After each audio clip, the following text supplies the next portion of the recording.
to line ourselves up with. Super excited for this one. Flowers and I got off the plane less than 24 3 hours. of the World's First ready Stage. for some action. This is the advancement matches wait, for man. This is going to be Dumb One such a fun one. versus It's LNG 2-0 head-to-head and day Genji here at Worlds versus 2024. Humble This Life. is your chance to show everybody that Sorry you if I sound are like a a dead menace to person. be reckoned with and be one of those first 9 hours tickets stream punched day into the yesterday. quarterfinals. It's kind of And intense. especially I for casted LNG, I an feel like intense starting out best of 2-0 with pseudo one of the LCS wins being match. against BLG. Yeah, like And I that ended is up so big for them. not going to Scout bet being able to to 1, even be here it's and like play with 7, the team was already only huge. like But him on the 5 Yone, hours. really embracing the meta and being Well, such let's a big get part right into it. with him and My combining sanity for doesn't so matter. much I'm here to of the give you comeback guys win that they coverage. got Coverage there. is what I think I'm that's gonna why so many goddamn people were do. scared when they saw that Scout wasn't But after potentially this, gonna be coming, 'cause after this these guy two has best been of the threes, I'm lifeblood probably of the gonna team, take a and nap when you because got I've Think raced of Arnold tonight. cylinders with the rumble alongside him, it looks absolutely fantastic. Let's But go. you're up against no slouch. Showmaker has definitely hit his stride in this meta. The Silas yesterday was sick.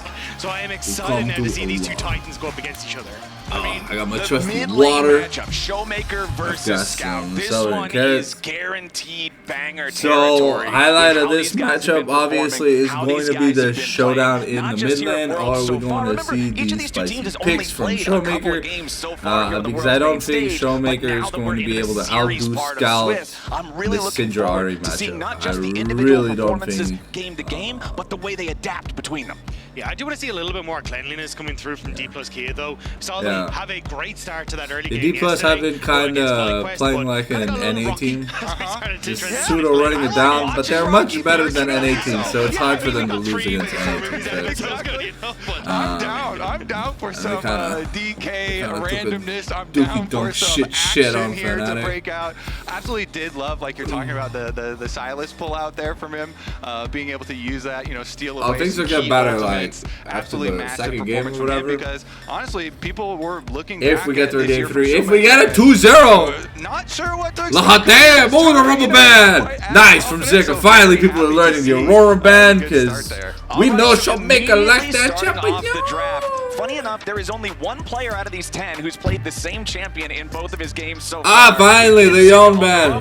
And His champion's been D+ is broken saying, and "You know teams are what? too Not gonna retarded happen. to, Taking that one off the not table ban first, it. alongside But finally, Mignone, who has been Koreans terrorizing mid lane understand at this tournament, gotta and ban Aurora it continues to damn remain young. top ban. Champions talked too about OP. that Ban the combo Nara for away from LNG was Kingen. so big in their game versus BLG. Kingen is So much huge damage on at this that Dragon fight to be able champion. to get them right back into I mean, it. wasn't that Yeah, I amazing still on think it though like there's 2 kind of a days ago? difference But in approach to the mid laners here. 'cause mashallah, Scout is let's still see going what's backwards, things DK's like the third first ban half, in and round Leonis is 1. still playing kind of a foot in the past when it looks at the meta, whereas Showmaker has just gone head first into the LeBlanc and the Silas. So I think it'd be interesting to see how the mid lane is approached here and how the pieces around that supported, because even the fact that you're putting this party ban on towards like the Rumble, I did have a good game on the Knocky very Docky. strong, especially with a Nocturne ban. I think D plus Key are saying, hey look, we don't actually want to look at a potential Ori first pick, but want to remove a Nocturne Orianna combo from LNG on the next rotation. Yeah, wow, they're really going off the recent plays there from LNG, right down that ban list.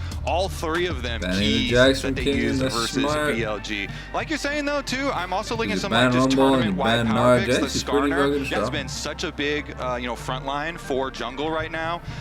Really popular. Definitely expect that to be some early priority and really continue Are throughout we getting the the Skarner tournament. for All Lucid, right, so or are we getting a alongside that Vi Rumble, first Yone, pick? and If you Nocturne give banned up, out by D plus Kia. You can look over at LNG. You can see the Jax and the Gnar banned out there as Ziggs makes it through. This has been a priority ban so far in Worlds, and now it's picked by DK. I was going to say both these guys are great Ziggs players as well. Gala, known as the best Ziggs in the LPL, so I was going to say you don't probably want to let that slip through. So not surprised to see D plus Kia pick that one up very quickly for themselves. Okay, now you just it does lock in open up Sintra Showmaker now to have Kaisa a and plethora of different champions he can play in mid lane, because you can go for that AD mid with the Ziggs locked in.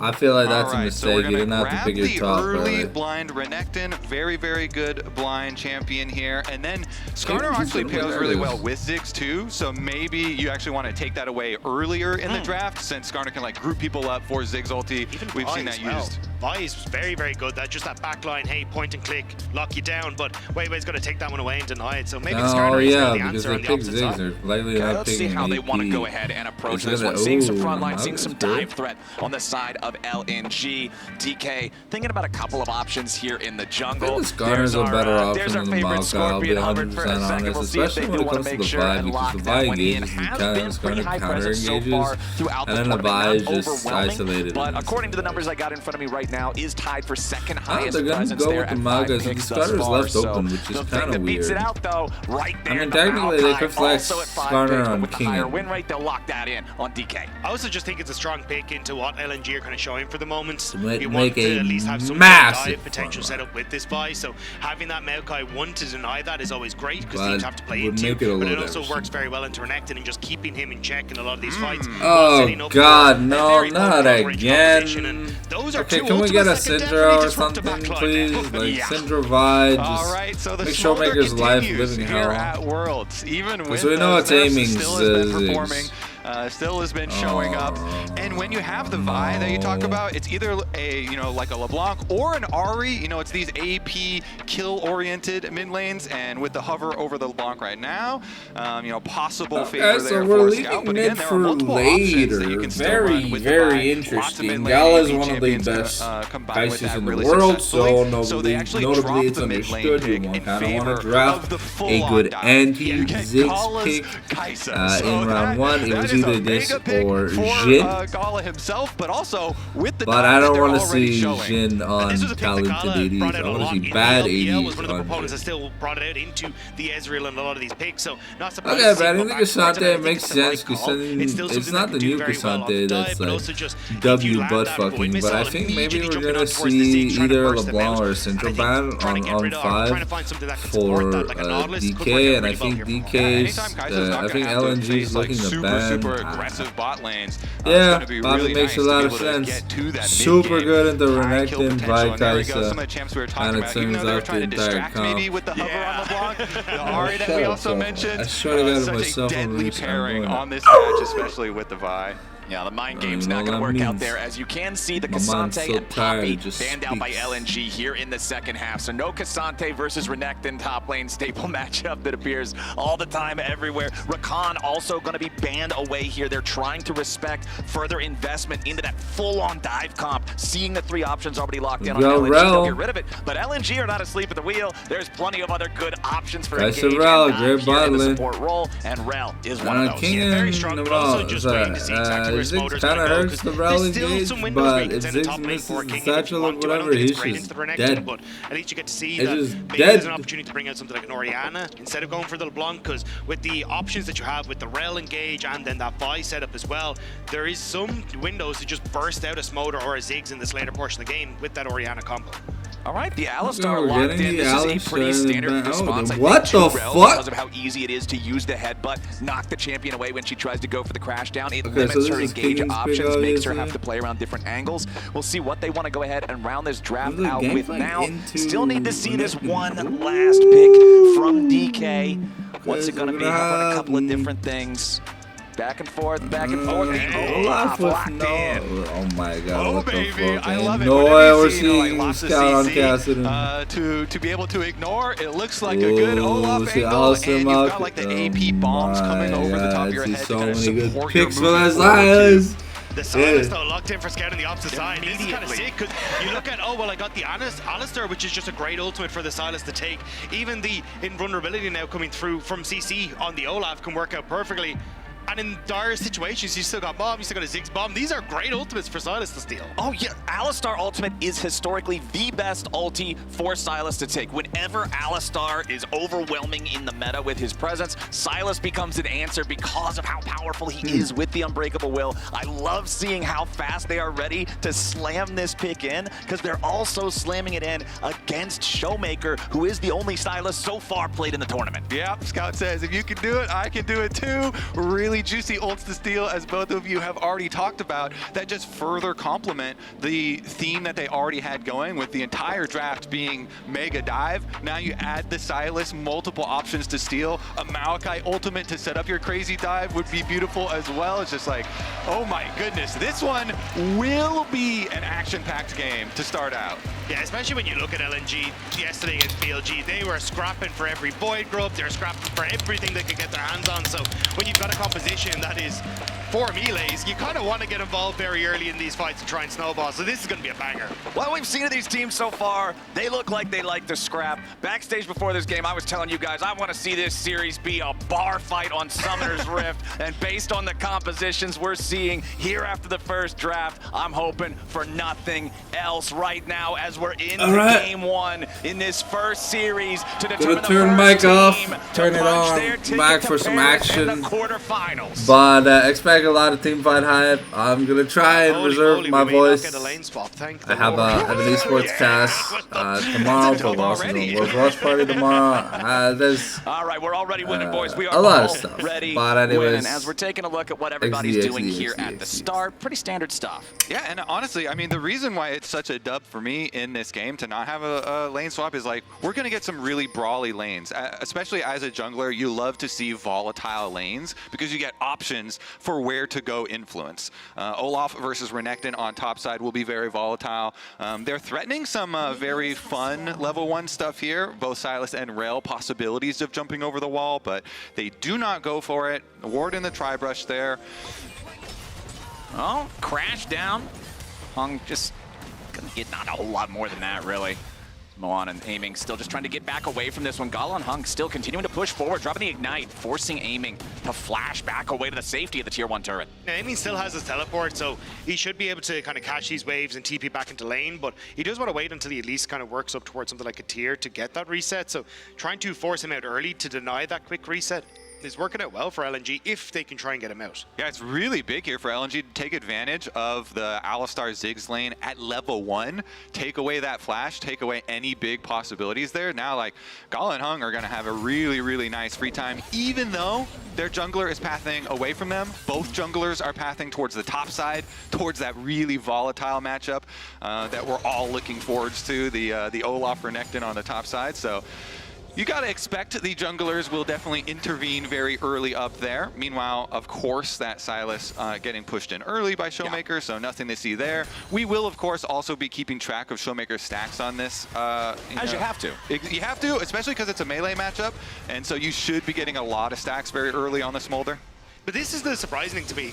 If you were to tell me that these two players were coming into today's matchup, I thought these two champions would be flipped. I thought Showmaker would want to avoid the AD carries because it wasn't really his wheelhouse for the entirety of summer. Whereas for Scout, he was bringing out the Tristanas and looking good on things like the Lucian. So I'm kind of surprised to see Showmaker be the one that's bringing out this motor. But the LCK has had great showings on this motor pick, so not surprised to see it brought out fully. All right, Kobe, you said you were expecting junglers here on the top side for the volatile matchup. Zika jumping forward, trying to lock up King in here, flashes in for the Ruthless Predator, and Wei Wei is there. Vault Breaker playmaker first blood over to Zika. Yo, skipping through vision, knowing the Maokai wasn't going to do anything but farm. Wei Wei kind of just reads lucid. So nicely there. Wei Wei able to get the Vault Breaker across, such a good setup, and dropping your top 2 camps there, you know, he doesn't have to fully finish off.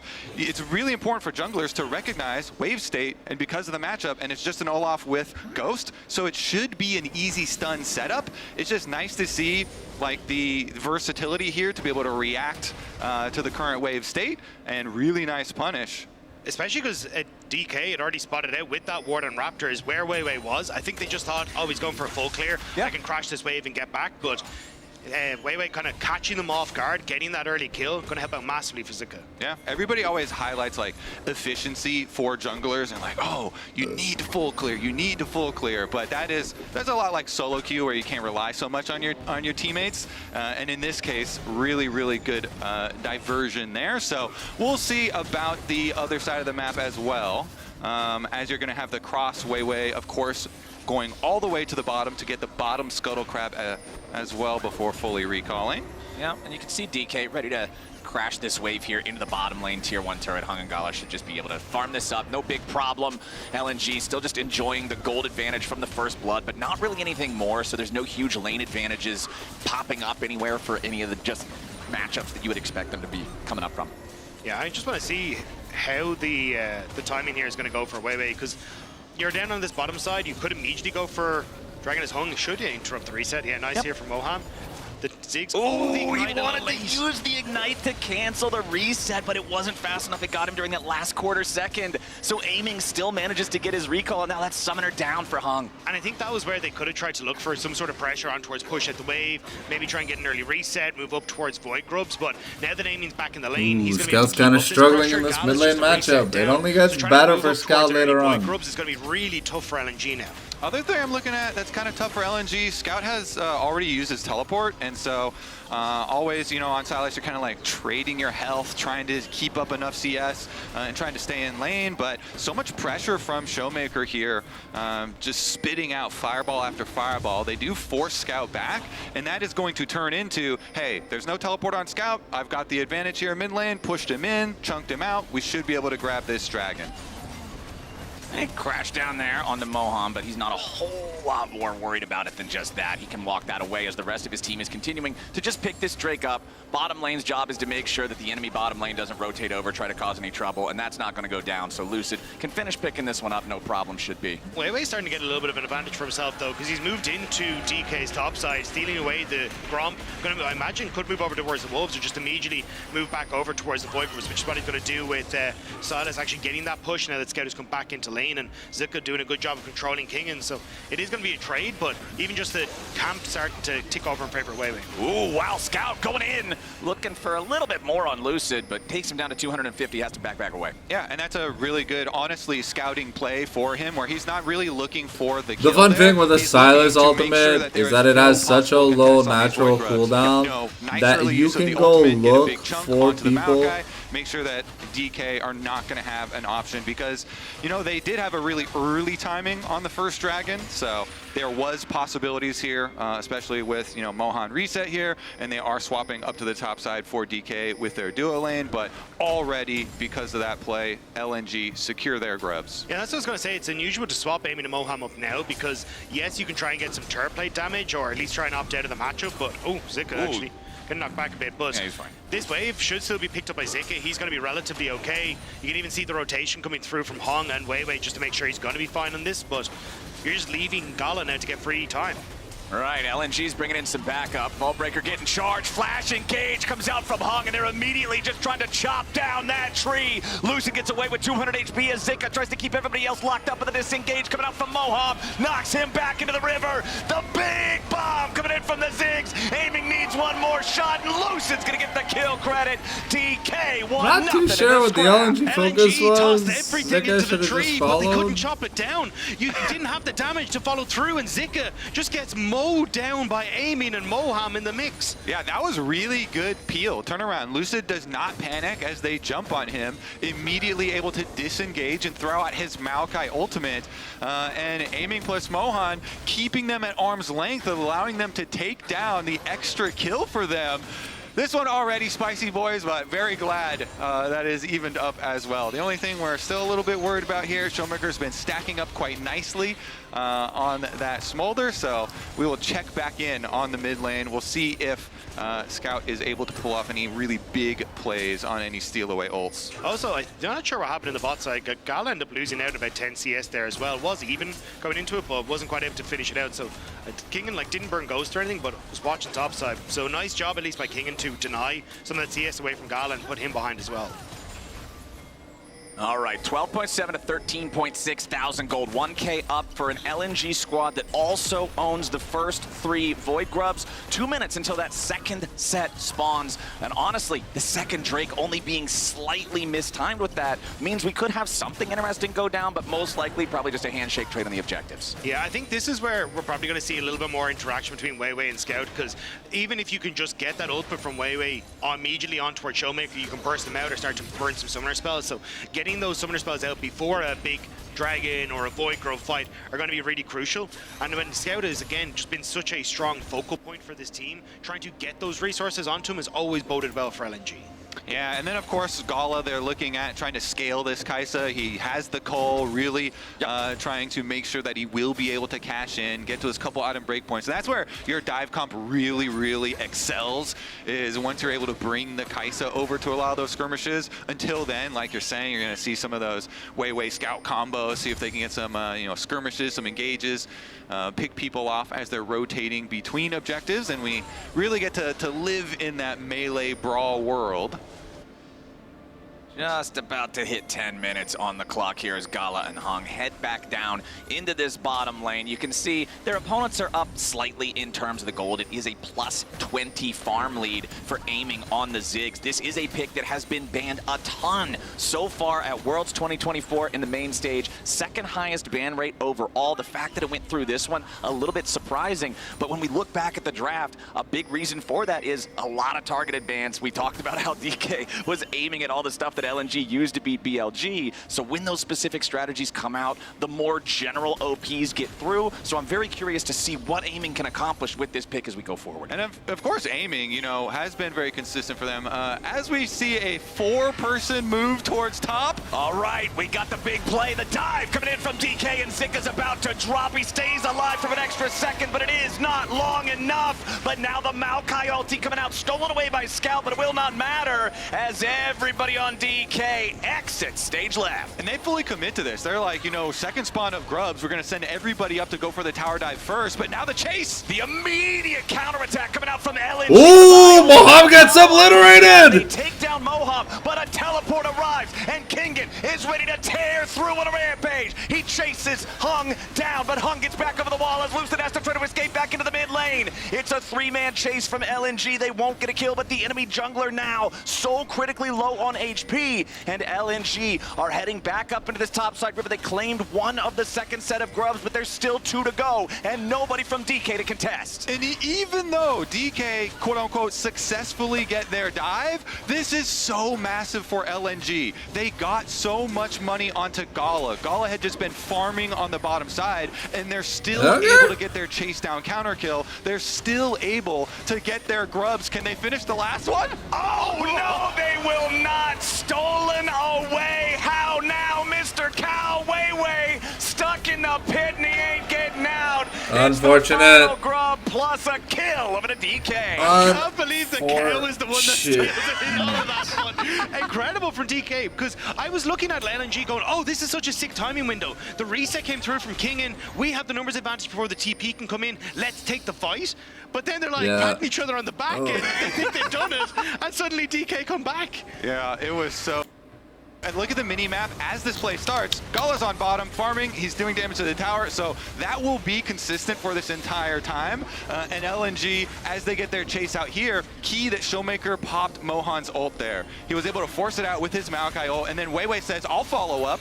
Scout had gotten the early ult down on Mohan, and so then Weiwei followed up. They got that one, and because you saw the smite used on that Grub, he's not going to have his next smite charge available for the final Grub. As you know, stolen away by the cow. Really fun action so far.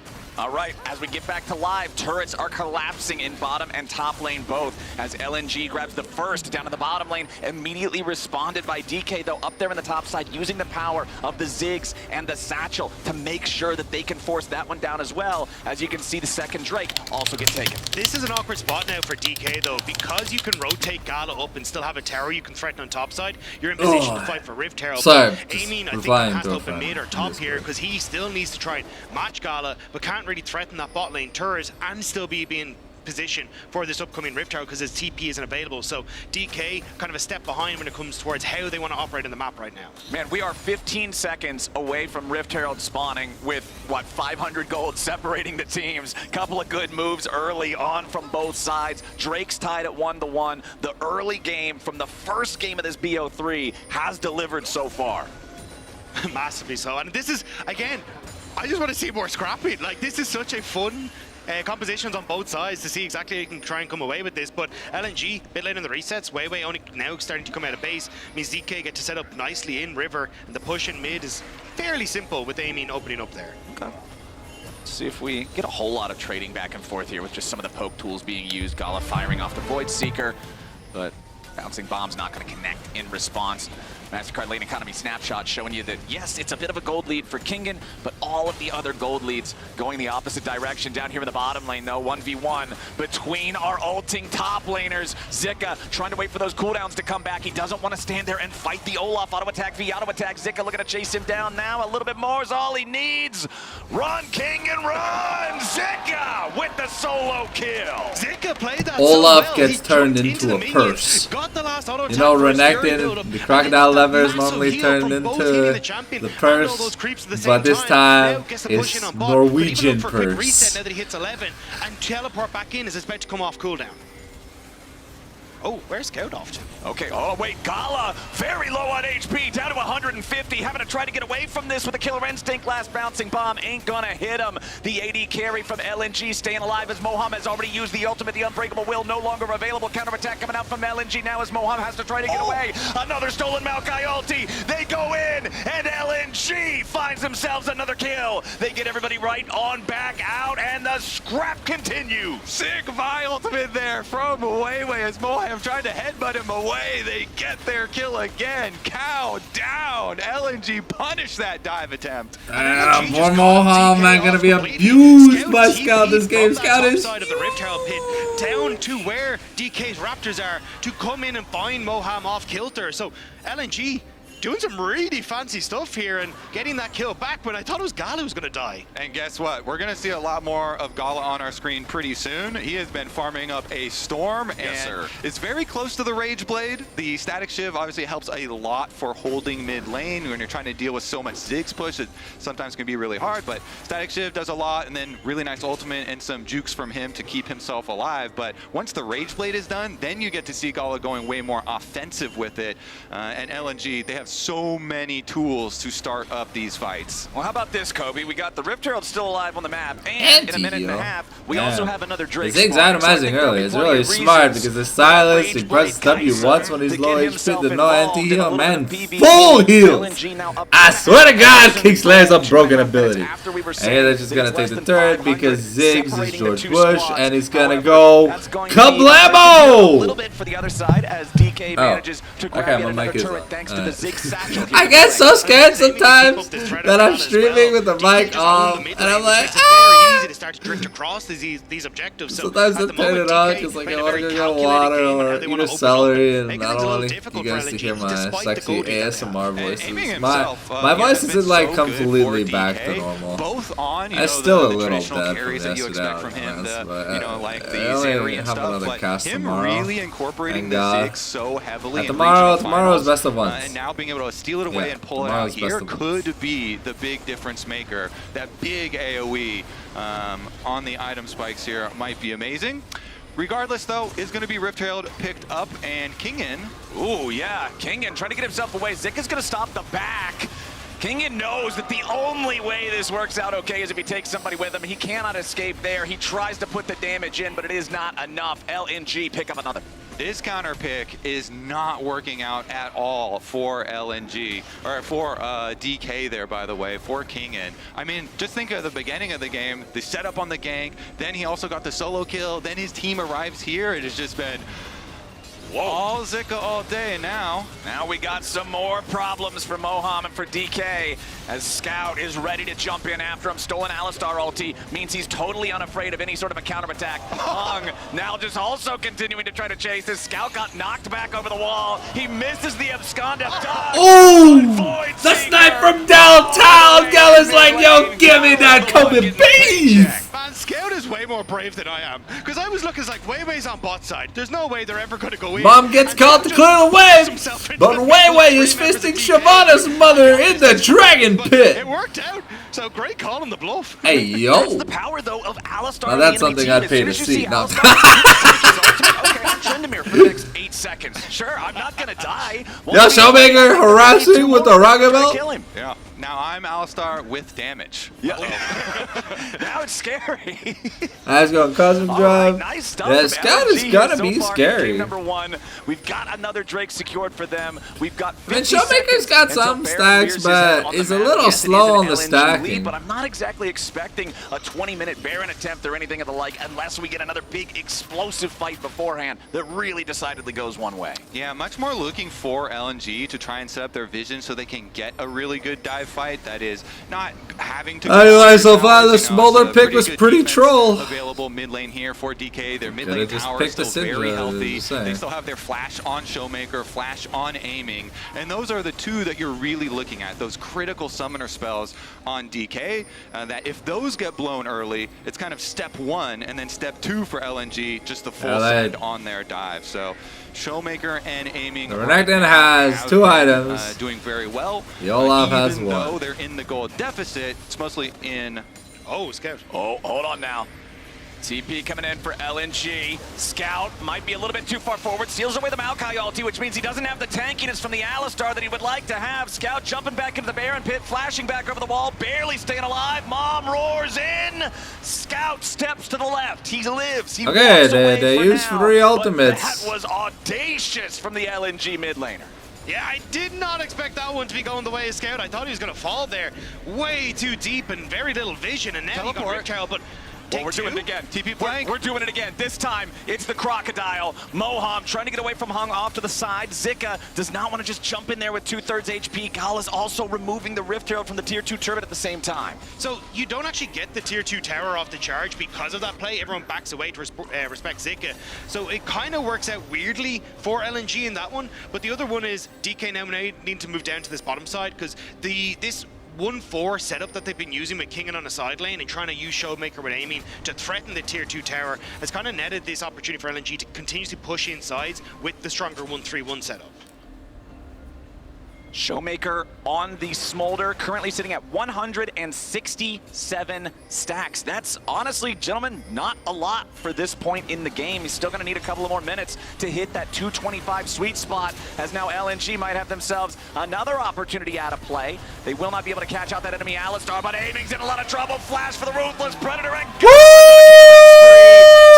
Gala, gala, gala, gala, gala, gala, gala, gala. He finds him.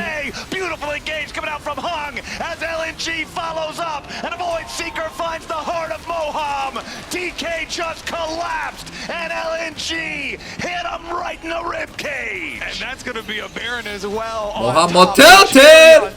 Showmaker still 0-0. Not looking good for the Showmaker. More like he's not really a playmaker.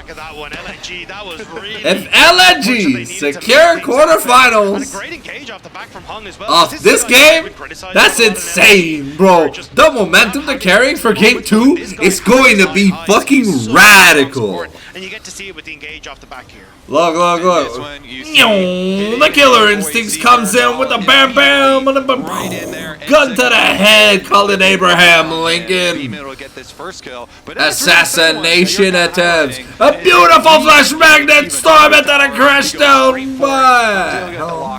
Honestly, Hung has had some phenomenal fucking plays. Pushing out, so LNG are like, whoa, you are stepping up. Okay, calm down. Even under your but tower it's is a little bit Scout's too team. close. It's one of my favorite lineup of players. I wish I could watch the LPL, but half the time they're casting in Ching Chong Ping Pong, and I want to understand the cast. More than likely going to have this top tower be the main focus for LNG to push out, and then start to set up a ton of vision in the enemy jungle. You can already see it existing on the bottom side of your screen, or bottom side of the map, but I think this is where LNG, this 1-3-1, is going to be such a threat for DK. Okay. We're at Worlds. We get to see some Gala Kaisa sniping already. 3-item power spike with a full dive team right in front of him. This one looks like, unless DK pull out some crazy magic, it is going to be very, very difficult for them to pull game number 1 back at least. Thankfully, we are into the best of portion of Swiss stage though, so definitely will have some more opportunities for DK. But also, I think it kind of just setting up a very strong point for LNG to say, hang on, no, we are a force to be reckoned with at Worlds. Because I think a lot of people coming in were talking about, hey, you know, there is the top esports, the BLG from the LPL, and then there's that drop down to LNG, but they've been looking absolutely spectacular, both in this game so far and also in the game yesterday against BLG. So realistically, I think our LNG have come in and said, no, you have to look at us now at this Worlds caliber and say we are a real contender for those top spots. I mean, when you're playing like this, you just demand respect, right? Like, we're talking about 3 players who are all still deathless nearly 25 minutes into the game. We're talking about a Renekton that you guys already touched on it. Yeah, we've got an Olaf counter pick that countered nothing. So there's not really a whole lot going on here. And even in the jungle, 0, 1, and 5 for Weiwei been critical for setting up a lot of these plays as LNG going to take out that tier 2 turret back in the mid lane. 9-3 kill advantage, 5-3 turret advantage. There's only 1 turret left. They've still got Baron for another 15 seconds. Big Maokai ultimate. Force the play onto the tier 2 turret top, but that's DK a lot of won't damage for for now. just Yeah, his and the own, Renekton that you mentioned with the over 2,000 gold lead, by the way, against that counter pick,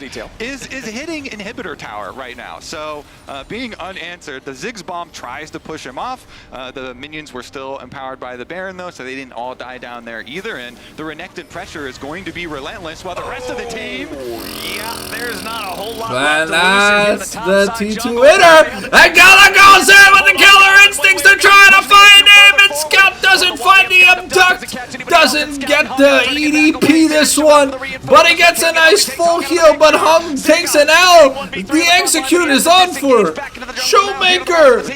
Showmaker finally gonna make his presence known in Worlds. He finally has an assist. DK wants to stay the hell out of DK retreated to the was castle. beautiful. They drew up the drawbridge and were like, no, you don't get in here. So LNG, this quad melee composition, couldn't get over the wall. And sorry if I talk over casters. So sometimes I'm practicing my casting, because I have another series to cast tomorrow. yeah, they hold on for the moment. We'll see. Hive is my second gig as a caster. They absolutely freelance deleted work. Lucid here, and then they go a little bit deep and give a fun. 1 back, but still are going to be able to return to the Hive, like the Hive swells up in my soul. My love for esports really kicks in because of the Ziggs and the harassment.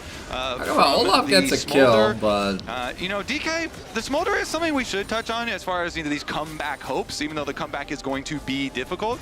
Showmaker continued stacking up in 241, so you know, pretty close, pretty nice there for him, as well as the double item power spike starting to come in. It's really when you finally get your rapid fire though, and you get the extra range, that those hopes will really start to bloom. I do think we've seen a difference in the way DK have approached the Smolder though, and we look at like Chovy or someone else who picked it up, because it has very much been a case of, hey, we are sending you to a side lane, you are picking up every stack that you possibly can, whereas oftentimes you've actually seen Showmaker grouped with a team like this. He doesn't go off to a side lane. I think a lot of that has been trying to hard force onto a mid lane play, but it does mean that the stacks have. It's like 4 minutes after the actual This average. Smolder hasn't really come online as quickly as you'd like to, and LNG now are getting to play through that fact and really bully with the gold lead that they have. Yeah, the control that LNG has now over this game 1, 27 and now there's one outer turret left. The bottom mid turret has taken a decent amount of chunk. And then another 45 after that. You've got what will be the Soul Drake for LNG also going to spawn.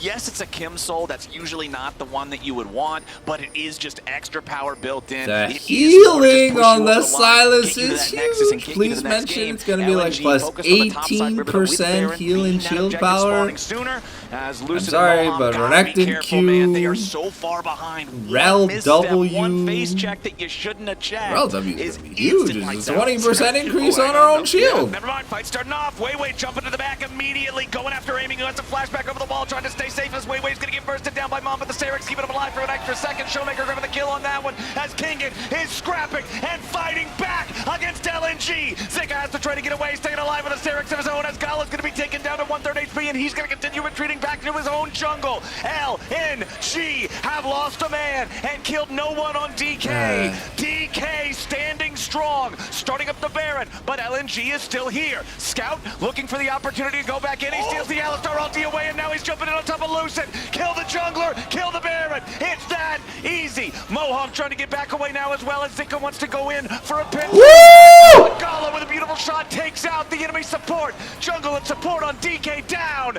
LNG still in the driver's seat. Okay. DK got a little too hyped on their comeback the best of potential both there. They're like, worlds. Showmaker hit 250. Oh, we could go, we got some kills. But way too much to go over towards Baron, and then Scout able to use That's the death cap Alistar for ultimate and Gala. snipe from That. But this was such a Huge. sick turnaround from Moham, because I want to watch as the engage comes through here, flashing in to interrupt Hong, making sure that Hong can't get that big crash down, then sets up for DK to play in this choke But point. Scout Gala wasn't can't there to step do forward damage. because there's so many things that are just being But tossed his Scout direction. wasn't And like, that's a okay. slow fight then, But the playing through turnaround King on here this is ulti nice, Lola 'cause to like, tear look, through look, look. LNG, but right as you called it, Kobe, it's Scout going, hang on a second, there's a cow still here and I have ultimate available. So he just immediately goes, thank you very much, I'll take that. Lucid, you're first to fall. Yeah, you can And see even at this watching point Zika in the get game, pressure on towards Silas Amy is means that he doesn't ulti. really have a position to try and follow up, despite how low Scout goes off the back of this. And guns They should out, have body Cow's blocked gone. better. And it's another team fight victory for LNG. 2 Void Seekers in a row from Gala right onto the Alistar. That Alistar was actually more of a help to LNG. Stolen ultimate and then kill him off with a couple of snipes there. Really nicely done from LNG to kind of stabilize what was possibly the first step in a big DK comeback. So I think DK, though, they're still looking at that defense. It is very difficult when you're facing a team like this that has so much dive potential. As you can see, a really good toggle of vision here by the observers, but you're gonna have to expose yourself if you want to keep them off of this Baron. And so they slowly move up, trying to use the Maokai sapling temporary vision for themselves. Well, the Baron might not have got claimed, but with the Dragon Soul now in the possession of LNG, their combat power is that much more intense. We're already talking about how powerful Scout is with this stolen Alistar ultimate. Now in below half, he's going to have even more of that damage resistance, even more threat. It's so scary for DK at this point, with the topside river being totally controlled by LNG, sitting on the control wards, waiting for their opportunity to go in. Scout immediately stealing away the Maokai ulti. But I do think DK have read the situation well. LNG need Baron to close out this game. Against Showmaker, against Aiming, these waves are never getting close to a tower that you can actually take, especially with 4 melee members and a Kai'Sa. That tower does not get tickled, so this is why LNG are starting it up. They need this objective. Kai'Sa with a death cap too. I'm very scared of that thing. Okay, let's see. Is DK also scared of an LNG looking to force down the Baron? Wei Wei loses his, was that the Sterix? No, never mind, that was just Allied Shield. Okay, I was worried there for a second. We're doing good here for LNG as they are now up just shy of 10,000 gold. They've got the Baron secured. Uncontested Baron for LNG. I mean, they're up 10,000 gold. So these Scout went for it. He went for it. That's a risky play. I think they should be able to do that too. We mentioned Gala's the building death a cap shadow here. flame That's gonna now, mean so that, like, oh, we're is so scared of this W rapid fire smolder. is gonna melt the actually, Maokai and our Alistar poke is and insane Olaf too with the and Kai'Sa Lorchi. poke that can come out. So it really transforms from like, Holy full dive shit. comp LNG to just, hey, we Yeah, have a it's lot not of as- options to punish you if you go anywhere, else on the map that's not under your towers. But we also have some poke options ourselves here. Man, LNG is just totally in control of the whole enemy jungle now. It is dark. I don't know, in I there. think the If you smaller are bit was playing a from the mistake. DK side, Scout's just going to shoot off that Maokai ulti that was stolen earlier, use it to help get this wave shoved up. They still want to pressure so many different points at once. You can see Zika up in the top lane, looking to take care of the last couple of hits onto that tier 2 they couldn't grab earlier, so now that one's out of the picture. They'll try to pressure 3 different lanes at once. Scout using his TP to rejoin back with the rest of the team as Kingen versus Zika, the 1v1 on the top side, while the remaining 4 players of either team fight over the tier 3 turret back in the mid lane. Zika continuing to try to shove as LNG's wave is cleared out back in mid. Yeah, all you're looking for is LNGs to try to land this poke as Gala, see if you can try and force someone off. Now you do have the Banshee's Veil completed for Amy, which makes it a bit tough, but trying to dive could be a bit scary because Showmaker has that Seeker's Arm card, but Kingen feeling rough now after a great combo from Zika. Yup. Kingen not loving this situation as the tier 3 turret's going to be killed in both top and mid lane at the same time. Zika pops the Dominus, looks to rotate over to the greater fight. They're going to lock up Moham here at the very start as Scout steals away the Unbreakable Will. He's so tanky there on the front line. Mega Inferno Bomb doesn't do a thing. Mid lane inhibitor down, top lane inhibitor exposed. LNG still doing just fine as DK scramble to try to defend. And they're teleporting right back in. Gala jumps in with a killer instinct. He wanted to go after Showmaker, but he ain't going to find him. Bailey stays alive with the extra bit of time. Okay. Stasis, Kingan's on the front, trying to hold these guys off, putting a couple of hits into Hung, but it ain't gonna matter. Scout steals away another. Maokai, ulti, LNG with 2 inhibitors down on the enemy squad. Continue to push forward. Moham barely stays alive. Wei getting himself back into the fight. He's trying to stay alive, but it ain't gonna work out. It's 2 dead on the side of LNG. But Zika, Scout, and Gala are still pushing. The minions are finally gonna get cleared away, and DK's looking for a little bit of extra punish, but they ain't gonna find anything here just yet. The game goes on. That last auto attack from the cannon minion, though, gets one of the Nexus turrets. Scout, is he finished yet, though? Still hovering around, considering since he has that Ziggs ult that he could do some serious damage, but LNG routed, they are pushed back, but every single time they come knocking at this castle, more and more of these structures. Okay, there's one. And more and No. more. LNG Yeah, there's just one turret convincing left. us of their dominance Oof. in game number 1. They still have the Dragon This is Soul. rough. They've got 2 inhibitors down, so it should be an easy repeat Oh, here. was With sold. the extra pressure of 2 inhibitors down, We that, sold the large Elder rod Dragon for a that's about to blighting spawn, as jewel we, on the will side go of back Gala. live shortly, is going to be pretty easy for them to set Believe up the a danger Void situation Staff for is DK. gonna do But more here at this is that point. defense. So you were going over. Wei had another good Vi ultimate there, even as they were trying to disengage him to make sure they could get that kill. But Yeah, the they Petricide still or get the chase off. Petrification. DK Yeah, defend I think it's for now, so we'll Petricide go back is to Silas's live and see passive. There's about so the much setup, damage to for buildings. that Elder Dragon Holy that's going to shit, we're spawn. late Have into to the deal game. with double What lines a of super minions, plus the big gold molly deficit, wops the plus whip, no and that's vision leading up to that Zonia's. area of the map. So only 13 seconds on the clock. Whoa. LNG should be able to set up like a death trap here, leading over to the big A objective. full And 5 DK gonna have to pull out some magic items again if they want to stay in this finished. This one. is definitely not scary to for face check though Showmaker. by Silas, Renekton. Not even a little. No, Yeah, of no, course it's fine. Yeah, easy. Easy as you like, you know. It's such a scary place to be, man, because when the Elder is up, you know if you give it away, you instantly lose. But if you face check a brush on the way there, you also instantly lose. DK trying to take the long way around, wrap up from the bottom lane. They shoot Mom out just because they think, what if LNG is already on the objective? They weren't, but now the Smolder ulti no longer being available for the upcoming fight puts DK at yet another disadvantage. Zika still hanging around and waiting. It's Wei and Gala DPSing the Elder just by themselves as a 2-man unit, as Hung's gonna run interference, looking to keep everybody else away with a crash down to the Magnet Storm. Zika's ready to follow it up. And it's over! It's over! DK loses game 1! DK! The remaining 4 players trying to get out, but it ain't gonna matter. Scout's got an unbreakable will, and LNG's got unbreakable lines. Moham will be the next to die as a double kill for Gala will seal their fate. Scout goes on a rampage. 1 goes back. Will not matter. Ace for 1. Game 1 is going the way. So they killed Hang, but they lost the game. Yeah, please no more Smolder pick DK. You guys kind of suck on it. Play actual champions. We'll be back with game number 2 of this best of 3. I didn't expect it to end so fast. I thought DK was going to put up a fight, but they kind of just gave up everything. Moham got caught 100,050 billion times. We'll be back with game number 2 of this beautiful best of 3 in just a quick second. Even when LNG came out swinging in this first one, man. I love the Silas pick into the Alistar. Yeah. I did not love the way the Olaf turned out on the other side. I did not love the Smolder for Showmaker. Felt like we wanted to see him on something with a little bit more personal agency. So I'm curious how the draft is going to adapt now in our second game. Guys, we're yeah, banning we're one seeing night. little adaptation, at least coming into these first few bans, but still the Rumble. Well, the Renekton has supposed being taken away from Zika this time around, saying, hey, look, we don't want King and to have to try and deal with that and go back towards the Olaf, but it's still, I think the change needs to come through how DK approached the early game, because it felt like they just didn't have any sort of push or ability to skirmish, which is where I think they just. I think LG just bans the Jax here. They're double banning Zika on the top side doesn't here, matter. having to drop Zika's a gonna lot have a good game of their regardless. He's a draft better player priority than into King that. is right And now. then still, you have to cover Yone. That has just been way too massive here, so no surprises.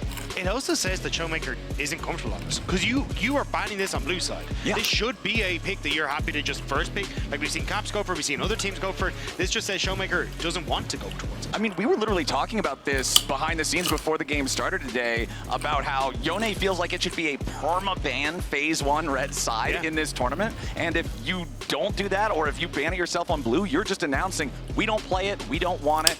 It's not the name of the game, but that will be banned out alongside the Renekton and the Rumble. You guys talked about Jax, Gnar, and Aurora. Losing does the Vi now.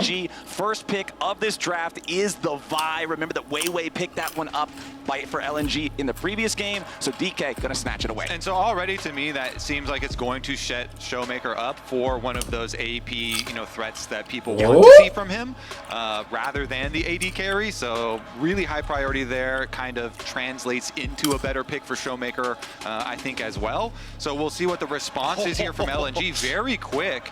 Interesting if you go for a Camille blind and so early. Like, Zika is just so confident. I mean, this tournament already is having an explosive start, but locking in Camille plus the Sejuani threat here, I'm speechless, bro. Is great. This was so good. I think that Zika made his name on when he initially joined IG. Are we making the same mistake? He was a monster threat on the side lanes. Now, this hasn't been something that he's been able to find the greatest success on since he's come into LNG. They've kind of moved away from split push into, hey, we want you more on the Renektons and the Kazantes and these kind of things. But this is giving a lot of trust to Zika, saying, we know you can beat Kingin, go back to your comfort and let's slam that home. No. Well, also, we're talking about how it's blind and it was fast slam for being first pick of the draft. But when you look at the bans, it feels kind of like blind with an asterisk on it, because Jax, Gnar, Rumble, Renekton, 4 out of 6 of these first bans being used on the top lane does eliminate a lot of things that you otherwise might expect to potentially be there. But it's Ziggs and Poppy locked in for DK, expecting to see aiming back on that Ziggs here again, as Weiwei is playing the Sejuani this time. Remember that in the game #1 draft, it was the Kai'Sa locked in as the last pick for the first half for LNG and for Gala, and they're hovering it here again. You are playing into the hands of this Poppy a little bit, though, with the Kai'Sa lock-in, because that's now 3 dashing champions that are all potentially stopped by this steadfast presence. So I'm a little concerned, especially since you can just pop that Poppy down to the bot lane for Moham, and you should be relatively fine. Still could give it to Kingin if you want to, but yeah, I think in this position, this Poppy value is just starting to go to an all-time high. Yeah, LNG came into today with a plan, and their plan is we're going to dive, and we're going to dive you a bunch. And they slam a bunch of it here again, with the mobility of Camille and with the ultimate of Camille, allowing them to get side lane picks, allowing them to get, opportunities for Gala to just jump on in with that Kai'Sa. Looks to be very similar. And I think that's why if you're DK, you have to start looking towards things like Orianna, the LeBlanc, these things that can facilitate a Camille that is diving in onto the back line, or try and keep multiple of these carries safe, because if not, I think you're in a pretty dire situation with the amount of access that you have for aiming and how much DK struggled to keep him safe in the last game. So the one thing that I always look at when somebody has Camille picked up is that you can't get away from Camille's ulti, but you can get Camille away from her own ulti. That's the escape, a yeet button. That's what you can use to deal with the Camille. Poppy has a yeet button. Ziggs has a very small one. It's smaller. It can kind of work if she's at the edge. But there are a couple of options there with something like that. The Smolder banned away by LNG, so they want to make sure they don't have to play against that eternal stacking here. Again, even though they beat it in the first game, they're also going to ban out the Tristana, and the Nautilus banned out by DK. So are they going to also ban out like a Rel or something here? I mean, it could be a similar situation. Since LNG have red side, they have full counter pick for Scout here. So they could hide the Sylas again, and if you let the Rel through, then they pick the Rel for LNG, and then you pick, if you're trying to counter with Alistar again, then guess what? You get hit with a Sylas again for Scout. So it's a decision here, and it looks like they will let it through. So they let the Rel through, then there's a possibility of the Alistar answer, and the kind of the chain of events there is available. I do think you just swap Poppy to bot side, though, and you say, hey, we're going to play Poppy into this Rel. She's still fine. The crash then gets interrupted by the steadfast presence, and then you just end up taking something different for Kingin. So I think you still have options here. This would be one that I didn't expect, though, to come through. We'll see. We won't go until we see the timer run all the way out. Okay, Rel locked in. Now, I am a big believer in fool me once, shame on you. Fool me twice, that's my fault now. All right, if they pick the Alistar again and leave this Sylas option open, I am fully laying the fault of that at DK. We know how powerful that combo was last game. We got to see Scout play like an absolute madman. The Annie over here, this is something that we have seen a little bit, but I think, yeah, just going back towards an Ahri, something that can kind of set up for alongside this Vi dive is going to be perfect. But it does open up again, though, for Scout to go back towards the Sylas, if he really wants to. Sylas was traditionally what we saw as an answer into the Ahri, and then even the Orianna too. So I think you've still got multiple answers here for Scout. Yeah. Oh! All right. Not going to feed him another Alistar, most likely. Just put the Poppy bottom. And let's see, what do we got into the Camille here? Is it going to be a lock? That would be a super fun matchup. I always love Camille versus Fiora. I'll wait until it's actually locked before we get excited, though. You always gotta wait. That one is anything is not K'Sante is hovered. It's so fun, though, because of the riposte and because of Camille wall jump and then trying to like put it a little bit to the side so you can still proc, but then not get hit with the stun. But we don't even get to go into it because it will just be another K'Sante. All right, so what's the fun part about K'Sante, Camille? Come on, hype me up. Hype me up. What do you got? Camille wins, really. Okay. I mean, Camille should be advantaged. So, you know, traditionally, I think the K'Sante is like a little bit rough into the Camille here as far as really good scaling for the Camille inside the lane. Galio for Scout! Here, that counter pick still used very effectively. Galio mid, by the way, has been on a recent tear with the full damage build. For solo queue, it has been massive. The rank 3 guy in Korean solo queue really got a bunch of people playing. Galio mid was really maining it with the Storm Surge. We'll see what build Scout goes for here because Galio, of course, did get the extra health ratio, so you still, you know, can go the more defensive routes, but solo queues had some really nice full damage Galios going on, and I like the look. Man, Camille Galio, such a classic combo. Hextech ultimatum into the hero's entrance, especially when you look at both carries on the enemy team. That's a Ziggs, that's an Ahri, that's magic damage, plus a little bit more magic damage. Galio's gonna fly in there and protect Camille, and it is gonna hurt whoever is locked up in the way. Yeah, the Ziggs little knockback doesn't work anymore. You need way more. Because even if you get the Camille out, there's still a Galio coming down too. Ziggs into Galio? A far more potent composition. And you brought a knife to a gunfight, bro. The Kai'Sa damage and also let me show you what a satchel should look like. It knocks up the entire team. Ability to have this long-range damage. Heroes Entrance with a Justice Bond! Could come back to bite LNG. And the wolf. Yeah. The downside is that they're playing 5 Dash champions. Alrighty, boys. Let's do it. Game number 2. DK wins this one. We get to play one more here in this series. But if LNG takes it, they are going straight to Paris from here. They will find themselves locked in for the quarterfinals at Worlds 2024. They are putting themselves in an incredible position to really, really be a threat, really be one of those squads that everybody else is kind of like, hey, we don't really want to draw these guys anymore when you head into quarters. Yeah, especially with the versatility that they're showing, right? Like, yes, Zika has kind of been going towards these Renekton's, K'Santes, but has always had these big carry picks. The Rumble has looked great for him. He's even got that counter pick Rise in his back pocket at times as well. So, and now Scout, the Tristanas, the Lucians, the Galios, the Silases, it just feels like you never know what LNG are going to bring. Thank God it's Aftershock on the Galio. Definitely was talked about as having these specific grasp that they kind of rely on Ahri. Big performances like Scout Lucian, like the Yone. I think it's great to see that versatility being shown on the world stage. What? Let's see what we get here as DK is doing a little bit of a late invade in the enemy jungle, sweeping out a bit of vision. Mohamed and Kengan are going to face check right into this brush, and they'll both lose bone plating and not a whole lot more. Yeah, they're trying to do the little bit of delay and go in. Okay, we are getting a scrap here, 3v3 at level 1. Zika got to try to get away from that one a little bit faster. Him and Weiwei both down to half HP. Third and Tofo strike knocks the Sejuani on back, but nobody's really that close to death. Critically, you can see the big Raptor going over to Weiwei, but he didn't get the entire camp, aiming there with a 1 CS. But even getting some there is like a bit of a steal away, you know, whenever we have the lane swaps and DK trying to go for that invade to push him off so that they would have the full topside map for Lucid, but successfully taken away a little bit there by LNG. Okay. Hung just trying to be a nuisance here in mid lane, but does not get tackled back close enough to the turret there for the range to shoot. I'm curious to see what happens now with the supports though, because we have seen some changes where for like Delight and stuff, he would try and match on the bottom side. You'd have King and then TP in to join him and try and play down for this bottom side, but it looks like both teams, and actually Moem kind of trying to do just that, but getting caught out by Hung, so it looks like LNG just trying to dissuade King from being able to TP down and pick up this big wave. Lucid just going to continue clearing through that enemy jungle here as Amy and Kingan have the wave about to crash into the turret. Here's your TP coming in. Weiwei, Hung, Zika, Gala, everybody's here on LNG. Moham wanting to show up and try to reinforce. He will not be able to close the distance in time, but he is close enough that no dive is going to happen. LNG backs it away. And that's the thing, Moham did his job there. All you needed was for Kingen to get the experience and make it work. He's level 3, healthy engaged though. Yeah, Moham jumping in there after Weiwei. He is going to get stunned up. Void Seeker fired out, but Kingen wisely intercepting that one, making sure that it doesn't collide with the Poppy.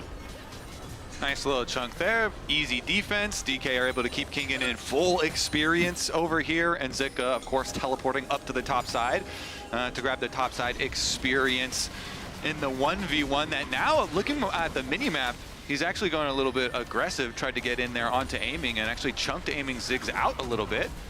Meanwhile, the rest of the red side takeaway here for LNG goes according to plan, even with a bit of chunk of damage onto Weiwei. Didn't really have to divert their plan at all. Zika does still have to be careful, although he's getting good damage on towards aiming. You can see where Lucid is on the map, because easily try and get in behind him, but sitting just above half HP, he should be fine. Yeah, so the thing with Ahri is you never want to take the return shot from the Orb of Deception. The lane is going to work out perfectly for him. You want to take the first shot because it's magic into true damage. Raptors number 2 here, so they know. Ooh, Lucid going after Scout, forcing the flash out of him. Summoner spell for summoner spell there, but DK's happy to take it, make that Galio more vulnerable. Yeah, LNG know that, yeah, they could come for our second Raptors, but it doesn't matter if you know. Nice little bit of damage there, gonna force Scout's flash. Pretty big here for Lucid. They, of course, invest their own flash, but trying to get pressure onto the Galio is really big. Whenever you're running Vi plus Ahri, you want to have the level 6 kill potential really be there. And with now Scout on the Galio with no flash, he will certainly be a viable target, as Zika right now is the target. Yep, knocked back with the satchel charge. Zika trying to get away there, jumps towards his opponents with a hook shot for the extra distance, but it does not matter. First blood over to aiming on the Zig. So I think Zika was expecting Lucid to try and go for the Q and was hoping to flash over, but instead he only ends up flashing into the waiting arms of Lucid and sets up for that kill. It's so hard versus Poppy angles too, because he's like, I don't want to get too close to the wall, but then if you flash that angle, then you're getting banged into the tower, and they still got the stun, setting it up for aiming, for Ziggs to get fed. Now the opposite dive. Yeah, they want to get this dive onto Kingen if they can. Doing a good job defending himself for now. Turret shots flying out, but Scout's made his way down to the fight now too. 4v1, Kingen still level 5, nowhere close to being able to go all out, but he knocks him back, doing a beautiful job so far. Kingen, one-man army from DK, he finally falls. LNG barely stumbling out of it. Yeah, he got a couple of them low, but he still goes down, and Showmaker could not clean up. Even with the 2 low health members, due to the tower, he could not clean up any extra kills. And he just there hit level 6 as well. That would have been such a big difference if it was slightly faster, but unfortunately for DK, LNG, even though they had a tough time doing it, they got it done. Gala flashes back over the wall. Showmaker with a Spirit Rush to try to chase him down. He's all out of charges now, though. The orb flies out. Showmaker doing a good job flashing away from the hook shot of Zika, who does not have his own ulti. The Camille's still only level 5, so that's not going to be a return kill. And now with the map state that it's in, Lucid able to move up towards his top side. He's going to get the Void Grubs. You push for aiming on towards this top tower as well. This should fall. So despite it being that top tower, it actually looks like first turret is going to go the way of DK. This is a much better early game for the LCK representative. Yeah, aiming up here on the Ziggs, just destroying this tower. And he was also the one to get the last hit onto the kill for the first blood that they got on Zika. So it's going to be a very, very dangerous Ziggs very early on into this game. Yeah, there you go. Turret down. Ziggs doing what Ziggs does, and Kingen now goes all out here with a K'Sante chasing after Hung. But he can just join up with the rest of his team up here in this bottom side river. Weiwei still working on the Drake. They're level 4 and they're half HP for the support and jungler of LNG, so they got to be a little bit careful here, even though they have a massive numbers advantage. They catch King, and he went way too close. What in the hell are we doing, King? And that was not the right choice. LNG getting a punish, and now the fight might just continue. Lucid wants to try to get away back over the wall. The ball breaker ain't gonna work. DK just throwing their men into a blender. Is that Dragon Pit the Mabruta triangle? Like, they're all getting lost in there. What in the heck are they doing, Flowers? That's 2 free kills. I'm so confused. I was like, oh, this is really cool. Kingan's getting some nice damage down. They're just making it awkward for them, and like, Hong will have to reset so then you can play it on the map. And then he just kind of keeps going, and I'm looking at the mini-map. I'm like, Vi's not there, Poppy's not there. Lads, this is 2v4.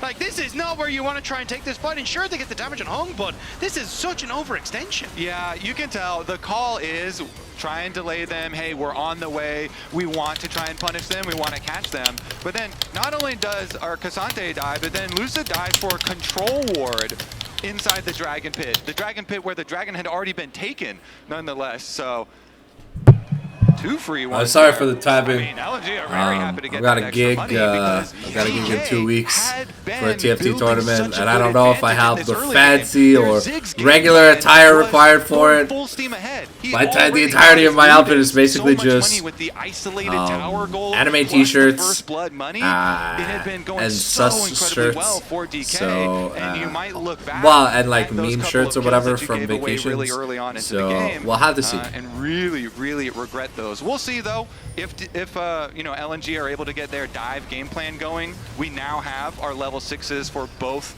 the Galio as well as the Camille, so our possibilities of the traps, that kind of goated combo that you look for, is going to be operational.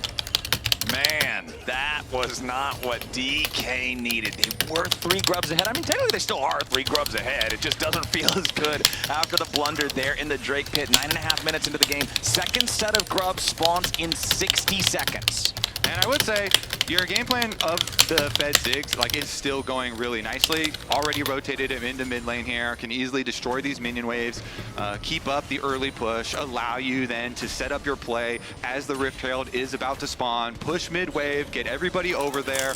Top tower's already dead. They already pushed out top wave, so even though things like this happen, you have to get right back into focusing on the next step. And I think the fact that you've got this setup for aiming in fights is perfect as well, because Lucid, the immediate follow-up with that ultimate, that's why we often saw the Ziggs paired with things like Nautilus support, because it just gives them the fire at will on this specific spot and you will murder someone. So I think for DK, the likes of being able to lock down Gala, potentially even just take Zika out of a fight, makes these upcoming scraps significantly easier. So LNG need to pull off some kind of magic to make these next few fights go in their favor. Yeah, and they should be able to set up nicely for that second pack of grubs that we're looking towards.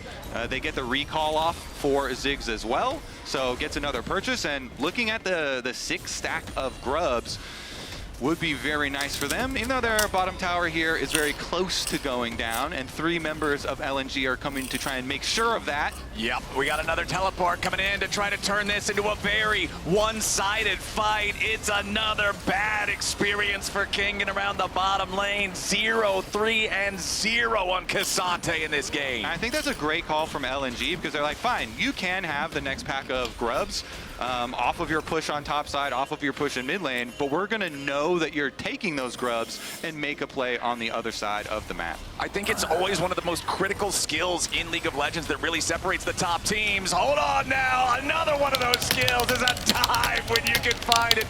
Beautifully done from DK, but a nice interruption as LNG want to get that counter attack now on Lucid, who tries to escape off to the right, but it's not gonna do a whole lot. You would have to think. Lucid still staying alive for now, still trying to get himself back away. One more punch from Scout's gonna get it done as Hung gets slammed back into the wall there by the Poppy, but a DP's coming in. There's your Glacial Prison. There's a double kill back over to Scout. There's Zika making his way into the fight as Kingan goes unstoppable with his reinforcement, but the fight's already finally done. LNG fighting back after Gala got dove. It looks so good for DK. That was the combo that we were just talking about, where you can annihilate Gala, but just end up going that little bit too far forward. Lucids gets caught, and every member of LNG comes out of the woodwork to try and turn that one around. I was about to say, before that happened, one of the most critical skills of being a good team is knowing when to just let something go and take something else instead. But LNG was not willing to let Gala go unavenged, and they hit right back. Even with the scrappiness of this game, even with the chaos that does bloom out of this game, you still have the one constant, and that is the Ziggs taking towers. Yes, sir. Aiming got right back to duty. Aiming is the one staying focused here for DK. As usual, you know, he is going to be the real consistent damage for them as it gets later. Scout immediately greeting Showmaker with some damage as he teleports in. I was going to say, the tank Galio doesn't really hit as hard as you kind of hope for when they're TPing in, though. It's kind of like, oh, you take none of my health, but I also take none of yours, so good day, sir. We'll back away, but they will back away towards this dragon, which is working out well for them. And Zika now trying to see if he can just put some pressure on towards Moham, but he cannot defend this top tower by himself, but the wave isn't quite in position. So last game, where we had more of an even spread of the neutral objectives, Grubs didn't all get 6-0. The first two Drakes went 1-1. This time around, it's all Grubs over to DK, both Drakes over to LNG. The Soul this time is more valuable as well, being a Mountain Soul, particularly against a Ziggs who's going to be spamming out that poke. Having the extra shield to just resist some of that consistent long-range damage could go a long way. So I'll be very interested in tracking and noticing how DK is going to respond to the future Dragon attempts that come out from LNG, especially considering how effective Ziggs can be at those neutral standoffs. Yeah, I mean, on the flip side, but the problem I'm seeing here with DK's team is, sure, they can be good at taking towers, but where's the damage? Because, like, Vi is the only physical source, and LNG knows that, and they're just going to blow the Vi up, and then what do you do? As long as they can keep that and you can continue to clear these waves, they should be fine. But one misstep and DK can rip so much gold off the map. Yeah, especially because so much of their gold is from turret plates and turrets themselves that the Ziggs has been able to get. I don't know why Kaisa went. So we'll see about the setup now as everybody I don't know what's different. Oh, I guess it's to be able to deal more with the Cassandra. And I feel like the Kraken's still a good item to deal with the Cassandra. It's a good amount of damage. LNG with a 5-man play going in. They find the Glacial Prison, but it's only on the Moham. How much do they want to commit to this? Looks like the whole kitchen sink. Should be a 1-for-1 though. Hung barely getting away. Showmaker finally going to finish him, but Lucid's is it like, where's the damage? 3v4, aiming is still alive. Kingen trying to cut off Zika. Hero's entrance looking to back up that top laner as Kingen is once again in a bad spot. He has to flash to try to escape, but it's Scout back over the wall. LNG doing a beautiful job as the fist of Scout finds the forehead of aiming, and that one is going to be a clean fight for LNG. The Galio punches are very satisfying there. Yeah! Dissection of the fight from LNG. That's a 10-stack Dark Seal as you see Galio on used up to the top side and Scout. Jumping right this man is going to hurt Roberto. But look at the damage! Look at the damage! They use everything to get home! The immediate ult from the Camille means that he can't really threaten on towards the back line. And then Kobe is just Vi dies, so there's no physical damage left in the team. Away from the wall, so King can't really get him into position. I mean, Cassante is Cassante, right? Who's peeled now for Showmaker and happy to take the brunt of that damage thanks to having that Hollow Radiance and the MR from that alongside flashing over the wall to finish off aiming. Beautiful stuff from LNG. Yeah, I love it. You know, Scout, he protects the top side with his ultimate, then he flashes. Lucid's reaction tells us everything we need to know about that play. Big threat of DK and finally allowed them to take down aiming. And like Scout has just been so good for this team. You can see why they really wanted him here. Why Gala himself even spent his own personal money along with some of his old teammates to really help Scout get here. And he's paying them back in gameplay. He's paying them back in gameplay, and we're paying them back in gold as well. We were talking about aiming being the win condition, aiming being up 1,500 gold. Look at the bottom of your screen right now. That blue number says 136. The lead for the Ziggs has evaporated compared to Gala, who on this Kaisa, we saw it in game number 1. This dude can tear through the enemy team. The build. This guy should have a Kaisa World skin, and he probably will if LNG wins Worlds. Here yet again, but once he gets online, when you've got this Galio and this Camille working with you, Kaisa's such a fantastic champion. She's so pretty. She's perfect. This is the champion Gala made his name. She's hot. This is the pick that bro, the artwork for Kaisa is always scrum-diddly-umptious. Understand exactly when he needs to go in with the killer instinct and even picking up numerous pentakills on the champion. So it's kind of been comfort for him over the course of this series, and he's getting to show back why he's so feared both domestically and internationally for his Kaisa play. Okay, so let me ask you guys. This game, early on, started off way better for DK than the first game did, and then just fumbling the ball over and over and over again, getting outplayed by LNG. How do they stabilize this and try to take themselves to a game 3? I do think a huge amount of it has to be a combo between Lucid and aiming. Just try and delete Gala off the map, and then you can deal with Zika by himself, which is the amount of CC you have, because the build that Scout's going, he has the Hollow Radiance already, he is tanky, but the damage behind that profile isn't quite there yet. So as long as you can deal with one threat in Gala, it becomes significantly easier to deal with the other threat, which is Zika. Yeah, I completely agree with you. It's either like Lucid and aiming ults coming over, or Lucid and Showmaker, you know, dashing in to make use of that pick. But it really does come down to that Vi ultimate being your biggest tool in actually forcing some picks in your favor. And you really need to leverage those very early on so that LNG don't get to set up their combo. But the problem is you've got Scout on the Galio, right? So even trying to get that moment may cost you your lives, but it may be a sacrifice DK have to be willing to make. His third Dragon started, DK, a lot of respect here. LNG with total control over and the mountain, if two mountain drakes, mountain soul goes over to LNG, bro. I really don't know how this team's doing anything. Step up, but the mountain drake is already secured by Weiwei here on the Sejuani. LNG now at soul point, 3 drakes to nothing. And when you're running a team like this that is based on picking people off and all in sending that dive, it is really, really, really beneficial to be able to have the threat of Dragon Soul to draw the enemy team out into the open areas of the map, and then you jump on them with all of your engage. And I want to go back to what you guys were talking about as your answers to the last question. How does DK win? How do they stabilize? The common denominator in those answers was Lucid needs to find a good ulti on a value target, and we're talking about a guy who's a rookie. We're talking about a guy who, when we heard back from the desk at the top of the day, he has some of those moments where he goes in too hard, or he has, like, you know, that young player, like, lack of experience type of decision making that can show up in some of these high pressure situations. So the way I'm looking at it from here, the pressure is on for this young jungler from DK to show that he's got what it takes to find those angles and find a moment that might be able to still save him in this series. If we remember last night when his Vi goes really deep in onto the Ashe there with the ultimate and gets kind of taken for a ride all the way into enemy team. You know, they still win the game and everything, but yeah, those are the ones where you go a little bit more far than you kind of bargained for. But it's critical to also, like, pull this play off in transition, you know, so that LNG don't get to use their full combination of a team. And right now, so the thing is, LNG the difference between Static and Kraken is that Static gives you access to magic damage through the Static Shockwave or the Static Shift proc. Push first while the rest of the team but the Kraken Slayer, the hero bane, really gives you access to actual physical damage, which this team is kind of lacking. So it's a good thing that I feel that Aiming prioritized building the Kraken Slayer over building the Static Shift, because relatively unlike last game, Galio surprisingly has amazing wave clear with the Hollow Radiance the second he hits a minion or whatever, because all of Galio's damage is AoE based, right?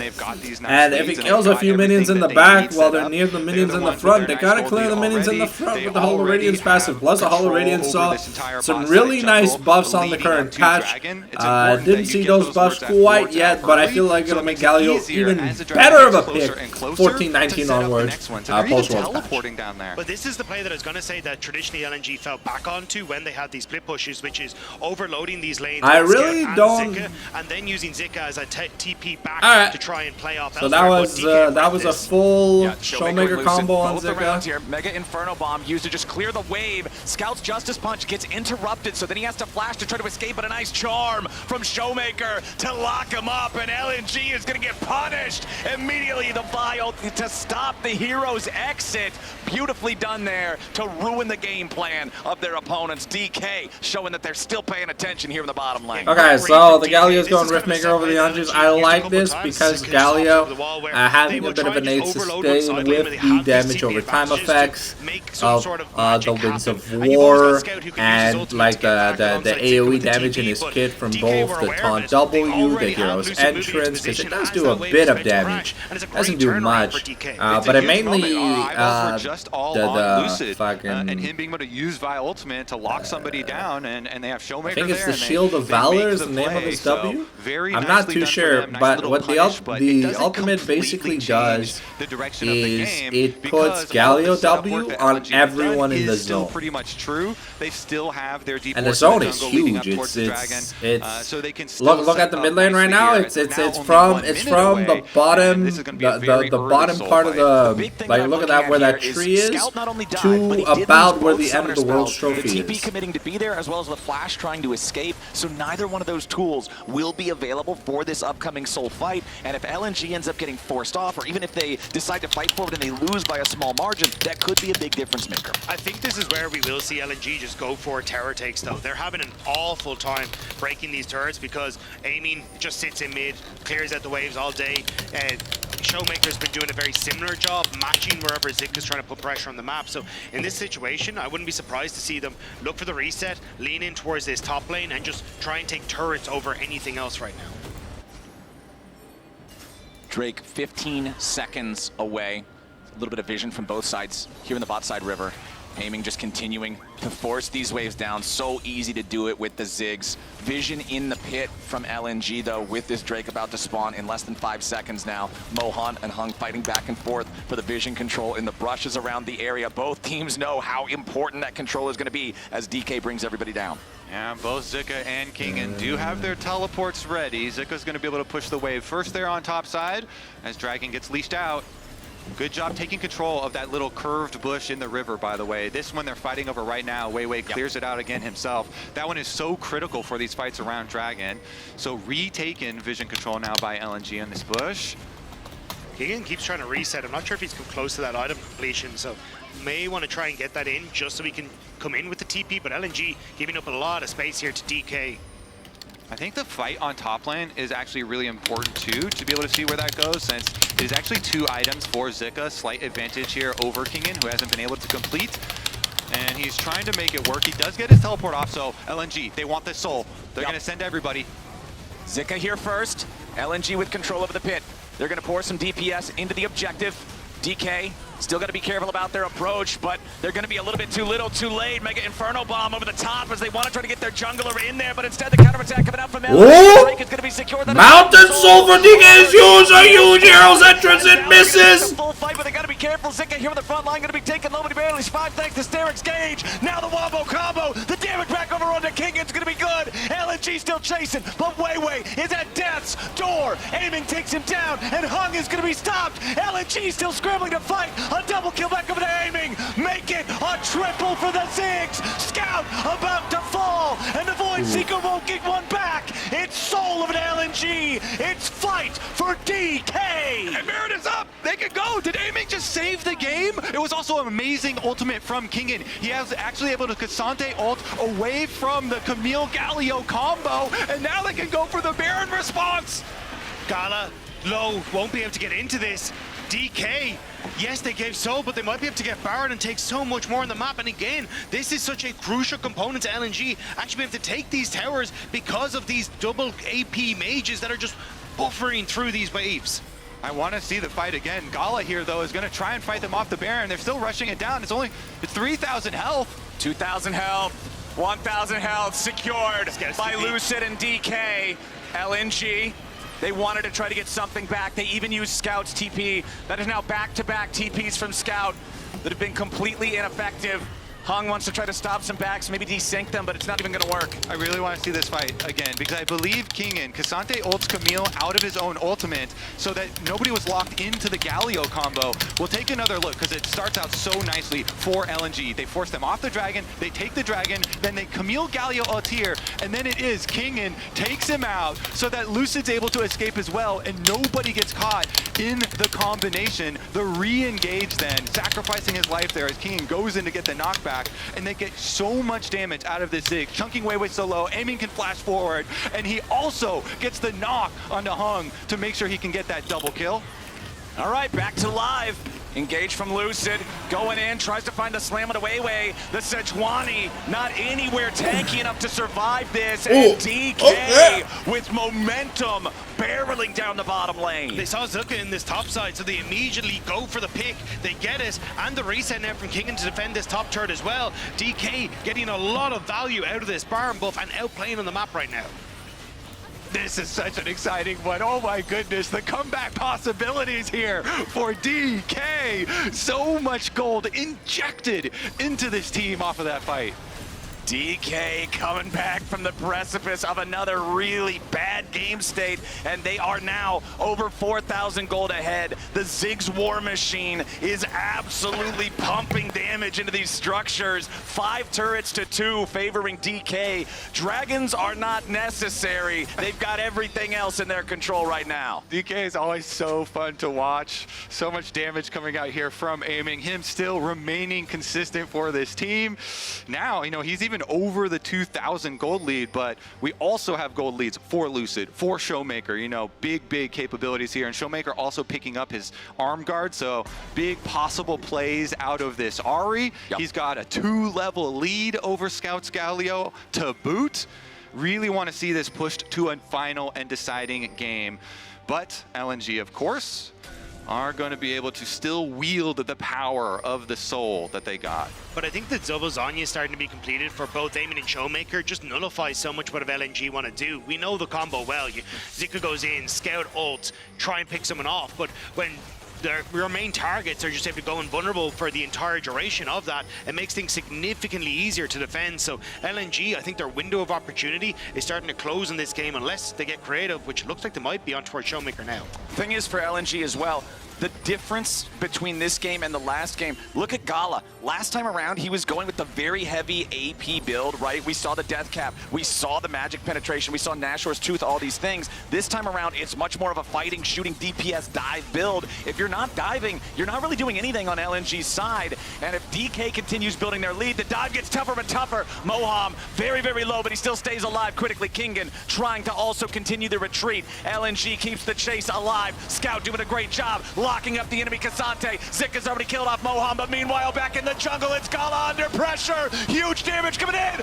Gala is saved somehow by the hero's entrance plus the shielding. The Kaisa stands tall. The locket from Weiwei barely keeps Gala alive. Insane that Gala lived that. It was so important that he does. Showmaker on towards mid lane and saw their chance to bite back against DK. What a game. What a series, man. This is awesome. What a world. This entire event has been sick so far. Kobe, we flew out at the right time, dude. This is a jet lag. You waking out, lads? You feeling it? Got off the plane just in time, baby. Alright, Ravenous is almost completed for the Camille. It's going to be really important. We're looking to get the, I want to say, the Unending Despair or the Knight's Vow for the Sejuani. I believe those are the only 2 items to build out of those exact components. Kaisa is almost done the lifesteal item, which is going to be pretty big. Zika finished his Ravenous. Kasante's kind of falling behind item-wise. Most of them. Galio finishing that Crypt Boom would be super important for the team. Not going to have his ready. And an extra locket. I think it's going to be lockets for Moham because he already has Zeke's. Hang. Trailblazer for Moham. Moham's kind of rich this game. LNG just trying to get their waves pushed up. Look at how big the shields are on the Galio. It's kind of insane. But everything else is DK's. Looks like side lane push acquired here by Zika. Level 16, now 17 on the Camille as the rest of the team comes to hover. That Zig, so huge here for DK. Zika jumps in for the immediate stun on Kingen, but the K'Sante can't really be the target. It can't be the focus for LNG if they want to have a good fight here as DK groups up. That's a decent amount of damage, and there's no sustain on the side of DK. Any damage that lands is permanent. Completely out of vision. Lucid trying to mark him and spot him out. We'll just see him here now. Okay. They've got eyes on Zika, but now the fight's gonna start off. Lucid wanted to go in, but it ain't gonna work out here quite yet. Aiming forced into the stasis here immediately, but a massive engage coming out from Hung. He locks everybody up, but where's the follow-up? Kingan's gonna die. Gala takes him out. DK trying to get themselves away. Zika still barely alive here at about 25% HP back into the Drake pit. Lucid over the wall, still thinking about maybe trying to fight for it. Moham at 1/3 HP, aiming. He needs to recall, reset, rejoin the fight here with a teleport. The Dragon at 6,000 as Hung again still looking for an angle. There's your taunt coming out from Scout. And Lucid's dead, they have no smite! The charm. Gala dies to Showmaker, but Showmaker dies, the Elder's gonna go to LCG, this is gonna be a 2-0! What the fuck, can Aiming save the game? Weiwei will be left alone here with the Elder Dragon. Hung still chasing, and Elder execute would be almost immediate here on the Moham. He's about to take the damage. The Winds of War are The Winds of War are going to annihilate. Hung gets the kill. Can Zika survive? Aiming's doing a lot of damage. The Winds of War are landing on Aiming. He's doing a lot of damage. Can we see the hookshot from Zika? About this one, the Ziggs is so damn hard to kill, but they've got so many more men. Weiwei still coming back around from the side. The Elder Dragon Sejuani trying to cut him off. Aiming with a beautiful Mega Inferno Bomb to take out the enemy support. Ooh, the shutdown on Zika! The shutdown on Aiming is huge for Zika. That's amazing. Plus Elder. It's Aiming versus the world against the Dragon. Gala finished the Bloodthirster, which is going to be huge. Nice spell finish on the Kami, on the Sejuani. The LNG play out this fight so incredibly well. Lucid is the only source of physical damage on the team. If he dies, there's no physical damage, which means the Galio can run rampant. Will turn around to pick off the members of DK. And that fight is only the second wraparound after they had already got the first kill. In the first fight, they actually, even though they see the Camille coming, there's nothing you can do about it. The Camille ult breaks the Vi ultimate, and they still got their engage. Great follow-up from Hung in the last just a one. great guess But, by Aiming. goes down there to the big Ziggs bomb. All right, back to live. LNG going after Baron. And there Yeah, is no the Guardian contest on Angel that is one. gonna All be right, coming LNG in, have is that Elder coming up in GA 60 or- seconds. Baron for 3 minutes. They want to try to force a fight if they can while the super buffs are active. I think they just get to set up their waves how they want. You can already see Zuka pushing in that top side. The wave was controlled by Showmaker on the bottom end, but a potential play from LNG is always on the cards. Zika going to reset. I think he's looking for a TP back in onto the play, having finished off a GA. There it goes. Yeah. And now going to come back in immediately onto the top side turret. Yeah, keep your eyes on Aiming. The whole game is Camille's about already aiming. in. Camille's on the tower. Camille's still leading the tower. He needed one more hit. I don't think he's going to find it. Hook shot to escape in time. Glacial Prison over the wall to block any sort of a chase that DK would have wanted to execute on, as Gala, now with a space created by Zika in the top lane, can secure the kill in the tier 2 back over in mid. Tier 3 turret in top, still just barely standing as the push, the onslaught from LNG continues. And you just, that top tower is gone. You, like, the next minion wave, Zuka just walks up, hits it, hook shots away, and is gone with the gold and to boost. And DK trying heavily to pressure onto the wave stays, but LNG, they're there. Zika's still your target, but he's staying alive for now. The TP coming in. Zika with the Hextech ultimatum, trying to take out the Cassante. All Out's not going to bring him out of the ultimatum, but he still has to retreat because of the damage pouring in as Moham leads the charge. Weiwei's still going to keep the disengaging. Cassante ult was Zika, used. very low. The Poppy ult was used. To rejoin the fight, he's going to have to reset. Or just the jab Hextech from ultimatum. Showmaker was clutch there because it drew Zika in behind Cassante, so King could actually ult through him and get to the edge and away from LNG. So nice job there by Showmaker, but still, DK, they hold on. You've still got at least 2 more waves that you can play off here as DK or as LNG, but the base still stands for the moment. Yeah, LNG, of course, they're so short range. It is hard for them to take down the final defenses of the inhibitor tower, so they really do. Aiming's doing a lot of damage, but he's really one of the only damage sources on his team. Camille almost finishes off that tower, though, so the topside tower extremely low, The objectives are melting like butter. Gold doesn't really matter too much at this point, but Gala's probably going for a GA at this point. It's gonna be pretty insane. I think we're getting, we're looking to get a Storm Surge as the last item for still with their Dragon Scout. Soul, with all the extra A gold. that they've now double got, too. cannon wave Try to come for Zika. Moham gets caught. The Hextech ultimatum comes out, and Gala is just melting through this Trailblazer Poppy. Unfortunately, not able to build much stats. The percentage health is insane. Glacial Prison on the Pathmaker is insane to stop the flail of the Northern Winds. Struggle here in this second game. But it's a double caddy wave. Their Baron is about to expire. They want to try to get all the value that they can. Rotating back over to the mid lane now as the wave is also about to crash. Mega Inferno Bomb with very little value. Mid lane inhibitor would be the first one. Yeah, the crash sounds interrupted by the charm. Maintain their 5v4 advantage for the next 10 seconds. There's nothing more to claim here in the base. They're going to retreat for now. Still hanging around though, seeing if maybe DK gets a little bit too greedy on the chase, but it will not happen. A minute and a half until Elder Dragon though, so he may just have to rinse and repeat. The fact that DK held on to that top tower though is crucial, because no super minions away from that side of the map is going to work out great, but Kingen kind of, Zika realizing that wants to move up towards this top side and put pressure there so that then he can encourage more members of DK to try and defend away. I'm not too sure. Thornmail finished on really good the Cassante is going to be pretty decent. There's a lot of magic damage on the side of LNG. Up towards mid, another bunch of chunks. Like, it just seems so hard at Yellow this point really, for DK really to wants his GA. I think he might have it. He Elder either has it or he has Zephyr. Let's find out what he has. Because he's getting a reset 37 seconds before the Elder Dragon. The GA is finished for Gala. This is insane. Territory where they also have the big gold advantage that they've retaken in this game. Yeah. And they, again, just have so many tools to force the fight on you when you come to face check. Similar to their full dive in the previous game, it is on LNG now to just finish this one out with one more big fight. I thought LNG would leave Zika on top side because he doesn't have enough gold to buy another item and they could just continue to put pressure there, but now drawing him down onto this bottom side, it will mean that he has a good flank opportunity for this potential Elder Drake, especially with the waves he's now pushed down, and there's little vision there, so Showmaker... Gigantic Rooker for this Sejuani is huge. It kind of nullifies Aiming's damage on Weiwei. To look for Guardian Angels on both Zika. It went Shurelia's final item. Second life. Very interesting. Probably. Okay, Zika's got a great flank. At a pincer angle here, He's not found. As the Drake started up, aggroed a little bit here by LNG, but no real DPS put into it from either side.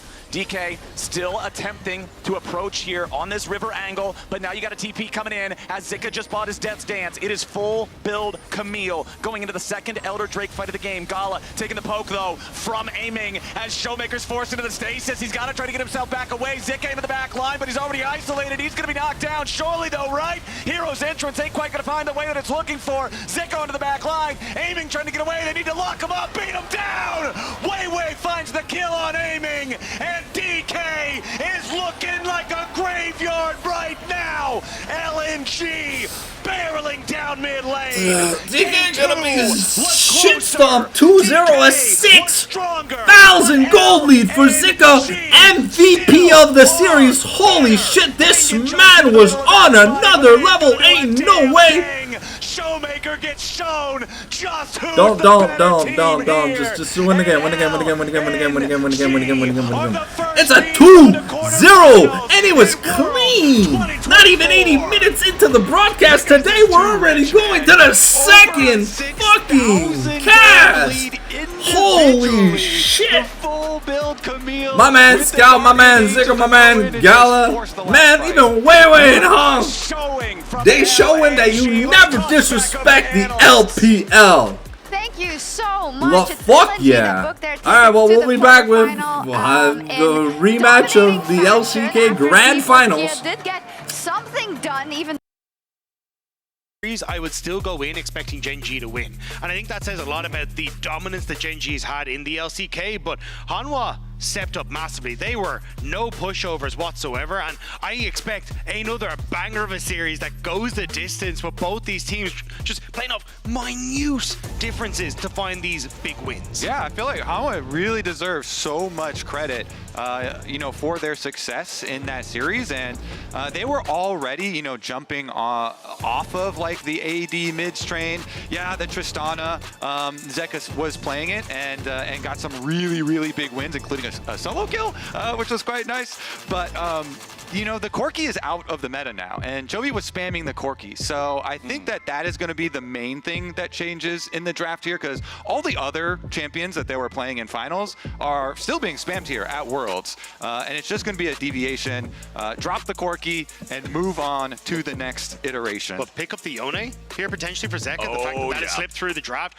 that could be, well, in my eyes, the difference maker here for Zek. He's been incredible on that pick, has fit directly into his wheelhouse, and I think it'll be such a massive pickup for Hanwha here. I feel like it's Worlds 2024, boys. If Yone's open and you don't lock it B1, I'm wondering what you're doing. Should always be first pick. Yup, HLE immediately jump on the chance to do that. We'll just make sure we catch up with everything else. Bans, Nidalee, Ziggs, Skarner banned out by Hanwha Life, and then Gen G taking out the Smolder, the Jax, the Maokai. So Aurora had actually creeped up to be the most banned champion, even with all the nerfs that were received heading into Worlds here.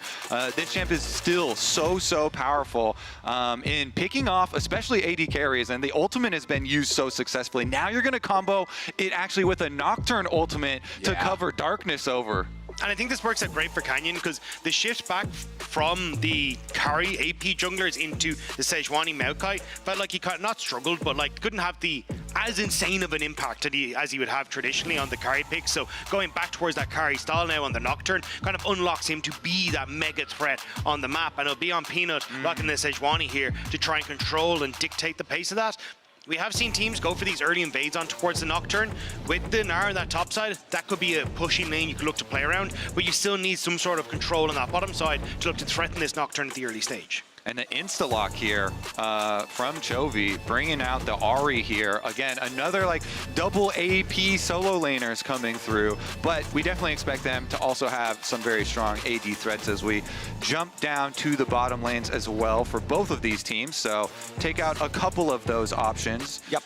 Viper's Ezreal is the first one to hit the ban phase. Yeah, they'll take that one off the table. Very evasive, very slippery, very difficult to deal with sometimes if you don't have enough lockup to deal with him. However, Sejuani and Yone, plenty of lockup on that one, plenty of CC, plenty of engage potential. Let's see what we want to ban out here on the Hanwha side. Get rid of the Kalista, get rid of some of that early power available through the marksman role. Yeah, and I think that's really what they're trying to hit, because this comp, when it gets to level 6, just pops off as Gen G. A ton of early skirmishing power, so trying to alleviate a lot of that early pressure seems to be the game plan for Hanwha. On the opposite side, I'm curious if it's going to be a Jhin ban. Just get rid of something that kind of plays out of the main team fight and makes it a little bit more difficult for your dive to function on Gen G's side. But other than that, I don't really, there's the Jhin, because I don't really know what other self-reliant marksmen, apart from Viper, who has brought out the Xayah. But do you really want to go for the Xayah in this meta? It's a bit hard to say. Yeah, I mean, if you're facing a lot of the dive, you know, Kaina always is nice there. I like what HLE have gone for with banning out some of the lane dominant champions here with the Kalista. Of course, Pays, amazing Kalista, showed it again versus Weibo already this tournament. Had his 28 bomb at MSI that he was able to drop. That also had Lehenz's Blitzcrank in it, by the way. You know, one of the super flavorful picks that they have up their sleeves. Let's see what they go for here. Okay, now this does bring some more structure too. You know, you're looking at this scheme comp and you do want some more CC in it. The Varus does offer that as well as a pretty strong lane phase.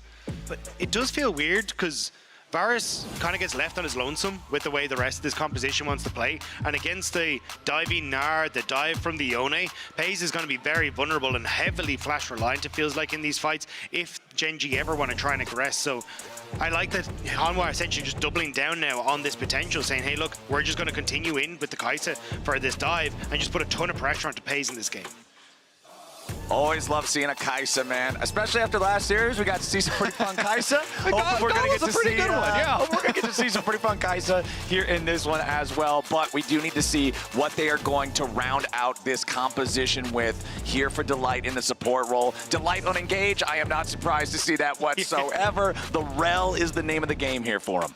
Yeah, he's probably the best engaged support in the world right now. This guy's absolutely insane on the Rel, the Rakan, some of these picks that really start to stand out for him. But I do like the Rel specifically in this because not only does it have great engage, it can also work very well with the peel that you need, thanks to that Magnetic Storm for Nocturne as he dives in, things like the Ahri as well, just being able to keep them off of your backline. But I like just an all-round hitter here for Hanwha. It comes off great. Yeah, I mean, it's a very interesting dichotomy that we have because, you know, they have really hard engage here on HLE. The final pick for Lehens is kind of counter-engage with Renata, trying to get your ulti off to buy some space. If you can create darkness with Nocturne and avoid damage, then Gen G can pull this off. But again, Gen G are going with a way squishier comp.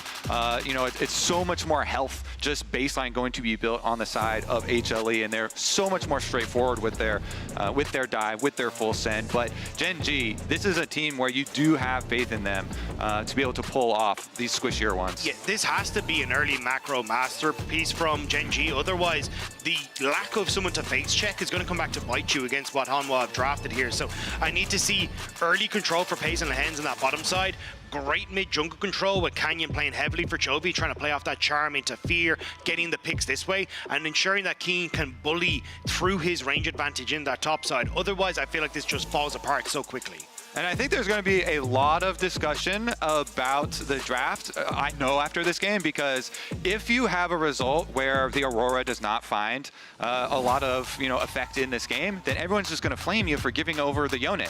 Like, they gave over the Yone first pick, and yeah, they got to trade back and grab the Aurora for themselves, which I think is a very strong champion and has been very useful and has been highly banned in this tournament. But if you're unable to, put the extra pressure onto Viper with it and make good use, then everyone's just going to go back to, well, look at Yone's stats this tournament. Hello, he's barely lost any games. He's absolutely crushing it, and you're giving it over to Zeka, who loves this champion, already used it to beat you. So and it's also there's a lot of talk I can already see. Anime protagonist, you're putting in the block and just saying, hey, show me what you've got. And that's kind of where this Yone edgy guy just gets to show his stuff, right? He wants to be close and personal with you, so you're kind of just setting that up. So curious now to see how Gen G want to try and make this happen. I don't think they want to opt in towards a lane swap, but it looks like they're just trying to deny a potential lane swap. But I didn't catch there if Viper was spotted as they moved through. All right, as we're waiting on minions to spawn, we do want to bring up that our featured matchup presented by Mercedes-Benz this game is right there in the mid lane between Zeka and Chovy. These guys that have had some serious blows back and forth before, even though the all-time record doesn't really favor Zeka. I was looking at some stats before the series today. Zeka's all-time series record against Chovy is 2-16. Two important ones, though. Yeah, the two ones that he won were World Semifinals 2022 and then LCK Summer Finals just this split. Two big ones for Zeka. LCK Summer Grand Finals. It's not about the quantity, it's about the quality. Is it kind of Chad, no? Beat you in some really, really big ones. And of course, we do have the lane grasp swap. On the Ari, grasp on Gnar, so that means our supports are going to come mid. Actually, well, I we have guess Keen the coming mid, so healing it's and not going HP to be the scaling support can plus, allow mid laners here for soaking level 2, at least for the side of Gen G. And Delight's just going to pass on through and try and peel some of the jungle attempts here from Canyon, since they did have the ward. Yeah, I don't think Gen G spotted that Viper was topside. They only saw Doran, so thought it was going to be standard lane. So Gen G had kind of gone for this in finals, where they went for the lane swap, and they played for basically what Delight is doing now, which is playing down towards that bottom side, having your top laner TP into the play. But I think it's a good call from Hanwha, because Keen in a lane swap just not going to do that great, especially on a potential dive. So they kind of have to adjust now on Gen G's side. And it's kind of interesting to me, because a lot of it was in the previous iterations you're talking about, the support actually soaking the full level 2 from the mid lane. But because he went over to Canyon and kind of messes around with Canyon while Canyon's doing jungle, you still have Delight on the level 1 on the rel. And so the defense is going to be a little bit more difficult. Okay, Doran eating a little damage here, but because Delight shows up in time to keep him protected, I would think that Hanwha would still be all right here. One extra turret shot there onto Keen as Doran transforms back into Mini Gnar. But that was the nice adaptation here. Doran wait until he's about to hit Mega Gnar, then TP's bot, so the potential dive on a Mini Gnar is way more difficult. Delight now gets into the bottom lane, hits level 2, and now that completely dissuades the dive. So not only do you have Doran, who's gotten into a great start here, he gets that whole wave, and you can see that XP advantage already for the Gnar. Yeah, and it was kind of Delight was like, okay, fine. I don't get my level 2 for it, but then Canyon also wasn't level 3 for it, so then you didn't have the extra threat there, and they kind of domino effect. So nicely done here out of the lane swap. And it should be just continuing on with those sides of the map kind of split and finishing their clears off. Pays forced to flash away there from the crash down of Delight, as he did find the wraparound attempt there on the Gen G 80 carry. Yeah, fake the reset. So traditionally you'd see Delight now reset, go top and match this because of this potential play on Viper. Well, Viper trying to get away from it there with a supercharger. Keen down to 250 HP, but Lehens throws out the handshake, forces the cleanse from Viper. Yeah, but that's where you want that support to be there, so that's why it caught Pays off guard, because you would assume he's going to go back and match that topside play, because now there's no one on the top end of the map to try and catch the potential for this push in. But with Peanut now moving back up towards the top side, they're okay to still soak the wave as Viper. He'll just be a little late on the reset. Look how scared Pays is in the bottom side. Yeah, he's been hovering in that bush for a long while. He's hanging out, man. He knows that there could definitely be some overloading happening on the map in a lane swap type of game. As mid lane, Chovy getting this wave shoved out, wanted to crash it into the tier 1 here, but Delight is to the side. And as Pays just reset and went back down bottom side, now they have vision of it, so they also reset, and they're going to send Viper back down there into the lane. We'll see if that flash actually ends up getting punished, because Dagda, you mentioned it in Champion Select, but as the game goes later on, that is going to be a very critical flash, and Pays is going to have a very difficult time staying safe with all of this engaged in his face. But even now, after swapping the lanes back and sending Viper right back down here, that is going to be an area of possible attack for HLE. Try and punish Pays on his flash cooldown here while his lane is a little bit more vulnerable. I'm curious to see how Canyon tries to play this though, because Delight's still level 2, means that it's very difficult to actually play aggressive on this bottom side while that flash is down. So Pays and Lehends can play up, push in this wave, potentially reset and look for the Void Grubs that are spawning in 20 seconds. But there is also an argument to just say, hey, we're going to try and farm it out, just like play it safe, because we don't, with the level advantage for Doran, who's about to take over to 6, having access to those ultimates is actually far more valuable. So I think there's a lot of factors for Gen G to try and look in towards this. And for Hanwha, they would rather just keep Viper in that bottom side, because in a 3v3 with both solar laners hitting level 6, they're in a great spot. Yeah, and Peanut with his level lead over Canyon, because of the early antics there, goes right over the grubs to start those up on spawn.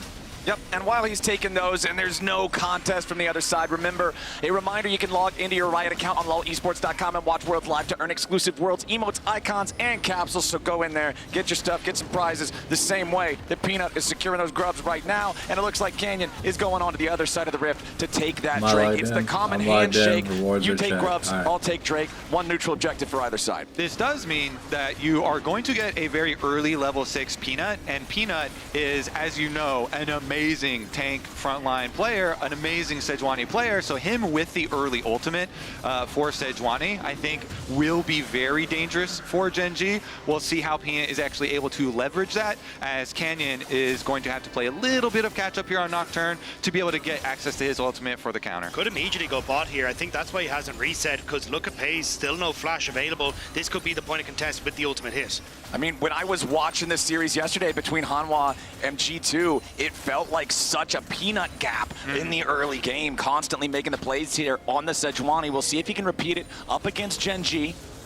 Is hanging around down here, but no opportunity to really do a whole lot against Lehends and Pays. You saw Chovy also potentially going towards the bottom lane, but ended up going back into mid here instead. Still very close gold between the two squads. Nobody really pulling away with a lead thanks to extra wave management or extra rotations that they were managing to find against their opponents, catch them off guard a little bit. Always fun to see and go over to, you know, the relationships between all of these players on these two teams. Not only was finals a banger, but of course Peanut himself and Delight and Doran, all ex-Gen G members, and you know, trying to pay the visit on bottom lane. But respect given and control ward really paid off there, so they got to even the old say hi and bye. Right? Like, there's so many interactions between all these players, and they know each other so well, not only just from playing in finals, but being on several teams together. So I think it's always the Griffin memories. Yeah, exactly. Yeah, so that's why I think it's really interesting. Whenever you see teams like this go up, it just means that there's so many layers upon layers of mind games and trickery and everything that's going into this that it always gets so fascinating to watch. The Korean onion of teams and players constantly unfolding from layer to layer, showing us deeper and deeper connections between these guys. As we still have no kills on the board, 8.5 minutes in. Both teams have been fine with this very quiet early game. Yeah. I mean, people were even calling Hanwha Life like Gen G Orange, you know, and kind of memeing on it. But really, adding the 2 extra world champions really does change the way that a team plays. And everyone's so hype on Viper and Zeka especially.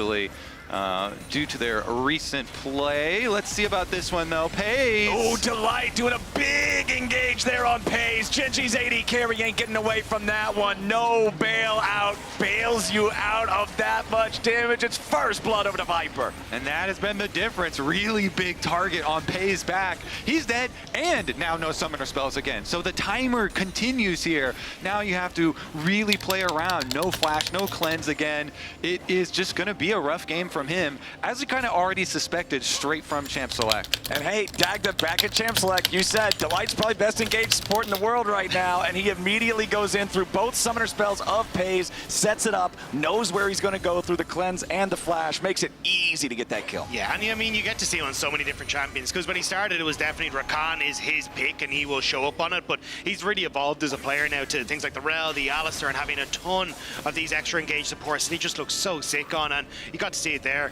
Yeah, it feels bad strong he is on these to picks, see for Viper with that 1-0 kill. He's got static shift to advance after. He's menace now in just controlling this matchup against Paze. And Peanut is just so crafty, so intelligent, goes right over there. They get the kill, they get the double summoner spells, and he immediately, invests everything into the shield here. For the Locket, early first purchase for him. Second grubs, he's going to head right back over there too. They have their duo lane finishing up Viper with is the huge wave, compared to and now the that Zeka. they have a nice low item advantage for Peanut himself. He kind of brushes off some of the damage though. You do need to try and buy time here because Peanut doesn't have his ultimate up and available, which is why Gen.G are trying to play off this timing window to attack. Move down from Hanwha Life though. I don't know if they can get all of them though, because that was also Varus ultimate used for the little chunk of damage. Yeah. All right, second Void Grub is about half HP. Peanut's going to step forward, try to take that one. Meanwhile, down to the bottom lane, Doran trying to get away from Keen. He's down to 100 HP while the Grubs are fought for. 4 secured by Hanwha Life, meaning they will get the Void Might spawns. Exactly. All of it is just depending on at least getting 1 Grub out of the first pack, and then you still have the threat for the second pack of Grubs. Meanwhile, Keen here, the Aurora pick that we were highlighting, also going to be able to get some extra pressure. Pushes in. This should be a turret plate. Very, very close to getting one. Doran's going to say, no turret plate for you. I'm going to take away your minion wave. Even with that juicy, tiny sliver of health away, Keen can't get it quite yet. Yeah, wanted to get the potential stun underneath the tower. Doesn't manage to hit. Nicely done by Keen to escape, but it does mean Doran will just reset and move back up to the door as the top side, because its Dragon is now the big protocol. 10 seconds until that one's available. Zeka's good control over the mid lane, but hasn't gone for that reset quite yet. So I think Gen.G should be able to get control with Chovy in mid lane, then start to roam down towards this objective. But on the upside, Paze, not really in a position quite yet, but should be fine to contest the wave anyway. All right, Doran just continuing to mine some plates off this top side tier 1 turret. Canyon still behind in pace in the jungle compared to Peanut here on the Sejuani. And I feel like that's a little bit problematic because when you think back to the Gen.G that was dominant like earlier on in the year, you were thinking about Canyon on these AP junglers just power clearing, outpacing, setting this insane tempo where even if you can outplay Gen.G, they just still have more money because they farm better, and it's just not the case here anymore. But he hasn't really had an opportunity to get into any of these lanes because where do you try and focus? You've no real setup in any of your lanes apart from Chovy, and Zeka's been doing fine with Peanut putting pressure on towards sides, and now at the Dragon Pit, yeah, and he's got his experimental hex plate done, so I think we see his first ulti here. Okay, Delight with a hex flash over the wall. Peanut. Glacial Prison onto the hands, but it ain't gonna be a whole lot now. The lights go off, Paranoia goes in, Gen.G with a kill on Peanut, and this is exactly what they needed. Zeka tries to use Fate Sealed of the wall, but it's an arrow through his heart. The Samurai falls to the Archer. Gen.G take Drake +2, and they ain't done yet. Keen still scrapping here back and forth as Doran and Delight are both forced back. That was a huge moment for the Gen.G squad. Chovy spirit rushed over the wall into the way of the Fate Seal, so Zeka couldn't get over despite him flashing away. Really good stuff from the Gen.G mid laner, and a great fight for Gen.G as well. All right, looks like bottom tower gets teleported on. This is going to be so low though. Can they? Yeah, Zeka immediately arrives, but now the turret is dead. Zeka goes in 1v3 trying to get the kill on Lehens, but there's not enough damage. Even with the Yone, even with the strongest champ in mid lane, right now, it's not quite there as the tier 1 turret falls. Peanut now stepping into the river. Normally, I wouldn't even bother talking about Peanut doing that, but after last game, we saw some crazy stuff in the bottom side river, so I got to be careful with those. Yeah, I mean, they still, Gen G, yeah, they get the advantage in the team fight, get the extra kill here. They get the bottom tower, more gold there. And topside, they're still going to be able to protect, so they teleport immediately back out with Chovy. They kind of rotate their solo laners here. As Keen recalls, Chovy goes to replace him on the minion wave, and they keep their defenses strong. And the fact now that you're back out on the map first is crucial for the Rift Herald that's just about to spawn. And we're going to get a glimpse at our MasterCard lane economy snapshot. You can see a lot of the gold is actually on Lehens right now, but it is still Gen G are getting like good advantages on the map side. And this is what we were talking about coming through from draft, is Gen G needing to outplay on the map and outplay with their macro. And even though it looked a little ropey at the start, they're starting to get control now. And the thing is, Gen G's so calm. Even though Canyon was a little bit behind, he funneled all of his money to make sure he could get his experimental hexblade done in advance of the dragon. And so he gets there, still has his full item. They immediately ult onto Peanut. Him plus Pays able to take Peanut down and secure their second dragon. So dragon stacking game plan still on course here for Gen G, plus the extra little bit of gold that they did in advantage as well. And because he's got all that extra ultimate ability haste with his experimental hexblade, his old Nocturne ultimate is ready again, so they go over to next objective, and we'll be able to burn this one down no problem. That is gone before Hanwha even has a chance to try to move up and do anything about it, but now Delight needs to be a little bit concerned. Keen is going between worlds, but it's not enough. Delight can still just walk away from it. But the fact he gets to walk away opens up Doran to go for this pressure on the bot side turret. No TP for Keen or for Chovy, so it should be some damage down, but he did start to roam up towards that mid lane, so I don't think he'll actually be able to get a ton of chunk, and actually even the wave not ready in the position, so it doesn't get any work done off the back of that.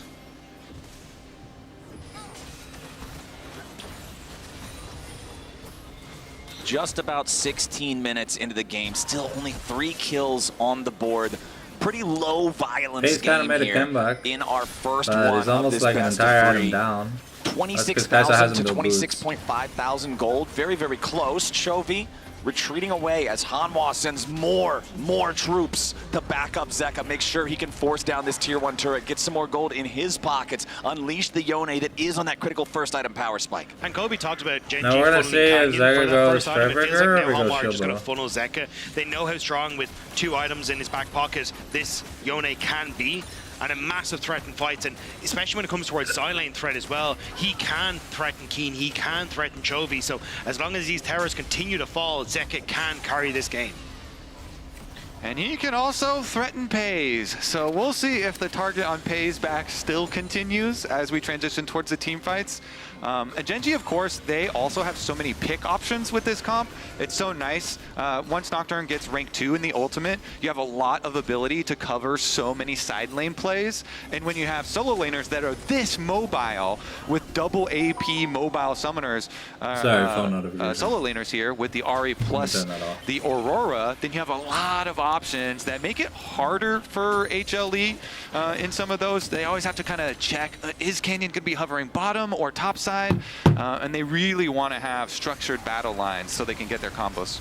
And the other thing that I always think about when I'm looking at Nocturne in a game, especially when you're up against 2 champions that like to play side lanes, that like to split push like a Yone and a Gnar, Paranoia also stops your ability to see the ward and teleport to the ward, so you've got to be there to the objective fight sooner, as now the Herald driven into the tier 1 turret there by Canyon. Doran has to flash back away, but Peanut's ready for the counter attack here with the Glacial Prison, but a nice follow-up comes in from Delight. Over the top goes the hostile takeover. It's already death for the support of Hanwha Life Esports, and Gen G are swift to deliver it. Chovy jumps forward with another one of those spirit rushes as Zeka is forced to snap back to his body with a soul unbound. Gen G with the 1 for nothing. With the enemy tier 1 turret nearly killed, they're going to go down to the Drake. Meanwhile, Doran taking the opportunity, using the TP to go into the top lane and look to dismantle the tier 2 turret. The darkness crucial there and actually recovering the retreat from Gen G. Zeka was still pushing top and had to teleport into the play, so he wasn't there as that fight kicked off, wasn't there to follow up on a great engagement engage from Delight, but Hanwha, TP topside, they would get the tier 2, but a third Dragon for Gen G, one stop away Soul from point at Infernal 18 Soul. minutes It's so is cool to pretty watch how both fast. of these teams, regardless of the different outcomes of the team fight, While immediately Yeon just has move a on bit to of the a next gold step. lead. Even though Hanwha, You know, like, Ari, okay, fine, technically, you know, she that was a has good, her Malignant. flash and She's not disengage from going Lehend. the You guys vegan got, build. She's got the gonna kill go there. a little We bit are more going to damage immediately with, transition I to our believe, next the objective. Leandries. We know you're going to be able to get Dragon Jovi number doesn't 3, have it yet. but even though We're we gonna lost, we're fade going to still ashes try and get to something combine. out of it and try and salvage some sort of consolation prize. But that was a really nice disengage. You know, you mentioned the Nocturne ultimate, but also Lehend's, after he flashes, after the stun wears off, he's able to get his Renata ult off too, and they're able to get their little counter. I do think, though, Gen G are not only like a step ahead, kind of 2 steps ahead in a lot of these plays, though, because oftentimes when we're seeing is Hanwha want to try and threaten onto objective. You can look at now, Keen has already pushed in that top side, so creating a point of contention on the map. Chovy was doing the same just as we're starting to set up for Dragon, and it feels like Gen G are always quicker off the mark to get towards these lanes, creating pressure for Hanwha, and right now, Hanwha are kind of struggling to keep up. So even though we're saying Zeka in a 1v1 is great, the wave is gone before Zeki even gets there, and Chovy's now drifted to somewhere else, and you're just constantly playing catch-up as Hanwha right now. And always, when you're looking at who's getting side lanes here, look where Canyon is. It's so efficient for Nocturne when he has the extra range from his ultimate, finishes up his Gromp while Chovy's finishing up the mid wave. They're covering their side that they still have their split pusher on, even though Hanwha can have members there. They're so confident with Ari ultimate, plus summoner spells, plus Nocturne even hovering around.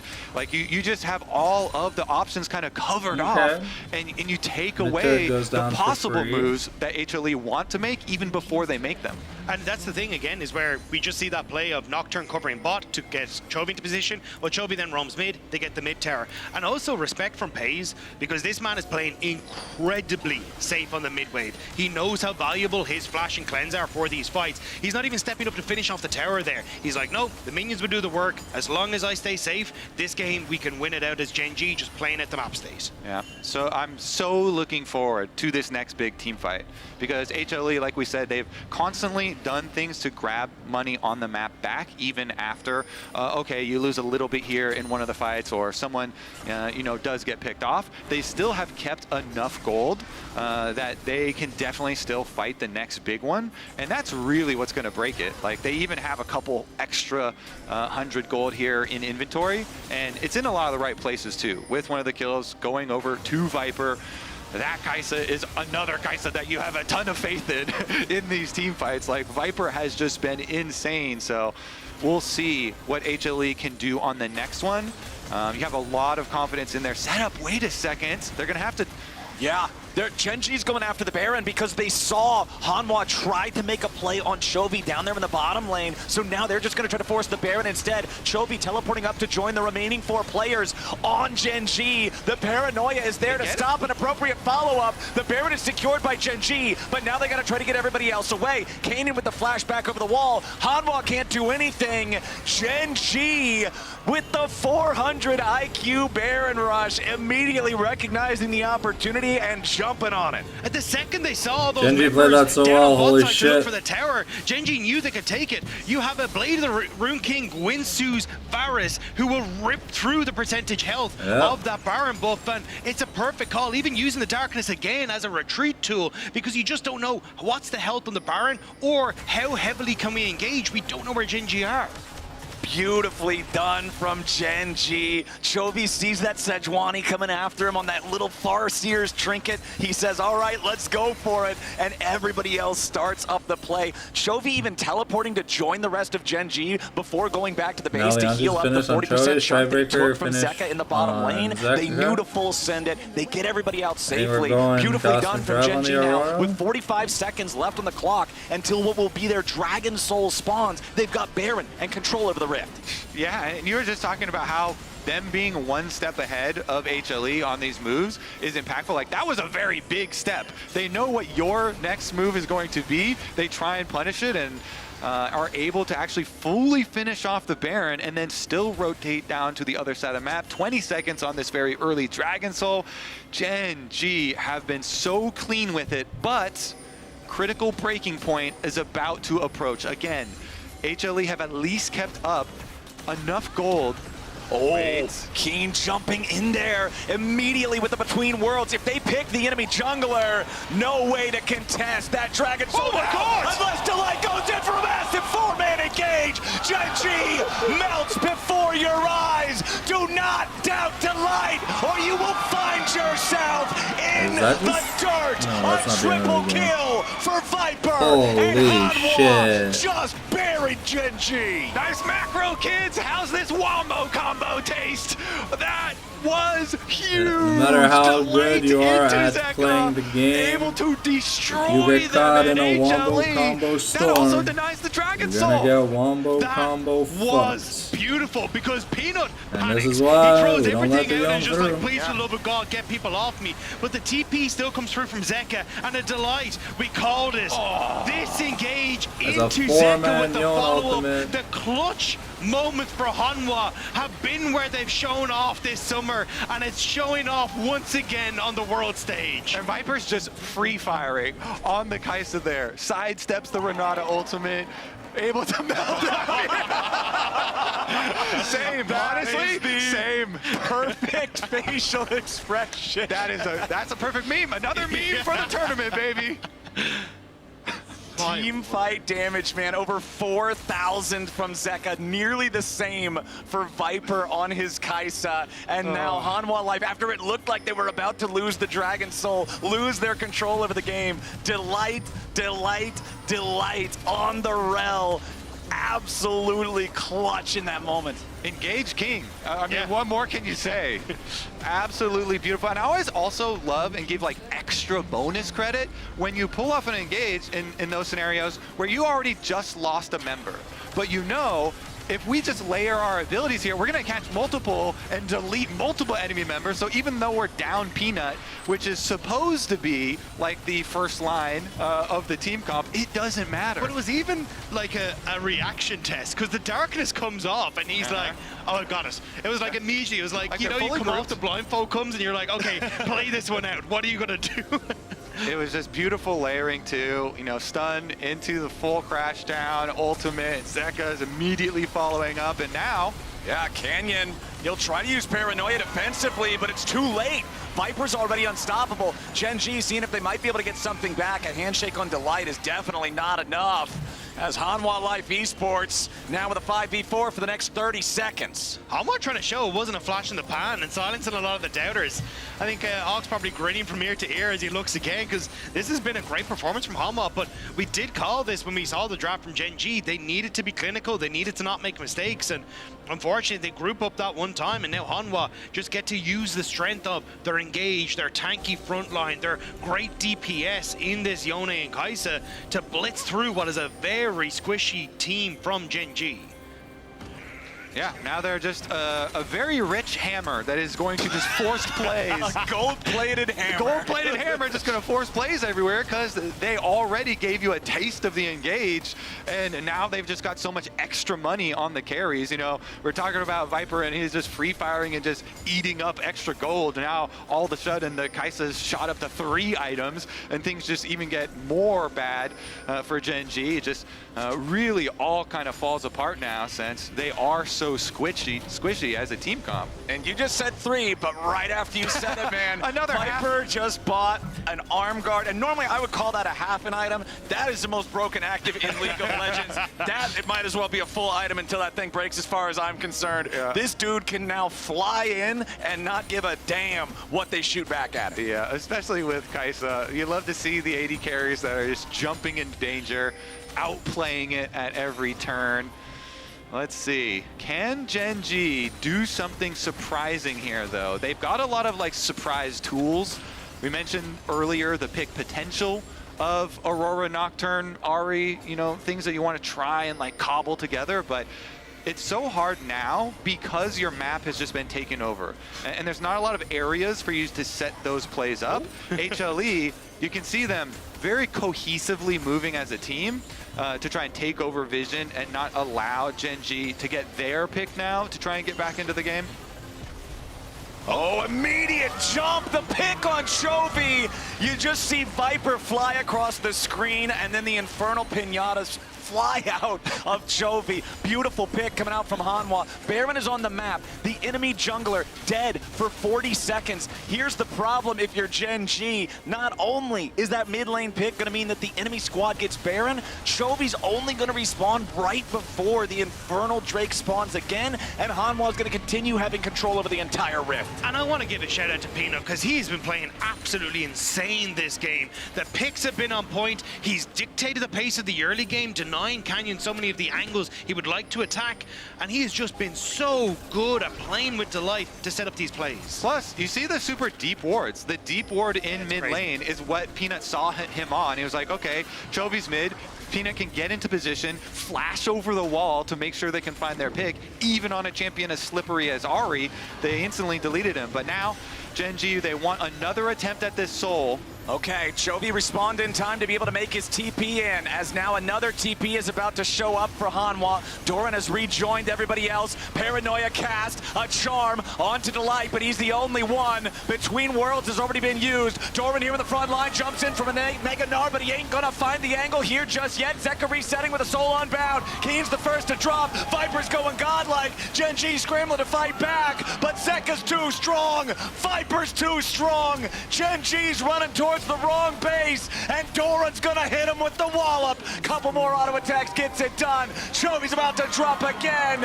I don't think the Varus is good. Call it a fight for Hanwha. Call me the LCK champions. Hanwha showing why they won, why they threatened Gen G, and why they want to join LNG in the quarterfinal stage. We got 15-second death timers still ticking down for the Gen G team as HLE are on to the Nexus turrets. They will crumble before them, and Hanwha Live Esports take Going the game first two. game in the LCK. Really bad draft from Gen G.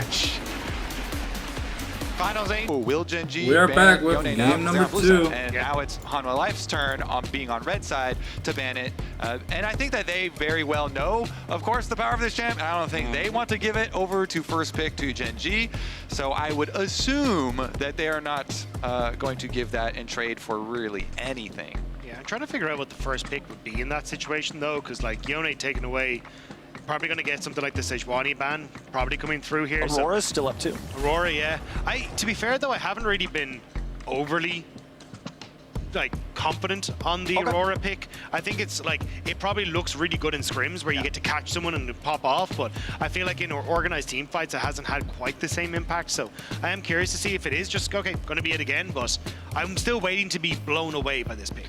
Yeah, I mean, if they were willing to not ban Yone on red side and then pick up the Aurora, then they're like definitely still willing to first pick it here on the blue side, or at the very least hover it. We'll see about the final lock-in. They got it. They got it. All right, so it's Aurora first for the side of Gen G. Jax, Smolder, Maokai banned out by their side. Hanwha going to go ahead, take out that Yone like we were talking about, alongside the Nidalee and the Ziggs. You know, Kobe, coming from North America, where Nidalee is just nothing but a bait pick all the time, I have to remember when we get to these international competitions that, oh yeah, you really do have to ban this away from Kanye. Like, this is a real champion now. Yes, you certainly do. And it is actually going to leave open another Vi combination here. So again, similarly to the previous ones that we saw, it's like you go for an AP, like kill-oriented matchup with Vi. The Ahri, of course, is very popular. They're going to go AP topside first, as Rumble has just been spam-picked even after the nerfs. Seems like nobody cares. On the other side, they actually instantly take away that Ahri possibility and pair it again themselves. Is the Gen G are just doing It's the good setup salty for run Zeka back? to go for Silas. Has always worked relatively well in towards the Ahri, and well, instead he's going towards the other pick that he made his name. That is world champion of 2022, Zeka, to you there. Put some honor on that. Yeah, on the Akali. Oh man, this is beautiful. back at Worlds and back on Akali here after a Yone game. Beautiful stuff. Very, very excited for this second match. And with HLE already having advantage in this series, like I'm feeling so much pressure for Gen G now, and we're not even done with the draft for game 2. Yeah, and the interesting thing here for me is, although the sides are swapped, Gen G's running it back from game 1, right? Like, you look at the 3 champions that they've picked, we're doing the exact same stuff. Meanwhile, on Hanwha Life, everything's looking a little bit different here. Yeah, I do like the Renata ban, though, because that was kind of clutch in a lot of games where it was going to be, hey, we can dissuade you from that big dive, which you can already see Hanwha setting up for. So I'm curious if we get the Ezreal and the Kai'Sa ban now coming through on towards Viper just to deny that easy follow-up, and then it becomes a case of what do you want to try and take into that AD carry position when so many of those easy self-reliant champions are removed from the pool. All right, Renata, Xayah banned away, Ezreal banned away. Remember that Ezreal was also banned last time. Kind of vibing, actually. Yeah. My jet lag brain started dancing. Just having a great time, dude. I respect that. You know what? Live your best life. We got some good games. We got some chill beats. We might as well relax. How else would you want to spend your weekend, you know? All right, what else we got? Kai'Sa. Yeah, Viper's been scary. All right, we take out the Kai'Sa possibilities with the dive. Of course, even with just the Vi, you're already scared about any of the setups for that champ. And by banning out the Kai'Sa, you also kind of break up and lower a little bit the Rel priority. And so you're like, please, Delight, don't just combo us again and win the entire fight. Viper's definitely been a Jhin lover, so we're gonna have some more long range, more CC as well from this champ. A lot of possibilities here actually for HLE for some kind of drawn out team fights. But also then the counter pick for Delight, which is going to work out fantastically as well. You just saw how good he was in the Rel, but now you get to answer for whatever Lehends wants to go for. Yep. With the Kalista Hubbard, I'm still imagining something like an Alistar probably for Lehends, and maybe you just gift the Rel across, just saying, hey, I can answer into so many of these knockups having the Alistar, and that repeat send into the Fate's Call just gives so much bounce house potential to Gen G. And since we're already on the last pick, we know that there's no place for Sylas to fit into the enemy comp if you do Never pick it. Also, because we're so late in the draft, I also really like the late Jhin picks. You know, Jhin picks when you already see enemy top and jungle picked, so you know there's not going to be like super beefy tanks of Skarner and stuff like that in it. And so you have faith that, you know, the Jhin is going to be able to do plenty of damage. And the Leona for Lehends is kind of good.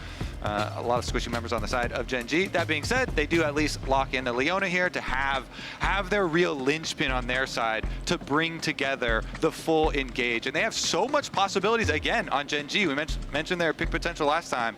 Gets even bigger here. And I always like Leona into Jhin as well because it's so easy for if he opens up the curtain call and you're trying to disengage or anything, you can just throw the solar flare and just, all right, curtain's done. Spotlight's way too bright. Need to move on. Well, there is the Rel that we were expecting once again for Delight. Yeah, and I do think it works out perfectly here. You just have follow-up great engage on Peanut with the Vi. You've got two very much dive carry potentials coming through from the Akali with just her ult, but also the threat of the Rumble ultimate on towards a backline with that follow-up. So it's very easy for Hanwha to operate in this sort of composition. And again, Gen G, they kind of need to get out to the bat swinging because yes, you've got a Leona who can face check this, but it's a very similar composition to what we saw in the last game. So does that mean, let me ask you this, gentlemen, we'll just be direct about it. Did Hanwha win draft? I don't think it's that big of a difference. I think this one is going to be gameplay for sure. Okay. Those are my favorite ones, because, to be honest. Honestly, there is so much pressure on the side of Gen G with the lanes that they have drafted here. And remember, back to the first game, like it was just because Hanwha were able to get the big team fight and full combo on them. Gen G had been able to maneuver objectives really favorably for themselves. And so, yeah, honestly, I have no problem with a lot of the re-picks here for Gen G. I'm just curious if we do get another lane swap, because it did definitely help in the early stages for Hanwha and just being able to avoid a lot of these terrible matchups, because at the moment you're still looking at 3 pushing lanes for Gen G, which is always a terrifying prospect to give across to this team. Oh, yeah. All right, let's see if Gen G can take us to a third game. Remember, the original LCK finals, the summer finals that we had just a few weeks ago, did go the distance all the way to game number 5. We'll see if Gen G can take us all the way to the third game here in this one, or if Hanwha is going to be our second team heading to Paris for the quarterfinals, if they can repeat the success that LNG just had with the 2-0. Gen G invading enemy jungle here, gonna force Peanut back. As Lehens and Keen step far forward into the chicken brush. Looks like Hanwha Life not super interested in this. Yeah, nice full jungle takeover there for Gen G to be able to suss out any early spread play here from HLE, but HLE, ooh, quite gets it. Okay, does find the ward. On World Patch 2, the wards still give a little bit of experience. So nice little boost there for Zeka plus the bottom lane. And the ward left behind on the red buff here by Gen G will suss out that it is going to be bot side start for Peanut. And Vi also, kind of like Nocturne, is almost always going to go for the full clears unless, like our first series of the day, you have a specific matchup that has CC in it that is going to bring you there. And it was a beautiful, you know, deviation from normal play to go up there, play off of the Renekton stun, and get it. But should just be full clears for both junglers to opposite sides. The only argument I have against it is if Peanut wants to try and get in towards that top side to maybe burn a flash from Keen and help out Doran. But I mean, you can see at the bottom of your screen how very dominant Gen G has been in this matchup domestically. So Hanwha looking to really upset the apple cart once again here on the world stage. Yeah, I mean, Hanwha put a stop to the early talk of Gen G talking about their golden road even. You know, really big combo breaker here that Hanwha were able to pull off in finals, and they're not stopping. They want to do it at Worlds as well, with already being a game up. Gentlemen, we're talking about the past right now. I am just so much loving the present because there is no lane swap. That is always a blessing here in a game of modern League of Legends, as once again, our reminder, Mercedes featured matchup. The mid lane, Chovy versus Zeka, the Ahri. Last time around, the Yone reigned supreme, as he has done in most matchups so far in Worlds. This time around, Ahri versus Akali. And sorry to take you to the past again, Flowers, but that featured matchup does have roots in, you know, semifinals of Worlds, and Zeka taking us back here with the Akali as well, back to when he did get the World Championship for himself. Of course, the early stages against Chovy's Ahri are going to be a little bit difficult, getting pushed in a bunch, and the Ahri also going the Grass Spear, stacking that up. Ooh, Doran with the flash, but Keen immediately flashing back away as Peanut was going top, looking for the angle. Yeah, and that's what I was kind of expecting, to wait for Peanut to come in. You try and look for the slow with the Harpoon, and then maybe you can get a flash from Keen and keep Doran's, because then you've got a bit more kill potential from Doran if you do land an electric Harpoon on towards Keen. But just flash for flash burn to that top side, and you still got Peanut who's just going to look for the reset now. But I do want to go back towards the conversation, because I think Zeka, 2022, we look and go, oh, well, it was like Akali's and Silas's in the meta, and that's why Zeka really popped off. But he has really grown as a player over this last period, where he has started adding tons more to his champion pool. Like, he looks insane on picks like the Azir. He looked great in the AD carry meta. This guy has come in as an all-rounder now, as just a very, very competent and strong mid laner that you always have to fear. Hens backing up a little bit here as Delight found that Shattering Strike on him, but HLE pretty much undeterred down here in the bottom lane Farm Fest.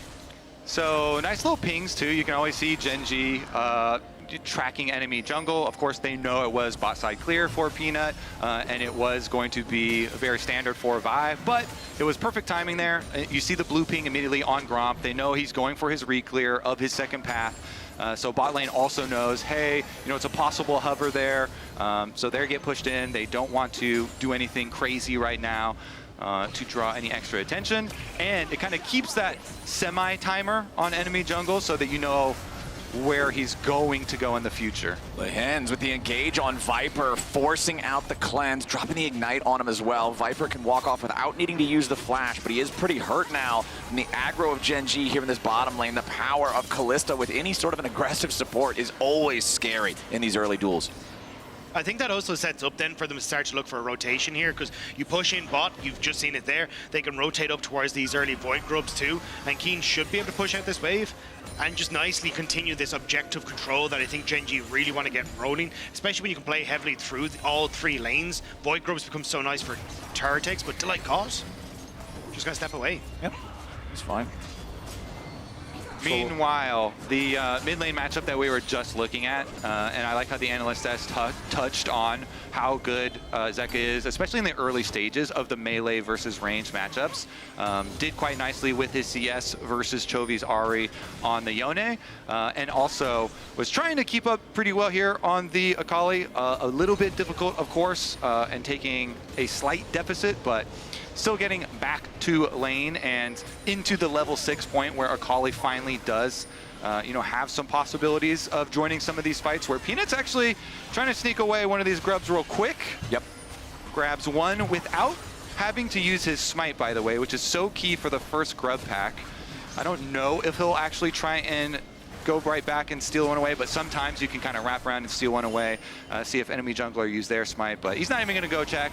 The job is done. You just need one, again, out of the first pack to put the threat of 4 on second pack. And I think he's just going to move down over towards this dragon. Even though you look at the reset coming through from Viper, they know that FaZe has just gone for the reset themselves, so they're just going to match Zeka. Goes aggressive on towards Chovy. Yeah, using that smoke screen to continue pushing forward, but with Lehends and Delight both joining in. Now Zeka's got to try to be a little bit more careful. Perfect execution to get himself back away to the safety of his own turret. But Akali now with half HP and no flash will not feel confident trying to go down and join this fight for the Drake. So that means Peanut's just got to give it up as Gen G walks their troops in and secures this objective. That is so massive for Gen G, and big credit to Lehends for positioning and timing and being there to be able to get Zeka's ult on the Akali plus the flash. Means you now don't really have to worry about any of the early burst damage and early possibilities of even getting, money to snowball into the Ahri. Plus, you chase them off the objective trade there. They get the extra grub as well as the dragon. Thanks for the leash, Mr. Peanut. But they already got mid-priority first, and mid-priority very, very, very frequently does translate into those neutral objectives. So nicely kind of cascaded from mid lane by Gen G here to once again put themselves into a position to control the dragon stacking. And Lehends was so impressive yesterday as well with his ability to be in the right place at the right time, catching out so many members of the enemy team, like wrapping around the back of that Baron pit to set up so many of these early engages and get Gen G into that strong point, but might need to double check himself. Okay, Lehends trying to get back away from this one. Shattering Strike not connecting there. Lehends doing a good job staying just slightly above the hitbox. Learned from the last game. I love a little perfect sidestep there. Able to avoid as well. So honestly, very nice stuff here again in the opening session for Gen G. As far as the objectives are controlled. Canyon again farming here on the Nocturne, trying to get up to his experimental hexplate as quickly as possible, trying to hit that breakpoint just before the next dragon, and seems to be on pace. All right, still pretty calm early game, similar to last time around. The team's just not interested in all the PvP angles, instead just farming it up, getting to the point where they feel like they're better suited to find some of those bigger fights, I would suppose. Gen G with a nice early lead though, about 800 gold or so. But that's what we are kind of expecting from Gen G coming into this fight. You have 3 pushing lanes, just let them do their thing and start to get these lane advantages, and you can see the CS numbers are coming through for them in every single lane with those advantages. So just take it slow, play for push, play for Void Grubs, reset, come back out, then use those Void Grubs to threaten towers, look for your next dragon. Everything on Gen G is already laid out as a very easy roadmap to follow. It is on Hanwha to try and find ways to disrupt that, and that has to be on Pinos. He has this Vi, has the level 6 or the ultimate available. Look for a play on towards FaZe, try and burn some of these early summoner spells, and maybe then that gives you that window to take the advantages out of Gen G's hands. And that's something that we were already talking about in game number 1, is Peanut is definitely the guy who can make those plays happen. He can find those angles, he can find those engages. It's just, can they manage to do it in time to make sure that Gen G doesn't build this lead up into something that's too formidable to make it work out the way they want it to work out, to be able to just have the advantage off of the angle and the extra timing alone of getting that engage that you need. Zeka continuing to farm up here in the mid lane. You really want to see that Akali hit his big first item spike as well, being the melee champion, being the assassin. Very important to not fall behind. And I really want to highlight all of the vision work that Gen G do. It's such a good setup here for the second pack of grubs, where we know there's going to be emphasis on those grubs. The desync timer there with the dragon, they've got fully warded up behind and leading to it. Plus, they have the mid lane control, so it's just like really nice setup here to, again, secure a lot of these early objectives for themselves. And they'll easily be able to get to at least 4 for themselves, probably 5, since nobody is heading over for HLE. And HLE, once again, trying to do the cross map instead. Don't even want to try and fight you on it. And they'll go for some turret plate money bottom. It's still Jhin though. And even with the demolish that's coming through from Delight, they are very slow at taking these towers. So in the grand scheme of things, you're still happy enough to take this trade as Gen G. And then you can just start to look for, hey, Dragon's up in a minute's time. Okay, let's, well, steal away some Campus Canyon, but then reset back out of the map, threaten a potential tower in mid, and you're always playing on the back foot here as Hanwha because of the 3 pushing lanes. Yeah, especially because later into the game, the extra grub with the Void Might there spawning is really going to help out the double AP splitting with the threat of the Nocturne covering, so they can try and seamlessly transition into that game plan as well much later into the game. Let's see about the setup for that dragon that you mentioned, though, because that is the area that HLE kept their vision in, and they do have the bit deeper of the ward there through jungle. Lehends, though, moving right in, on schedule, ahead of dragon arrival, clears out the critical brush there that has determined so many dragon teamfights. Try and set himself up with a good position to engage. Hanwha could try and go for some sort of cross map, and I'm kind of keeping my eyes on Delight because it feels like he's going to be the arrow that points the direction that they want to go. You do have already opening up on mid for Viper, but with Peanut on bottom side, it looks like Hanwha aren't really in a position to go for anything. Even Keen resetting as well to deny them any sort of dive potential, but yeah, just Hanwha not really in a position to do anything. It's an easy second Drake for Gen G. 5 grubs to 1, 2 Drakes to 0. A very, very modest gold lead, but still, everything in the first 12.5 minutes of the game is going their way, still with 0 kills for either side on the board, as Gen G now with a 3-man push in the bottom lane, looking to mine some more plate money away, as Zeka's already in the smoke, but with that defensive cooldown used with Solar Flare finding him, it's such an easy first blood for Gen G. Zeka thought it was enough to stay safe, but it wasn't. Now a flashback over the wall from Peanut, while Doran can't find the kill on Chovy. Hanwha thought they might have seen a counterpunch there, but Gen G gets away from it. Great job from Lehends to lock down Zeka in that shroud. Peanut steps forward. Oh, hold on now. Between worlds, Peanut could be in a little bit of trouble, but Viper's coming down to look to help him. Doran with a flame spitter, but instead, it's just another death, this time for Peanut. Delight wants to go in. Lehends finally drops. Viper gets the kill, and the curtains are called. Keen sniped down again. A double kill back over the Viper. Zeka shows up. The cavalry has arrived, and Gen G overstays their welcome. Gen G got duped. They thought they were the ones with the advantage, trying to push through, seeing if they get just a smidgen more of those kills in their favor. But it's actually Hanwha, whoever to turn it around, with some great shots raining down from Viper. Yeah, I mean, Gen G win the first fight and come out so ahead, and they even are like, oh great, we got another follow-up pick. But they have to call it just after that, you know. Lehends goes in, and they actually flash away to avoid it. Viper getting a double kill off this could be problematic, but even Zeka, who on the Akali died so early on the tower dive, also gets gold at the end of this super long extended. I love this guy. Dude, I love his reaction so much. Zeka still getting some money though at the end of that, and Zeka actually had a ring as well. So a couple extra stacks there on the Dark Seal. I think as well the fact that Peanut had so Sunder Sky completed was huge, because they try to burst him out, and he just gets the shield off of his passive and the Sunder Skies proc, which makes it really difficult to take him down and just buys that little bit of extra time. But this is still a Gen G favored map, and the Mascot lane economy snapshot showing that Viper, with that static shiv, very far ahead of FaZe, but how much can this Jhin do against the onslaught of Gen G? All right, here comes the Rift Herald. The Herald alone won't be able to kill the turret, but a Demolish proc plus a charge, that is the end of the road for the tier 1 turret here in mid lane. First turret taken for the side of Gen G. Hanwha had already secured the one in the bottom lane for themselves.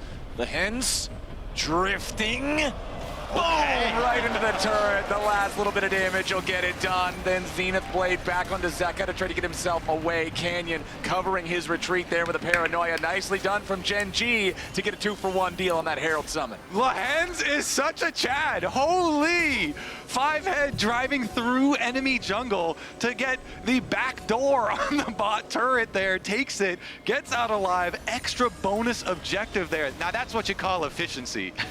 That's how you drive a Rift Herald, man. When they first made this change in the game, we saw so many people wreck the Herald into a wall or drive it a little bit silly. Everybody's got their license now. Everybody knows how to drive this thing, and Lehends might as well be a professional at it. This guy knows how to maneuver that Herald through enemy territory. Gen G, still though, they're only 500 gold ahead, despite the fact that they've had the lead for the longest time in the game because of that counterattack that Hanwha had underneath the tier 1 turret earlier. It's still so close. I think the difference though is now Gen G have 2 of those outer towers down, and they get to just use these aggressive lanes now to push Hanwha back further and further on the map, then drift up towards this top side, take the top tower, and then just continuously keep them pushed back.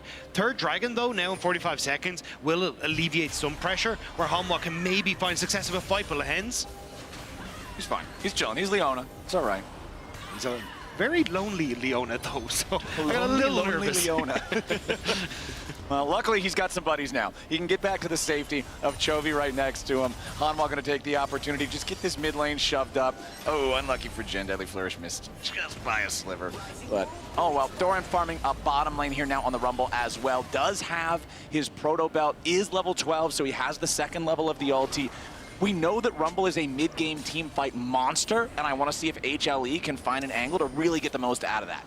And Viper himself, even though he used his flash offensively in that bot side play to collect the extra kill, his flash is going to come off cooldown just a couple seconds after Dragon, so it's going to be ready. Ooh, the Deadly Flourish there on Canyon forces him to use Paranoia defensively, as now HLE has all 5 players here in the bot side river. They know that Gen G took the first 2 Drakes. They don't want to give them the soul point, not on an Infernal map especially. So now HLE overloading this part of the map means they're going to secure the Drake, and Gen G are saying, fine, take it. They want to go and trade the tier 2 turret back in the mid lane at the same time, but it ain't going to work out so well as Lehends tries to get away, but he's locked up, beat down, finally saved by FaZe, who uses that Kalista ultimate to keep his teammate around. Zeka goes in, perfect execution over the wall, but it's not perfect enough. Zeka just barely misses the damage and throws his own life away. They thought that with the Paranoia down, Hanwha would have an advantage. Gen G tried to trade for mid-turret, but the overextension from Zeka, hoping to get a couple more kills, ends up just gifting one back to Gen G and sets them up for the top lane tower as well. And those are the benefits of really quickly moving on to the next objective. You know, Gen G are like, all right, fine, we don't have an Nocturne ultimate, we're not going to chase you, we're not going to mess around with you at Dragon. They immediately went mid lane to push on mid lane, and then as soon as the rest of HLE are rotating over, they kite backwards, and even with it getting a little dicey, Lehends taking a large amount of damage before the Kalista ult came in, it just even kind of acted as bait there, as they're able to flash over the back of Baron Pit, draw them in, and even come out with an extra kill on top of the top tower that Aurora is able to get. 3-3, 32.6 to 30.7 in the gold. Next Drake not going to spawn for a few more minutes. Baron will be alive in 40, but the game is so close, I don't really see anybody rushing towards it. We talk about Baron rushes and stuff like the previous game where we had a Varus with Bork and Ginsu. Kalista with lethality items versus and a Jhin just being Jhin. Neither one of those going to do the same level of rushing on a Baron, I don't think. Yeah, I think this is where all you really want as Gen G is to use the pressure Nocturne creates on the map. You have a push-in boss. You can already see Canyon is just kind of babysitting Chovy a little bit as he gets that lane pushed in, but he's always pressuring both bot and mid, which is opening up then for the pressure on mid to alleviate in towards Keen on top side, and continuously just moving across all these 3 lanes, making it nearly impossible for Hanwha to really contest you. And at that stage then, you get the vision you need in the jungle to then actually pull the trigger with this Nocturne ultimate. Or even if you don't for the next 3 minutes, you still get so much control for the likes of that dragon or any other objective on the map. So I think the slow and steady will continue for Gen G here. Gen G with all of those gold leads in every role except for the marksman role. Going back to what I was talking about in game number 1, remember when these guys are so dominant in their league, when they are running the show, it's because they're outpacing everybody. Back in the era of the AP junglers with the AD mids, back in the era it was just turbo farm, turbo farm, turbo farm. They're really good at setting that pace and making it so hard for opponents to keep up with them. It feels like you're drowning. Even if you're even in kills and the fights feel pretty close, these guys are constantly just pushing the needle ever so slightly further and further ahead. And again, in this game, setting themselves up so ahead in the objective area. Now, someone just needs to message them, hey, don't group up in front of Delight, even if you get a kill. Remember, Rel is in the game. Just remember, don't get jumped on there. And as long as you're able to do that and leverage the tools that you guys are talking about, they should be able to have these incremental advantages with the extra leverage of threat of Nocturne ultimate on these side lanes pushing to be able to get small leads here and there to be able to push in and get the positioning that they want. Again, the deeper wards are all theirs. They're the ones with the ward behind Raptor Pit, behind Red Pit here. Even as Delight's trying right now to clear as much as he can, there are still angles here for Gen G. So they can see you coming ahead of time and really set up their plays. I think even just getting a second item onto Canyon would be super nice as well. With a minute left on towards the next objective, these second item breakpoints are going to make such a big difference, especially when you look at, oh well, Viper now picking up his second item. You Shadow Flame kind of almost there for Zeka, but I'm not entirely sure how much gold he has. But this is where these little moments of small incremental advantages can come back to just break the game open for Gen G. That's what really the gold lead comes down to, right? It's like, okay, you can be X amount of gold ahead, but if it doesn't result in a meaningful item difference, then the fight's still gonna more or less just come down to who's got the execution. Second fully completed item, 14, you've got the Cosmic Drive, you've got the Liandry's. This Aurora can be an absolute menace if she's just allowed to do the damage in the middle of the fight. The range, of course, always being the issue. You gotta make sure you don't get caught out, don't get put in a spot where you can just get exploded.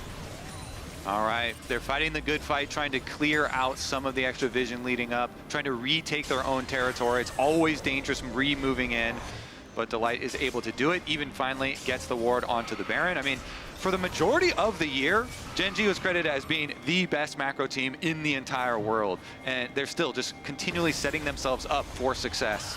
And I think his little understandings of how they can get those advantages, even looking at Pei's build, he's gone for this Lethality Kalista, which is all for, I get push on mid-wave and I cleared these waves very quickly, but less of a massive threat when it comes towards these team fights. So I think that's why Gen G still need to be a little nervous as they enter in towards this very dark dragon area. I mean, basically everybody in this game is pretty squishy. We've got some tanky targets, you know, the Leona, the Rel, the Vi, but there's a lot of very viable kill targets, even on both teams. So let's look at the setup here once again. Always spot Delight. Lehends chases him out.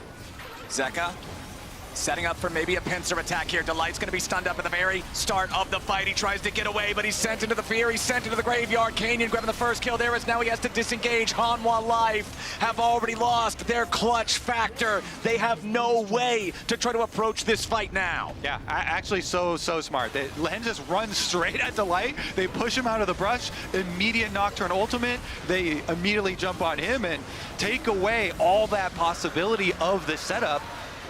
Beautiful stuff here from Gen G to even get themselves to a soul point. pretty quickly into the game, considering they gave up one of the Infernal Dragons and they're not even done. Ooh, Doran with the flash over the wall to try to escape.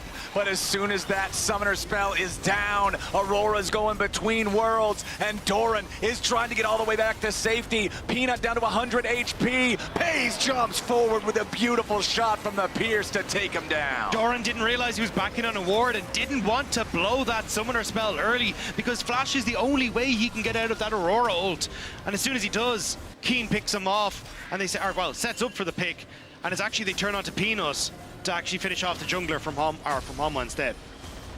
Gen G looking good here in the second game, now on Soul Point in 4 minutes. An Infernal Soul threat on this team could be absolutely harrowing for HLE, but they're having such a difficult time getting close. Gen G getting so much value out of this Nocturne ulti like you're talking about. Every single time there's one of those big moments. And these guys are so good at team fighting, both teams, that just that little bit of extra pause that you have to have because it's so dark, I feel like is making such a difference in HLE not being able to respond to Gen G. And we've got some, pretty big gold leads now really layering up here on Gen G. Mid and jungle looking quite nice here.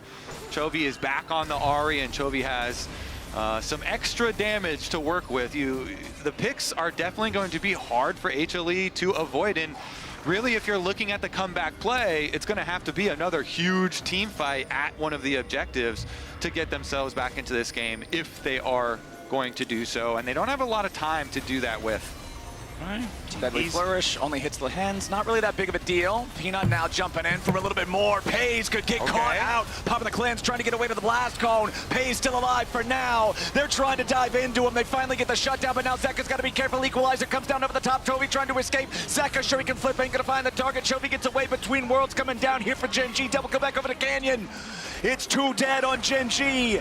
It's 2 dead on HLE. For the moment. And Zeka is trying to get away. Canyon with the flash in for the fear. And Keen won't let him get out. The weirding just puts him into the dirt as a TP puts Gen G right back in a spot for more objectives, more gold, and more of a lead against Hanwha. Hanwha committed so much to try and make that fight happen, but Gen G more than happy to take it back against them. The TP comes in from the Akali on the bottom side, and Peanut tries to get the connection here onto the Hens, doesn't quite hit, then goes forward on towards Paze, but Zeka goes over the wall, misses his E, his shuriken flip, so doesn't immediately get back onto Paze, has to use the perfect execution to get back into the fight, and then just doesn't have a huge amount of damage to try and finish this off. The Equalizer does a lot of work, but Keen is able to focus down the light. Viper is playing catch up this whole fight, trying to see if he can get into position. But with Canyon and Keen there, he just can't really get the damage off he wants to. Yeah, I mean, the whole plan there was get the ultimate onto Paze and immediately delete him. But as you say, when you break that combo, if you don't hit the E, not going to be able to do it quick enough. And then Gen G punished so quickly. Nice response from them. They even got an objective in addition to chasing down the extra kill. Gen G, 4,000 gold ahead, 90 seconds until the next Drake spawns, and it just feels like the opportunity for HLE to come back into this game is disappearing minute by minute. Lehens unafraid to walk up and set that ward down. As you can see, HLE again forced back, trying to defend the tier 2. Delight trying to hide on the bush there at the back. You can see Chovy was checking it with all of his spells, but doesn't quite hit. But eventually they get the ward down. Delight has to back away. But it's Keen pushing in this top side, spreading Hanwha thin across the map once more. And with Dragon in 50 seconds, you've already got the control you need as Gen G to pick up that soul for yourself. Hanwha desperately needs something. Maybe that Infinity Edge for Viper is enough, but they need so much to work in their favor in this next fight. Well, let me remind you of a game state just an hour ago where Gen G was poised to essentially lock the game in for themselves. They had a great pick, they were heading towards the soul, and then Delight changed the entire momentum of the game. I feel like if you're Gen G right now, that's got to be in your mind, and they know they need this approach to be clean with 15 seconds left on the timer before that soul spawns. It's funny because I know that play is going to be reference all tournament long now. Here we go. You better believe it. But Canyon popping the paranoia. Solar flare lands. They found a lot of damage under the light. It's hard to find a counterattack like that. And Pays gets the kill. Now he's got to be careful because Peanut and Zeka are ready to take him down. Viper getting away on the top of the fight at the same time. But Gen G is just cutting through everybody. Keen gets back away across the veil. The shutdown on Viper. And Gen G get it done. Gen G are out for blood. They're out for vengeance. They killed the light first every single time now. Wait, Lehens is Leones. Thank you enough. It's fine. Doran wants to get wow. Doran going crazy there looking for Trophy. Gen G get a 4-4-1. He knows the game is slipping away, and so he wants the miracle play. You know, he wants to be able to try and do something crazy to bring it back. But again, Gen G, Nocturne lights out. Leona ult stuns up the Rel. They go immediately onto it. Just Lehens is like, fine, Delight, you beat us last game, really nicely played, but we are going to take you out. It's also just Keen on the backline. He puts so much threat onto Viper because everyone is diving forward, but he just locks Viper up. Viper flashes up the wall, he follows over. Dornan is late to going back towards him. And you can see he never gets to open up with the curtain call. That's how that Jin is supposed to operate in this composition. Everyone goes forward, he stays way back in safety and just fires from afar, but it's Keen putting that pressure, disrupting the Hanwha game plan. Yeah, we're seeing a lot of value out of the Aurora pick. Plus, this time around, Gen G, in order to enact this game plan, did not give away the Yone. So the Yone card is also not in the game. Very important card. Since Gen G was on blue side this time around. And it looks like this Baron here should be burned down. HLE, time is really running out for them, so you know their desperation meter is just like through the roof now. We kind of already saw it with the Doran play, but you know, they're just like any sort of play that even looks half good, we should just go for it. I mean, half is better than the chance that you're going to have just sitting and giving everything over to Gen G at this point, as Keen can immediately just walk back away as soon as he sees HLE trying to defend these brushes, defend this vision. Elder won't spawn for another 4.5 minutes, but for the next 2.5, it's Baron in possession for Gen G. Yeah, and I think the problem is you're just so far behind as almost everyone apart from Viper on Hanwha that it's impossible to fight back. You're a full item behind on jungle and mid. They're playing with so much confidence, Canyon and Chovy, knowing that they are basically untouchable for a lot of this unless the light has some miracle play. So for the moment, Hanwha desperate to make something happen, but I just think they're running out of time. Keen just putting in the work on the tier 3 turret, all alone, all by himself, all uninterrupted. That tier 3 turret's already gone. Canyon's over the wall, ready with a paranoia. Gen G just waiting, biding their time. They know they don't have to force anything. The game favors them so heavily at this point. HLE still just scrambling, trying to defend. And how frustrating is this got to be as Hanwha? Like this slow, methodical pace from Gen G, where it's a death by 1,000 cuts, and now those cuts continue to rain down as you're underneath the tower. There it goes, the dive is ready to go in. Delight tries to make the miracle happen, but Gen G are not believers here today. Doran getting dove by Lehens, a little bit more damage would get it done, and finally the burn seals the deal. Gen G, they might have lost Lehens, they might have lost Canyon, but they get the tier 2 turret, they get +1 on the kills in the fight. Again, even with the tower there, they'll go straight through the front line. Gets a Almost little 10,000 gold dicey in. as they dive really deep, and the tower is still standing for the beginning of that Pretty fight, wild. but in the end, still further progressing. Really towards good the Nexus. Still between get the worlds tower, by get the extra Keen, kills kind too. of And here it forces is. all the Actually got buttons. both with the weirding. So Viper in it it's a too, and so Canyon went 4-man into the magnet back of storm, it but to there's try and put no the one extra to pressure onto follow. Viper, and then it gets There's a no little one to dicey follow as the far as light. keeping him Well, in, the Shin'Al and Lehens trying does to a decent follow, amount of and damage. Because Lehens is able to have the ignite there and actually finishes off the Did extra they lose kill the on turret? Doran, they are still able They lose to 3 move forward with they, it. they lose 3 people. His coach's expressions are just Yeah, fantastic. it's really great. I kind of forget about the game as soon as he pops up. He's like, oh, what's going to happen? It's like, oh, Because what's you know it it's gonna going to do be this good. time? You're- As soon as it's on screen, you're like anticipating, oh, what's it going to be this time? Whether they're winning or losing, whatever's happening.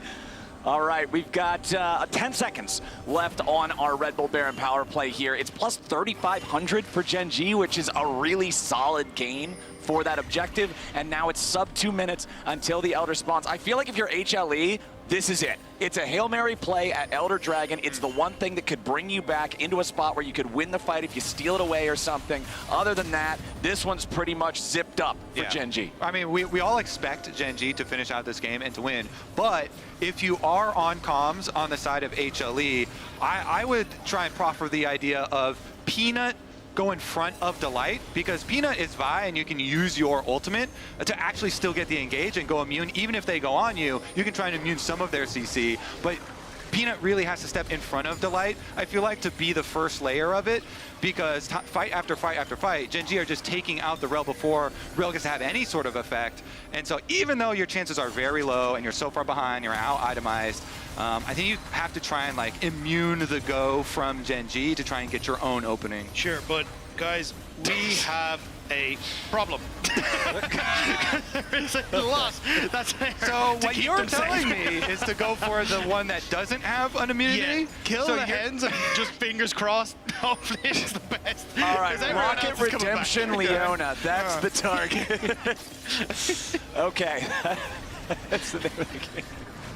Well, it is total control over the enemy jungle here for Gen G. They will steal the enemy blue buff as well. They'll sit down all this vision. The Elder's going to spawn in 30 seconds. You can see the recall for the Rabadon's death cap from The Keen, death cap who now on Keen teleports is back to join up with the huge. rest of the team.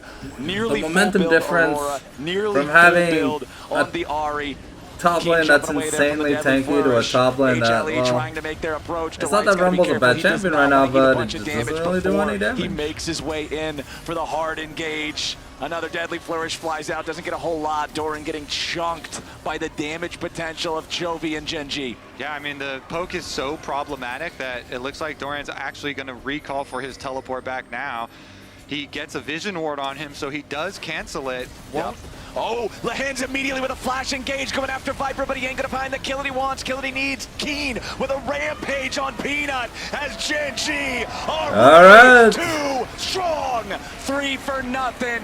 The Viper makes it 4. Zeka tries to escape, and Gen G with a clean fight here at the very end. They do not need an Elder. They don't even need Zeka. They just want him to send a message. Canyon gets back away, and there it is. Lehens ends HLE, and Chovy's pushing the minion wave into the base. What a game for Lehens, too, this one. Gen G, the steamroller, going to even this one up and take game number 2. All that's left is the structures falling down. I'm so glad our LCK Finals rematch is not just going to be a clean sweep. Gen G ties us All right, up. we are Ladies and going gentlemen, to the it's going final to a third game of the day. You always Gen knew G you with had a to go the distance with these two convincing teams. victory. Finals We'll was the be very back same, and now we get to with the showcase final match, exactly what with the these final two game of the teams are match capable in of. just a second. You So, fight back and you said it, Dracos, if you watched one finals, thing so we've they seen LE won the first one, and then from Gen G won this 2 in a series row. is If that they do one, here, Leon has to be it's banned because Zeka looks it's too over. good on it. A little bit of a salty Two, run back, but, you know, the Gen salty G run back got come salty from run back. Gen You G call it felt like it absolute worked genius. well because they And banned I'm more so appropriate just things, happy and that Rumble our, compared to the FC Gnar, come to they didn't December. really have any Yeah, engage. They had some best of follow up with the 3, equalizer, play out in but all its Rumble glory. wasn't ahead, so he wasn't like No. one-shotting carries, you know? I think And that I feel the like question is that. they put them in a position where HLE had to ban the Yone. Yeah. So I'm wondering if Chovy would have played it. Checkmate. But I think the second that they saw that ban, they're like, all right, we'll give it to you. We feel like that might have been the problem, so we'll just go run it back one more time without that particular card in the equation. But yeah, Ari and To Yon. get through, first off, I want to get to the one where Gen G really took control with a very clean team fight. I think a lot of that was reminiscent of the game before that, but here they also really shut the door. Yeah, and you can just see the confidence on their engages. At this point in the game, they already have a pretty decent gold lead, but there's so many fights just like this where they're getting so much space out of using the Nocturne ult, out of these proactive engages coming in.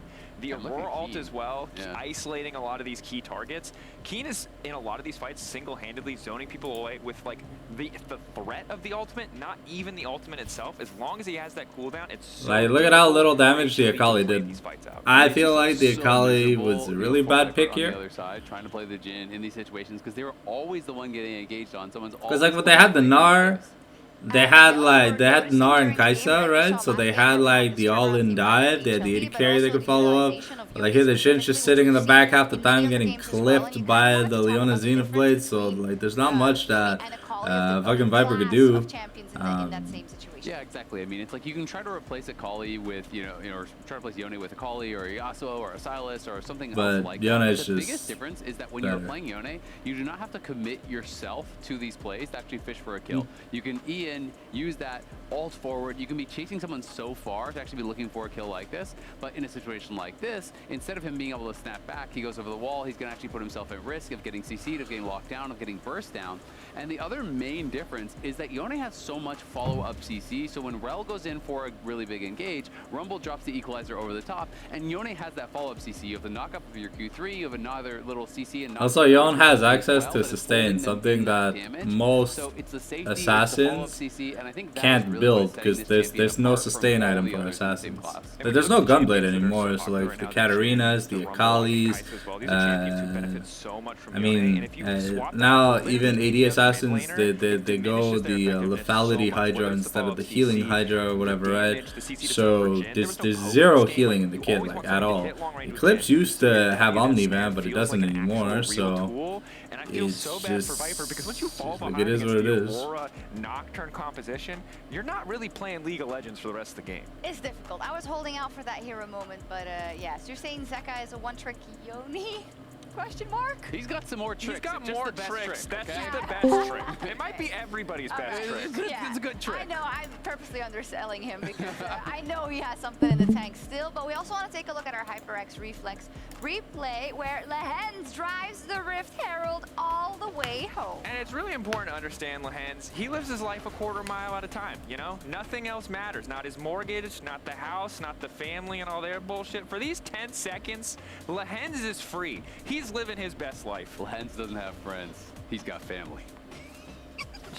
Look, and the thing is just, I've been told, shout out to Chronicler, he's like, Lehends is not allowed to drive. He does not have a license. On the team, they're like, no. Anyone else can take it, not you, sir. Lehends is his own man. But today, he clicks that Herald, he's in there. We thought it was going to be, you know, the mid lane matchup. We thought that's where we were going to be focused. But no, it's a coming of age story for Lehends as he's finally allowed to drive. He reaches out, he finds freedom. I mean, allegedly behind the scenes, he's driving a lot as well, right? We always hear these epic tales of him being a mastermind, right? When it comes to in-game decision making and strategy. We always say that, and everyone always gives the caveat, we hear this. I'm sure it's true because, or it's just a misinformation campaign. We can just make it up. It's true. You know what? After a play like that, he deserves a little misinformation in his favor. Let's start the misinformation campaign right now. Let's lock it in. Let's take a look at the side selection. I don't know if it's in yet. Is it true that he also lanes for Chovy? I've heard he does everything at the same time. Wow. I believe, you know, okay, HLE selects Blue. That's probably the safest bet of all time. Well, now we're in a position where we finally get to see if Genji will ban the Yone. I think it would be the right choice at the very least, but it does mean potentially leaving open something like the Aurora. Don't know if it fits in terms of what Hanwha Life are really looking to do. Certainly HLE are in a much better position being on blue side this time around. There is pressure on Genji to at least change up a little bit in terms of the bans. Okay, it's interesting to me because the situation is so different than it was for the LCK finals, right? Because we still had Tristana was still in the mix. We saw the Yone Corki matchup as well, like all the time. So I'm hoping it goes deep and we see like an exploration of that pool, but we might as well just end up with Sylas as well. Who knows? Are there any lanes that we haven't been mentioning that actually could break this in favor of HLE now that they're on the blue side? I mean, I think you do have to give credit to Viper because both the Ezreal and the Kai'Sa are banned away. Clearly, there's a lot of respect being paid to him. If they can take him off of one of these champions that really has the potential to solo carry the game, put him on something that has to facilitate someone else, then HLE are really put in a position where they have to have an ironclad draft because Jhin and Ashe are champions who, in the perfect circumstances, are insane in this meta, but otherwise, given the Auris and everything else running around, can feel really, really useless. Well, and I just feel like Jhin and Kai'Sa are the two that you most commonly are always going to be pairing with these heavy dive comps, and we've been seeing so much of these like 4 melee. I much prefer Kai'Sa with a dive comp because she can follow up. Like Jhin's just sitting in the back, so if the fight gets too far out, the Jhin literally like isn't going to be part of the fight anymore. It's like the biggest problem with Jhin is one, no attack speed, there's no like movement speed in the build. I think outside of like if you're Because there's some builds where you go rapid and shiv, and that gives you a bit of percentage movement speed. But like when you're like far away, it's just really hard to be part of the team fight. Yeah, it's interesting now because if we're looking at a Gen G 2-1, you can go like, oh, that first game was only that Gen G is red side and the Yone, whatever. But I do think you have to give HLE a little bit more credit than that. We're very close to heading out to the caster. Gut check. Who's taking it? You say Gen G? Yeah, it looks like Gen G is red side. I was on HLE after the game one, but Gen G have just been more consistent across both games. Despite the explosive moments from Yone, despite 1 or 2 engages, Gen G in general have just been in a better position and have been playing the map just that little bit better around early objectives, and it's really paid off. And they've got family. And Lands is allowed to drive now. That's big. That's very big. It totally is. We're going to see if he's going to drive this straight into that 2-1, or if HLE is going to repeat their victory from the summer finals. Back over to my favorite. Oh, shucks. Well, thank you very much, everybody. My favorite band is the Yone band, actually. Yeah, so well, that's my favorite. Absolute perfection in the band phase, but it is time for game number 3 of this series. The winner goes on, they secure their spot in quarterfinals. Obviously, the loser's still gonna have plenty of chance, and they then become the Grim Reaper for everyone else at 2-1. Yeah, if Hanwha loses this match, bro, they are going to ruin so many teams. I mean, I like that the analysts also touched on how, like, the percentage of the game that you see Gen G in control, even though they lost the first game, was still far above HLE, right? Because it was all off of that big comeback fight and then being able to snowball that and turn it into a victory. But Gen G, that leads to this feeling of them having control in the series overall, and we all expect them to, being back on red side now, to make the small adjustment of actually banning out the Yone, and it seems like the way that it is going now, they should have the momentum, they should have the upper hand, but HLE have been able to upset them before. And now it's time okay, the Yone ban by Gen G, the Jax ban, I like it, I like it. We're just banning out Canyon here, although I don't think he's gonna play the Nidalee. I don't, like, even given the chance, I don't think it's like an opportune time for Canyon to play the Nidalee. The jungler's kinda like... There's just so many question marks, because even down to things like the Aurora, more than likely still going to be open. Is that something that Hanwha want to try and facilitate here? All right, well, we've got the Skarner and Nidalee banned away, targeting the jungle here. Maokai, there's another jungle ban for you. The Yone and Jax banned out by Gen G, and then the Ziggs removed from the pool by HLE. So let's see what they want to do with first here. Wow, a lot of junglers here. Sejuani priority goes up insanely. But Vi and Nocturne are still open. Is it going to be the Vi Nocturne trade? Okay, never mind. They're going for the Smolder instead. I gotta believe it's gonna be a Keen Aurora again then. And then you're kind of looking at jungle too here, since jungle has actually taken a lot of the bans as well for Canyon. Oh Jesus Christ! They're literally just running the same team 3 times. Okay. And now, what do you try and respond here with? Is it going to be the Sejuani just being going back to basics? I mean, I really liked the Nocturne for Canyon in the previous game, right? Like, I thought that Sejuani looks good here. Compare with a melee top, though. A melee top. Ooh.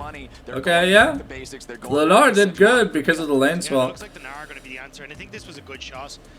You could have some control in the lane and being able to contest at that range in the matchup, but it doesn't mean when we got into team fights for game number 1, you can have that big engage to follow up. Here, I think you want to grab your mid laner before the bans come out, but is Ahri really good into... Or do we get something different from Gen G to try and set pace up for success? I guess. Yeah, okay, it's the exact same team. Alright, Alright, we'll see if the bans are Pays or Lahen's focused. Aurora, and it's fine. But the rest of your team are the ones that pay the price later because of the team fighting impact of the champion. And so it's, it's a lot on like Viper to deal with that, and Zeka to deal with that, and with him being on the Smolder now, definitely is going to be such a heavy target. I think we're going to see like Ezreal, Jhin, Ezreal, Kai'Sa. They are not deviating. Now, what I'm really curious about for this game, and we'll learn a little bit more about potentially the answer to this question based on the last couple of picks. And the Kalista can't let FaZe play that champion. He is too good on this damn champion. They were ahead. Are we seeing the Jhin or the Kai'Sa ban here? Because they can leave it open. They do have first pick at the bottom. Again, if you're looking at a potential problem where you could be We're gonna give Lehends counter pick, of course, because Lehends is the GOAT. Yeah, I think so as well, and especially since we're probably going to get Jhin ban coming through here. Oh, actually going to be the Kai'Sa. Okay, so I thought they'd go for the Jhin ban to try and alleviate that from Viper as another kind of threat or setup. I think you end up in a spot where what are we banning here from Han was side. Left down to this side. Door and then TP down and still have your effect where you get to control that. Viper's pool is gonna get hit quite hard. Whereas Keen just end up getting a little bit pushed out of the lane in that initial play. Okay, we'll ban the Ashe. Okay. A lot of Viper focus bans because it's probably just another Jhin game. In the second half of the draft. Let's see what So what is FaZe gonna play here?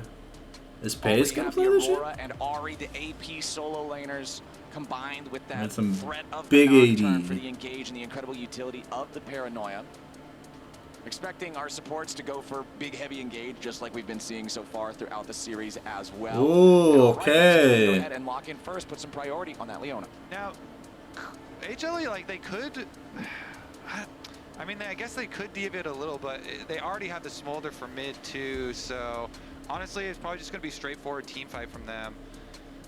I think that's why we didn't get the AD carry lock in, because if it was Jhin, I think you'd be comfortable send Smolder to the bottom side of the map, and that's why they went for the support pickup first. And then if not, well, then you could slam something like an MF and play for with the Leona, play this hyper aggressive lane in the bottom side. So it kind of forces the Smolder in towards the mid lane, and now it's the Varus lock in to try and counteract it. But that's a lot of dive again for this Varus, and we kind of saw FaZe struggle with it in the game number 1, but at least a Renata paired alongside it gives at least a little bit of that pushback. Right, you're talking about. So what are we getting? We're getting the Jhin or what's left? The bailout to save the dive target, hostile takeover. We already know how effective that is. Shake just does wonders at being able to stop that forward motion from the enemy divers. Yeah, I guess the other option I was kind of considering would be like a Xayah Khan or something.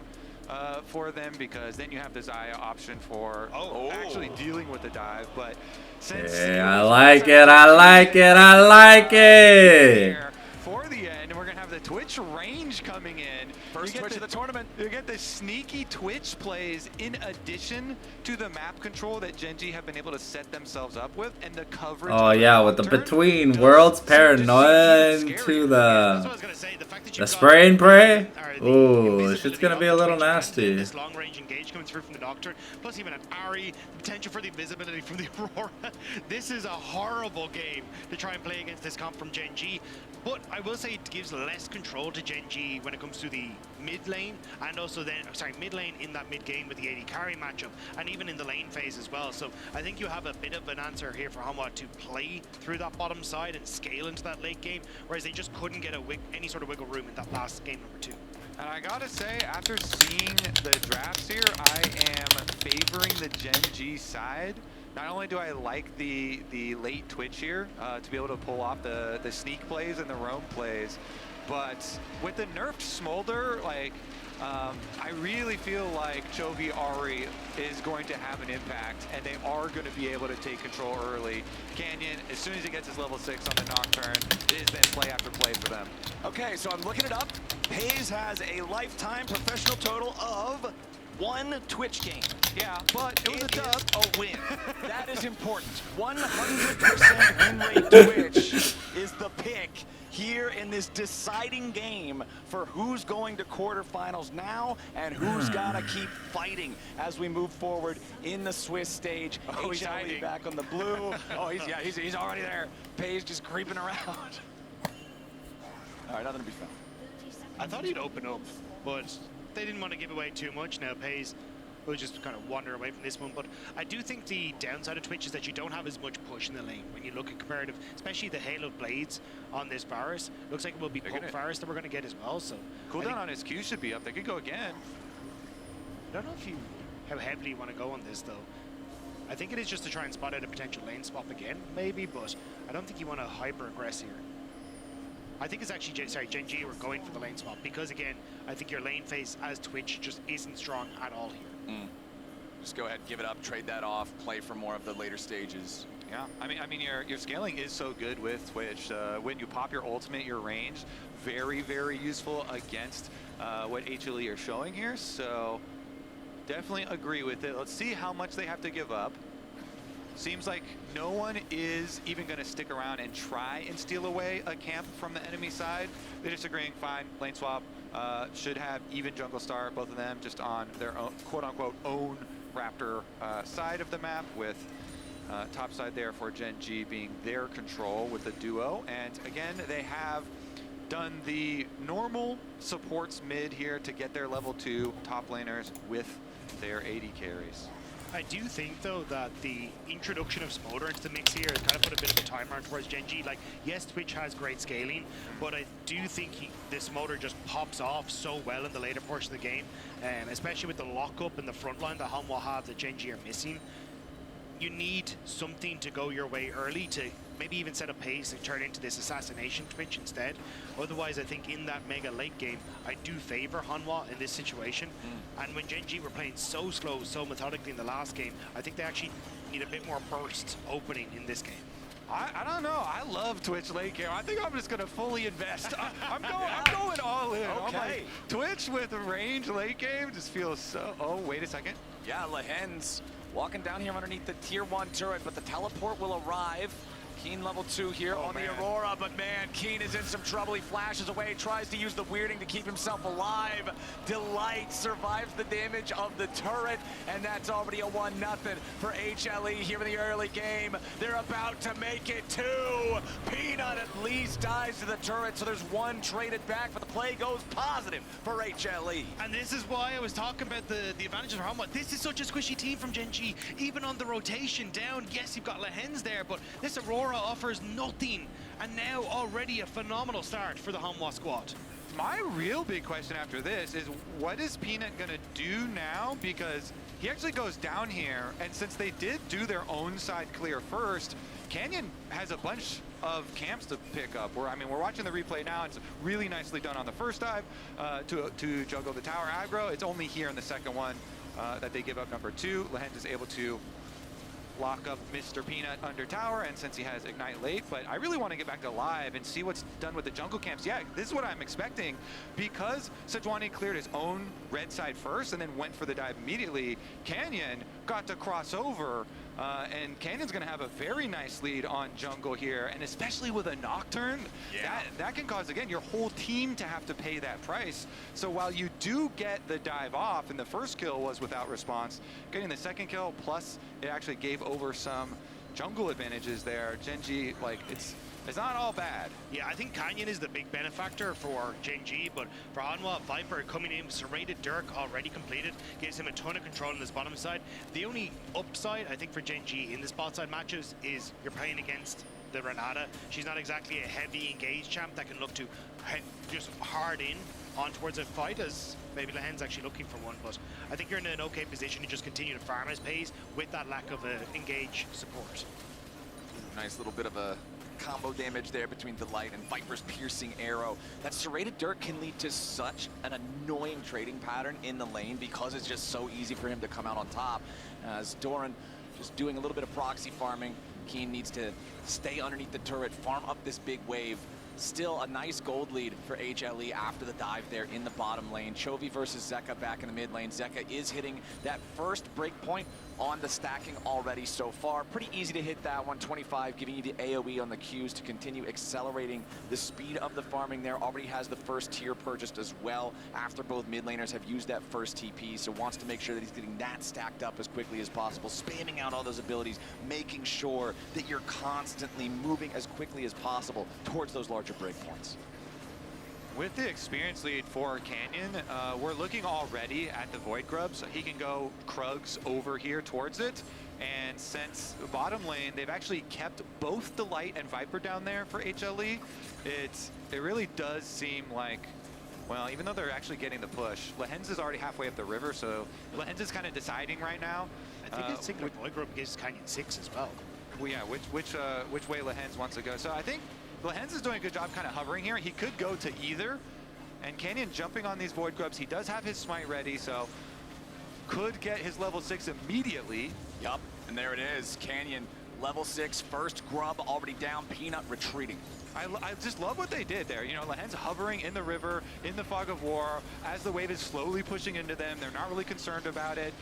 Canyon finishes up the Krugs, goes right over to those grubs. They finish it off, and that's how you really, even though the dive bottom did cost some extra gold, you leverage experience in this game, and it's experience early on to just be more impactful than gold a lot of the time. I mean, when you think about it, a champion leveling up gets what, 300 to 400 gold in stats? Just having the extra level, boom, you're making up for that difference in gold as long as that champion's involved in the scrap. I feel like especially for junglers too, and junglers like Nocturne that can then affect the rest of the map. So we'll see what he does with his first ultimate. Mr. Canyon clearing down his bottom side, so I think he wants to go bot lane here. Level 1 Paranoia, not the longest range, but it's long enough. Zenith Blade to lead the engage. Lehen's starting it off as Viper still tries to escape. The cleanse ain't gonna do it. The bailout ain't gonna do it. The piercing arrow is not enough. Peanut shows up, but it's too little, it's too late.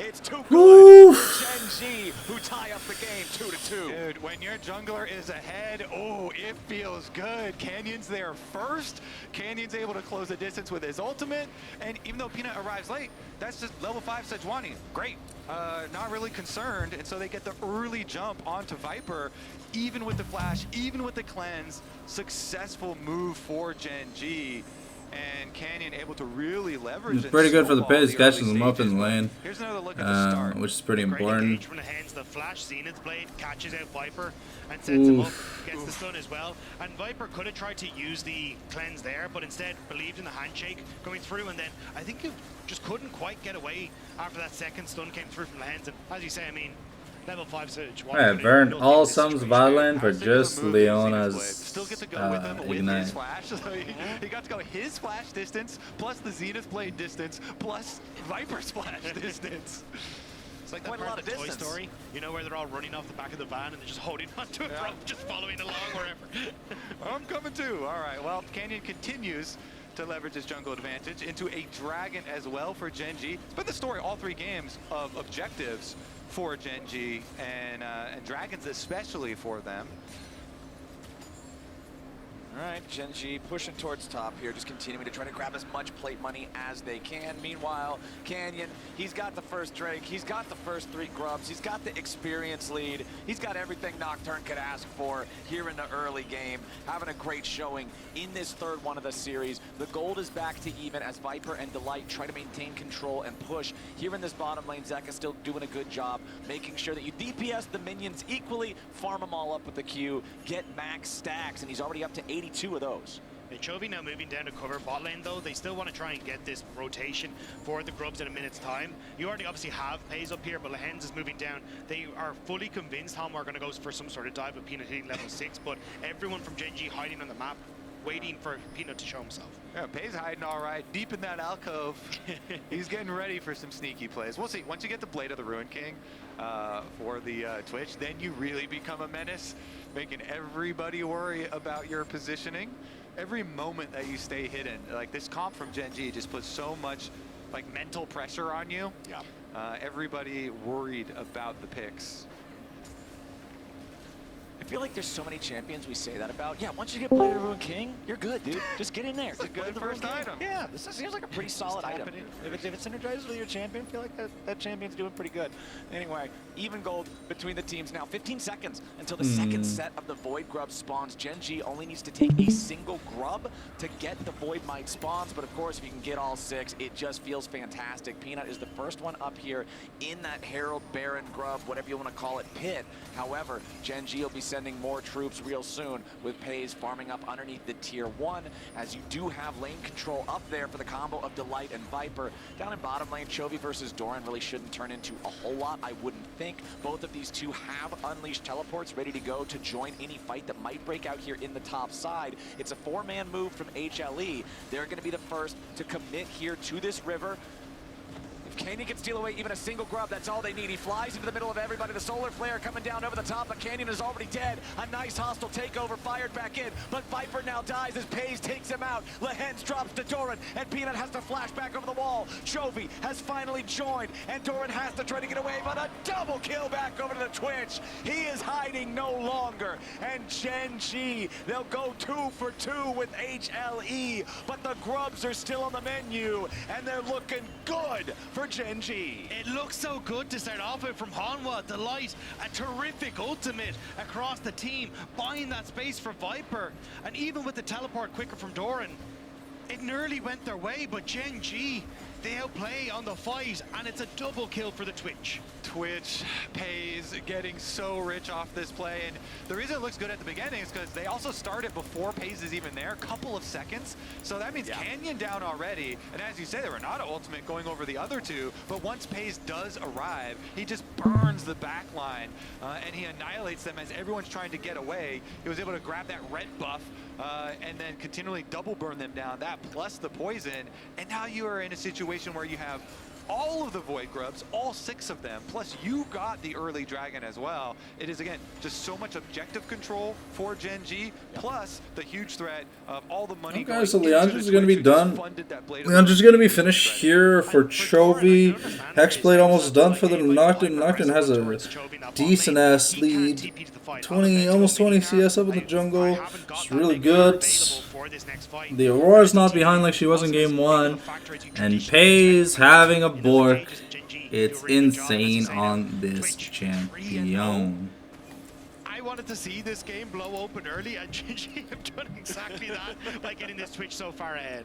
Okay, so the interesting thing I'm looking at here, nearly synced up timers. Whenever we have this state in a game of League of Legends, I'm always so curious as to how the teams are going to play it out. Because Rift Herald's a big one. Everybody always loves fighting over the Herald, but that Drake is going to be spawning just 10 seconds prior. Do you bother committing for the Drake if you know your opponents are going to just zerg the Herald? That's what I want to see. I do.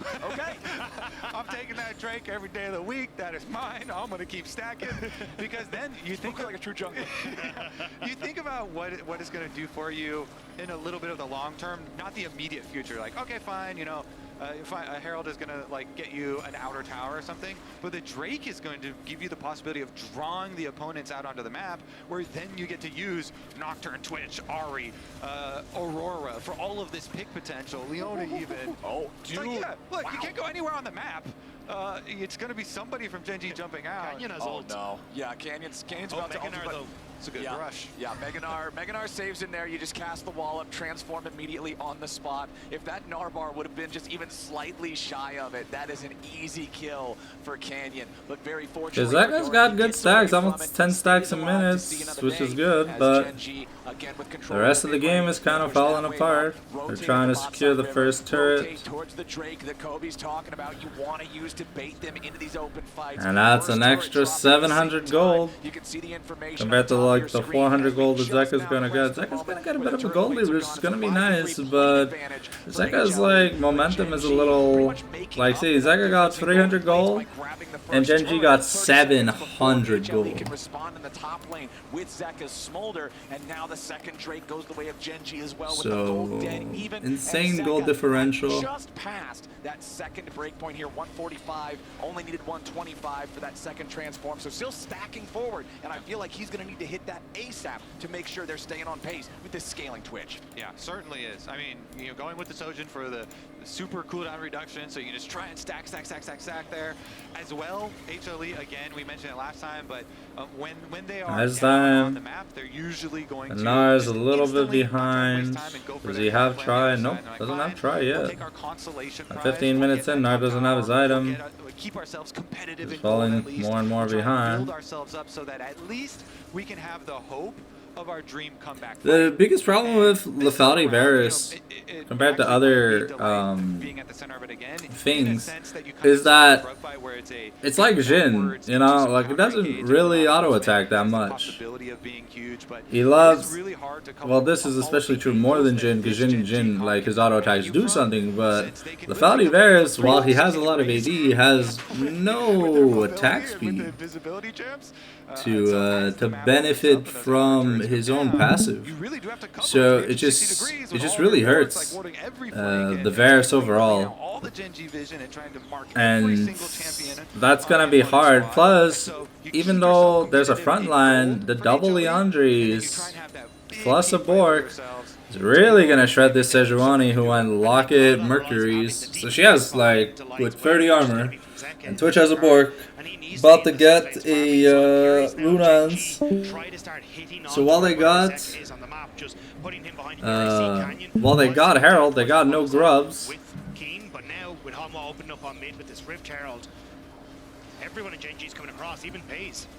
Ooh, Glacial Prison not going to find a whole lot. You can see they threw it out. They wanted to see if they could catch Pays by surprise there because the mom summoned up too. But considering it just barely misses, there's not a whole lot of punish. And that's 2 big spells down for HLE. So don't be expecting them to do a whole lot more until there's no mom, no ice prison. Gen G as well. So now you get to go back out onto, hey, we're pushing sides. We're trying to play for these picks, trying to make. Valley Bears does hurt. Those Q arrows, they stack up. That Q and that E. There's plenty of moments to get push out, maybe shift over towards that top side, or even again look for these plays on towards the overexposed Smolder, who's just down on this bottom side. Like, even look at where Peanut is on the map. All he wants to do is sit here beside this Smolder to guarantee that Zeka can farm without being under any sort of duress. And I think there's a lot of pressure on Peanut's shoulder to be the difference maker in this game. You know, frontline for HLE, they have the possibilities to completely disrupt the Gen G game plan. Him and Doran, especially when both of them have their flashes ready, have the possibility to set up their team for success. And you see a lot of their vision invested on the top half of the map with all those control wards. Maybe, you know, there's some sort of like flank route or something there for them to get a little bit of jump towards mid. But currently, Gen G, they just focus on the other side of the map. Again, always way far ahead of objective spawning. They go so deep, set up their vision, try and keep their dragon priority alive and keep that threat building.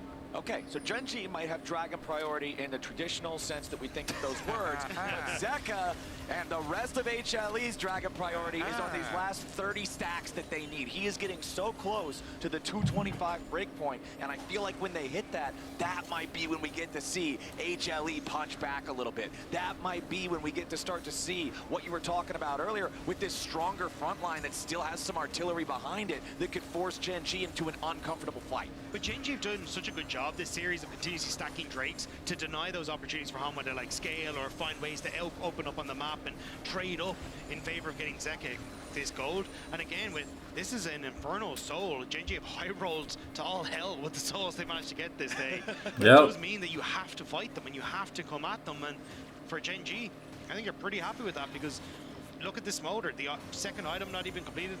We should have it on reset, but it's also a build that comes on much later because you haven't gone for that Triforce to try and hit that breakpoint in the mid game. And Pays also already has the Hurricane here, so the Twitch just gets to melt multiple targets from a very safe distance with the ultimate and kind of leverage the Nocturne vision even more, because you can just be so far out of reach of opponents that you end up getting to free fire in these team fights. And we'll see Gen G once again. Here they go. They set up way ahead of time and see if they can get the advantage. HLE though, looking to fight back. They've got the brute force. They get their mid lane push first before transitioning into river. I would definitely like for Peanut to be with the rest of the squad here though. Yeah, there we go. Get yourself a tankier member on the front line. Okay. Here we go. 2 item spikes coming in for both mid laners. On the Twitch. Wants to make sure he can get that chance to open up. Keen will be the last one to join the rest of Gen G here in the bot side river. The Gnar separated from the rest of the team. Doran's about to transform back from Mega Gnar. This is not a good state for HLE to try to go in for a fight. They wanted to try to grab Lehends. There's the handshake with Mom over the top, and Zeka gets the first kill. They're trying to go between worlds. Kane is in the front of everybody, and Pays is free firing. The kills start coming in for both sides. Make it 3 for Pays. 2 of them picked up by Chovy, though, as Peanut and Zeka try to get away. A triple for Chovy, and Peanut's the last man standing. Chovy with a quadra kill! What phenomenal plays from the mid laner! Now they're just barreling ahead. And they got the dragon too. Wow, and they get a T2 inner. Wow, that's an insane gold lead. Now watch the beautiful ult from Pays. on the Twitch. So even though Lehens is down, The between worlds, but look, they're all stuck. So even the light doesn't hit Viper. Viper's the only AD. Sorry, the light doesn't hit Paze. Paze is the one melting people with attack damage. On the Ahri, chases them all down, gets the last little bit of the kill here for the Quadra on his Ahri. Reset after reset. Man jumped out of his seat. He was so happy. He was like, "This is the greatest day of my life, motherfucker. Tell my wife I'm not coming home early." Almost 3 items now for Ahri. Yeah, game's getting harder. Like, Lethality Bears is it's not that it's not good, but like at least with on-hit Bears, you can kind of fight back. The double AP carries that they lock in over and over and over again, and I really like the execution as well, as Chovy gets a little bit frisky with the mid lane here. Well, Viper tried to catch him with the Chains of Corruption since that's already down, and Chovy already had to use the ulti to escape, and he feels fine trying to scrap with the rest of the cooldowns as Canyon and Lehens have to try to get away now. They try to flash out to survive the Glacial Prison. Paze is firing into everybody, but he's finally caught. Zeka kills him. Gen G has overextended. Yeah, that was a bad fight by Gen G. He's not going to let that happen again. To go straight for Paze, knocks him in. Yeah, Paze should have anticipated the Gnar play. This Rune Unfortunate. Still got the damage done. That could have potentially been Hanwha turning over towards the Baron, but blinking health bars on Viper, on Delight, on so many of these Hanwha's members means that yes, it's some kills, but you don't get the objective afterwards. And look at the timing window here, because it is very close. Yeah, the stun on Viper probably saves Lehens from dying to a Varus Q. Keem comes in, but Doran says, not on my watch. And they instantly shut them both down. And like you're saying, a couple more autos, boom, the whole team is just destroyed right there. Okay. So again, the Paze just has to lock in. Immediately go for both of them. Flash used from Doran, but that was a very Paze almost has his IE. One auto kills 2 of them, and then there's not even okay, remaining 3 guys getting that Seekers absolutely clutch to not let Paze for Chovy, and he gets another turret mounting. Everything they can to try to stay within striking distance in this game that, just like the first 2, Gen G has been Zanarkand nearing his. There's still like a 4,000-ish gold lead. They're dragging up in a minute. Baron's up. Let's see where the attention goes to.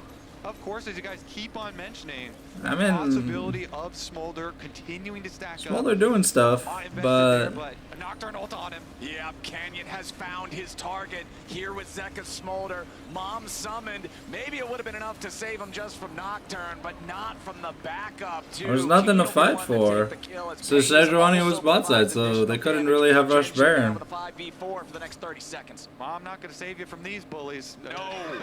They finish the job there. Smolder down. Nocturne getting close to getting a Stagger's Cage. It's going to be pretty important, I feel. This map just is so hard for HLA. Paze really needs his IE before the Soul. I feel like he's so close to it. 360-degree flanks coming from yeah, I think he has it, and I think Nocturne has Stairs. This is going to be a huge fight. Okay, anti-heal purchased by Keen, IE purchase, and Nocturne bought merchants. Okay.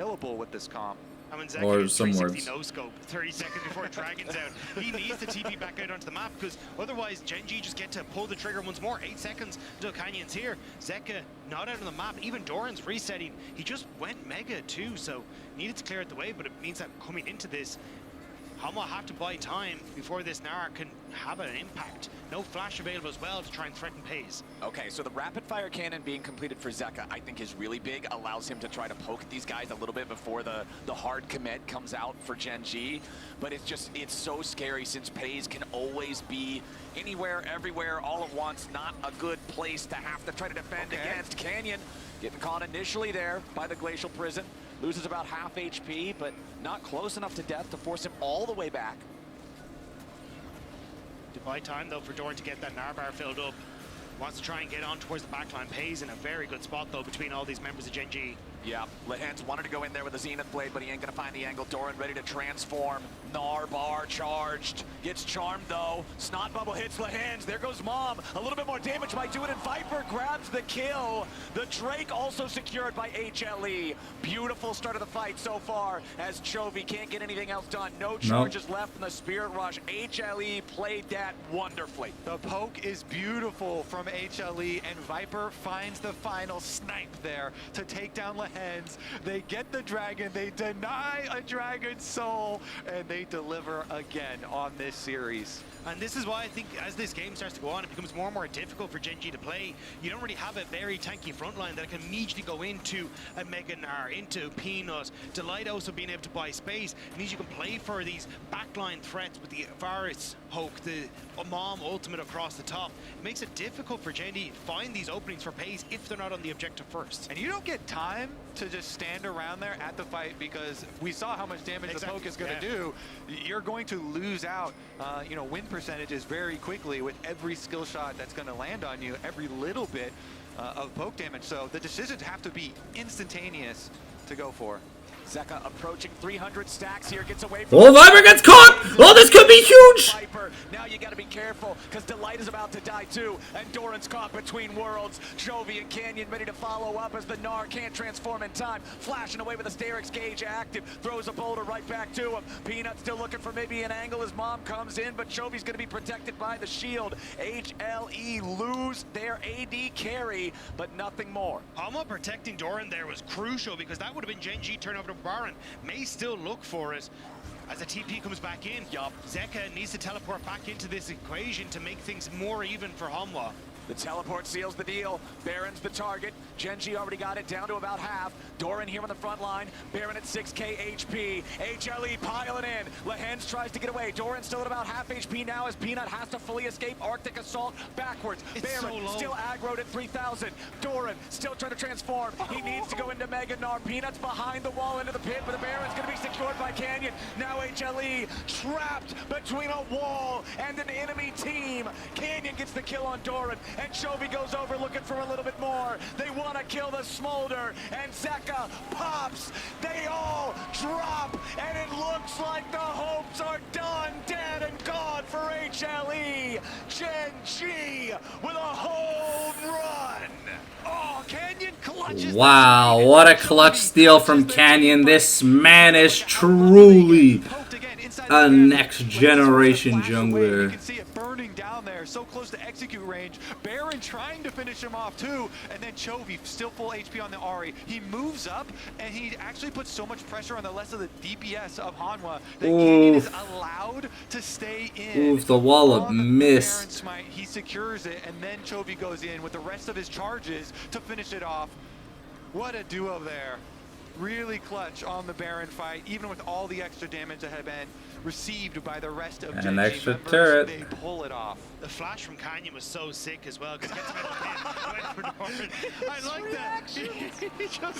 Please tell me I'm seeing this correctly. We did come out on top. But yes, Gen G outplaying in the moment, and now with Baron up. Okay, that's almost 4 items done for Chovy. With a Magi's. They just get to keep pushing in these waves, push Hanwha into their own base, and then fall back and collect another prize. And that has to be the nail in the coffin for Hanwha in this series. I gotta respect Hanwha for fighting back, for making this as close as they have. But Gen G just showing the level of coordination. They kind of showed that they have an answer to the Smolder. They can put themselves in these spots where they're unafraid of HLE's challenge. Even though they've got this level 16 Smolder, even though he's got 325 stacks, Paze's Twitch 6, 1, and 5. Highest kill participation of anyone on the team. Yeah, Viper kind of being an NPC in these games. It's unfortunate. And that's the thing, we focused a lot on like Canyon and Chovy in that fight, but it was Paze who assassinated Viper, who got him caught out with Canyon to start off that play that set this whole rigmarole in motion. And it's Paze that has really been stepping up on this Twitch to find those clutch moments. There's you can tell they just 1 tower left before the base. But Infernal Soul in 25 seconds. Paze, a rat. Gnar and Ahri won't have TP. Make a clutch pick. He's one of us. All right, can they close it though here? Gen G now with massive lead. Oh, HLE walks way too close to the brush, and there's no way out for Delight with Renata down. That's your big anti-engage mechanism. That's your chance to try to turn it around. Oof. Gen G jump on you, and he's out of the picture. It's Delight had an amazing game 1. No contest. But kind of faltered in games 2 and 3. Now, and I feel like Hanwha's chances have nearly completely disappeared. Yeah, you're talking about nails in the coffin. They've got the nail gun out, and they're just spamming nail after nail after nail. Yep, that's gonna be. That's the Infernal Soul. DIY Twitch. Okay, 4 items on Twitch. Another objective here. So, who will next? Who will be the next one picked? It looks right now like Doran's going to be the next one picked. Am I allowed to bet? Is it too late? I think the sure, betting window. No, the betting window is closed on this one. That is it for Doran. 50 seconds on the respawn clock. Pays just creeping through the mid lane here, invisible, marking that ward that he just saw placed down. Runaan's Hurricane makes it so easy to farm up the wave as well. Pays now with the completed Mortal Reminder. Should just shred every single health bar on HLE. They're pushing that top lane with Chovy right now. They still don't have a whole lot of super extra power, I guess, to work with through the Baron. It's already dissipated. The Elder's not going to spawn for another 5 minutes, but they don't really need a mega buff right now. They're ahead 8,000 gold. They've got an Infernal Soul. That's a mega buff on its own, as now the Glacial Prison immediately finds Chovy upon teleport, but the counterattack is there. Pays is hitting everybody. He flashes, he cleanses, and he ends everybody on HLE. Exactly like we said. Pays Jesus. on the Twitch. He came into the game with 100% win rate on it. He's gonna leave the game with 100% win rate on it. Oh, Pace! You are one disgustingly good motherfucker at the game. That was insane.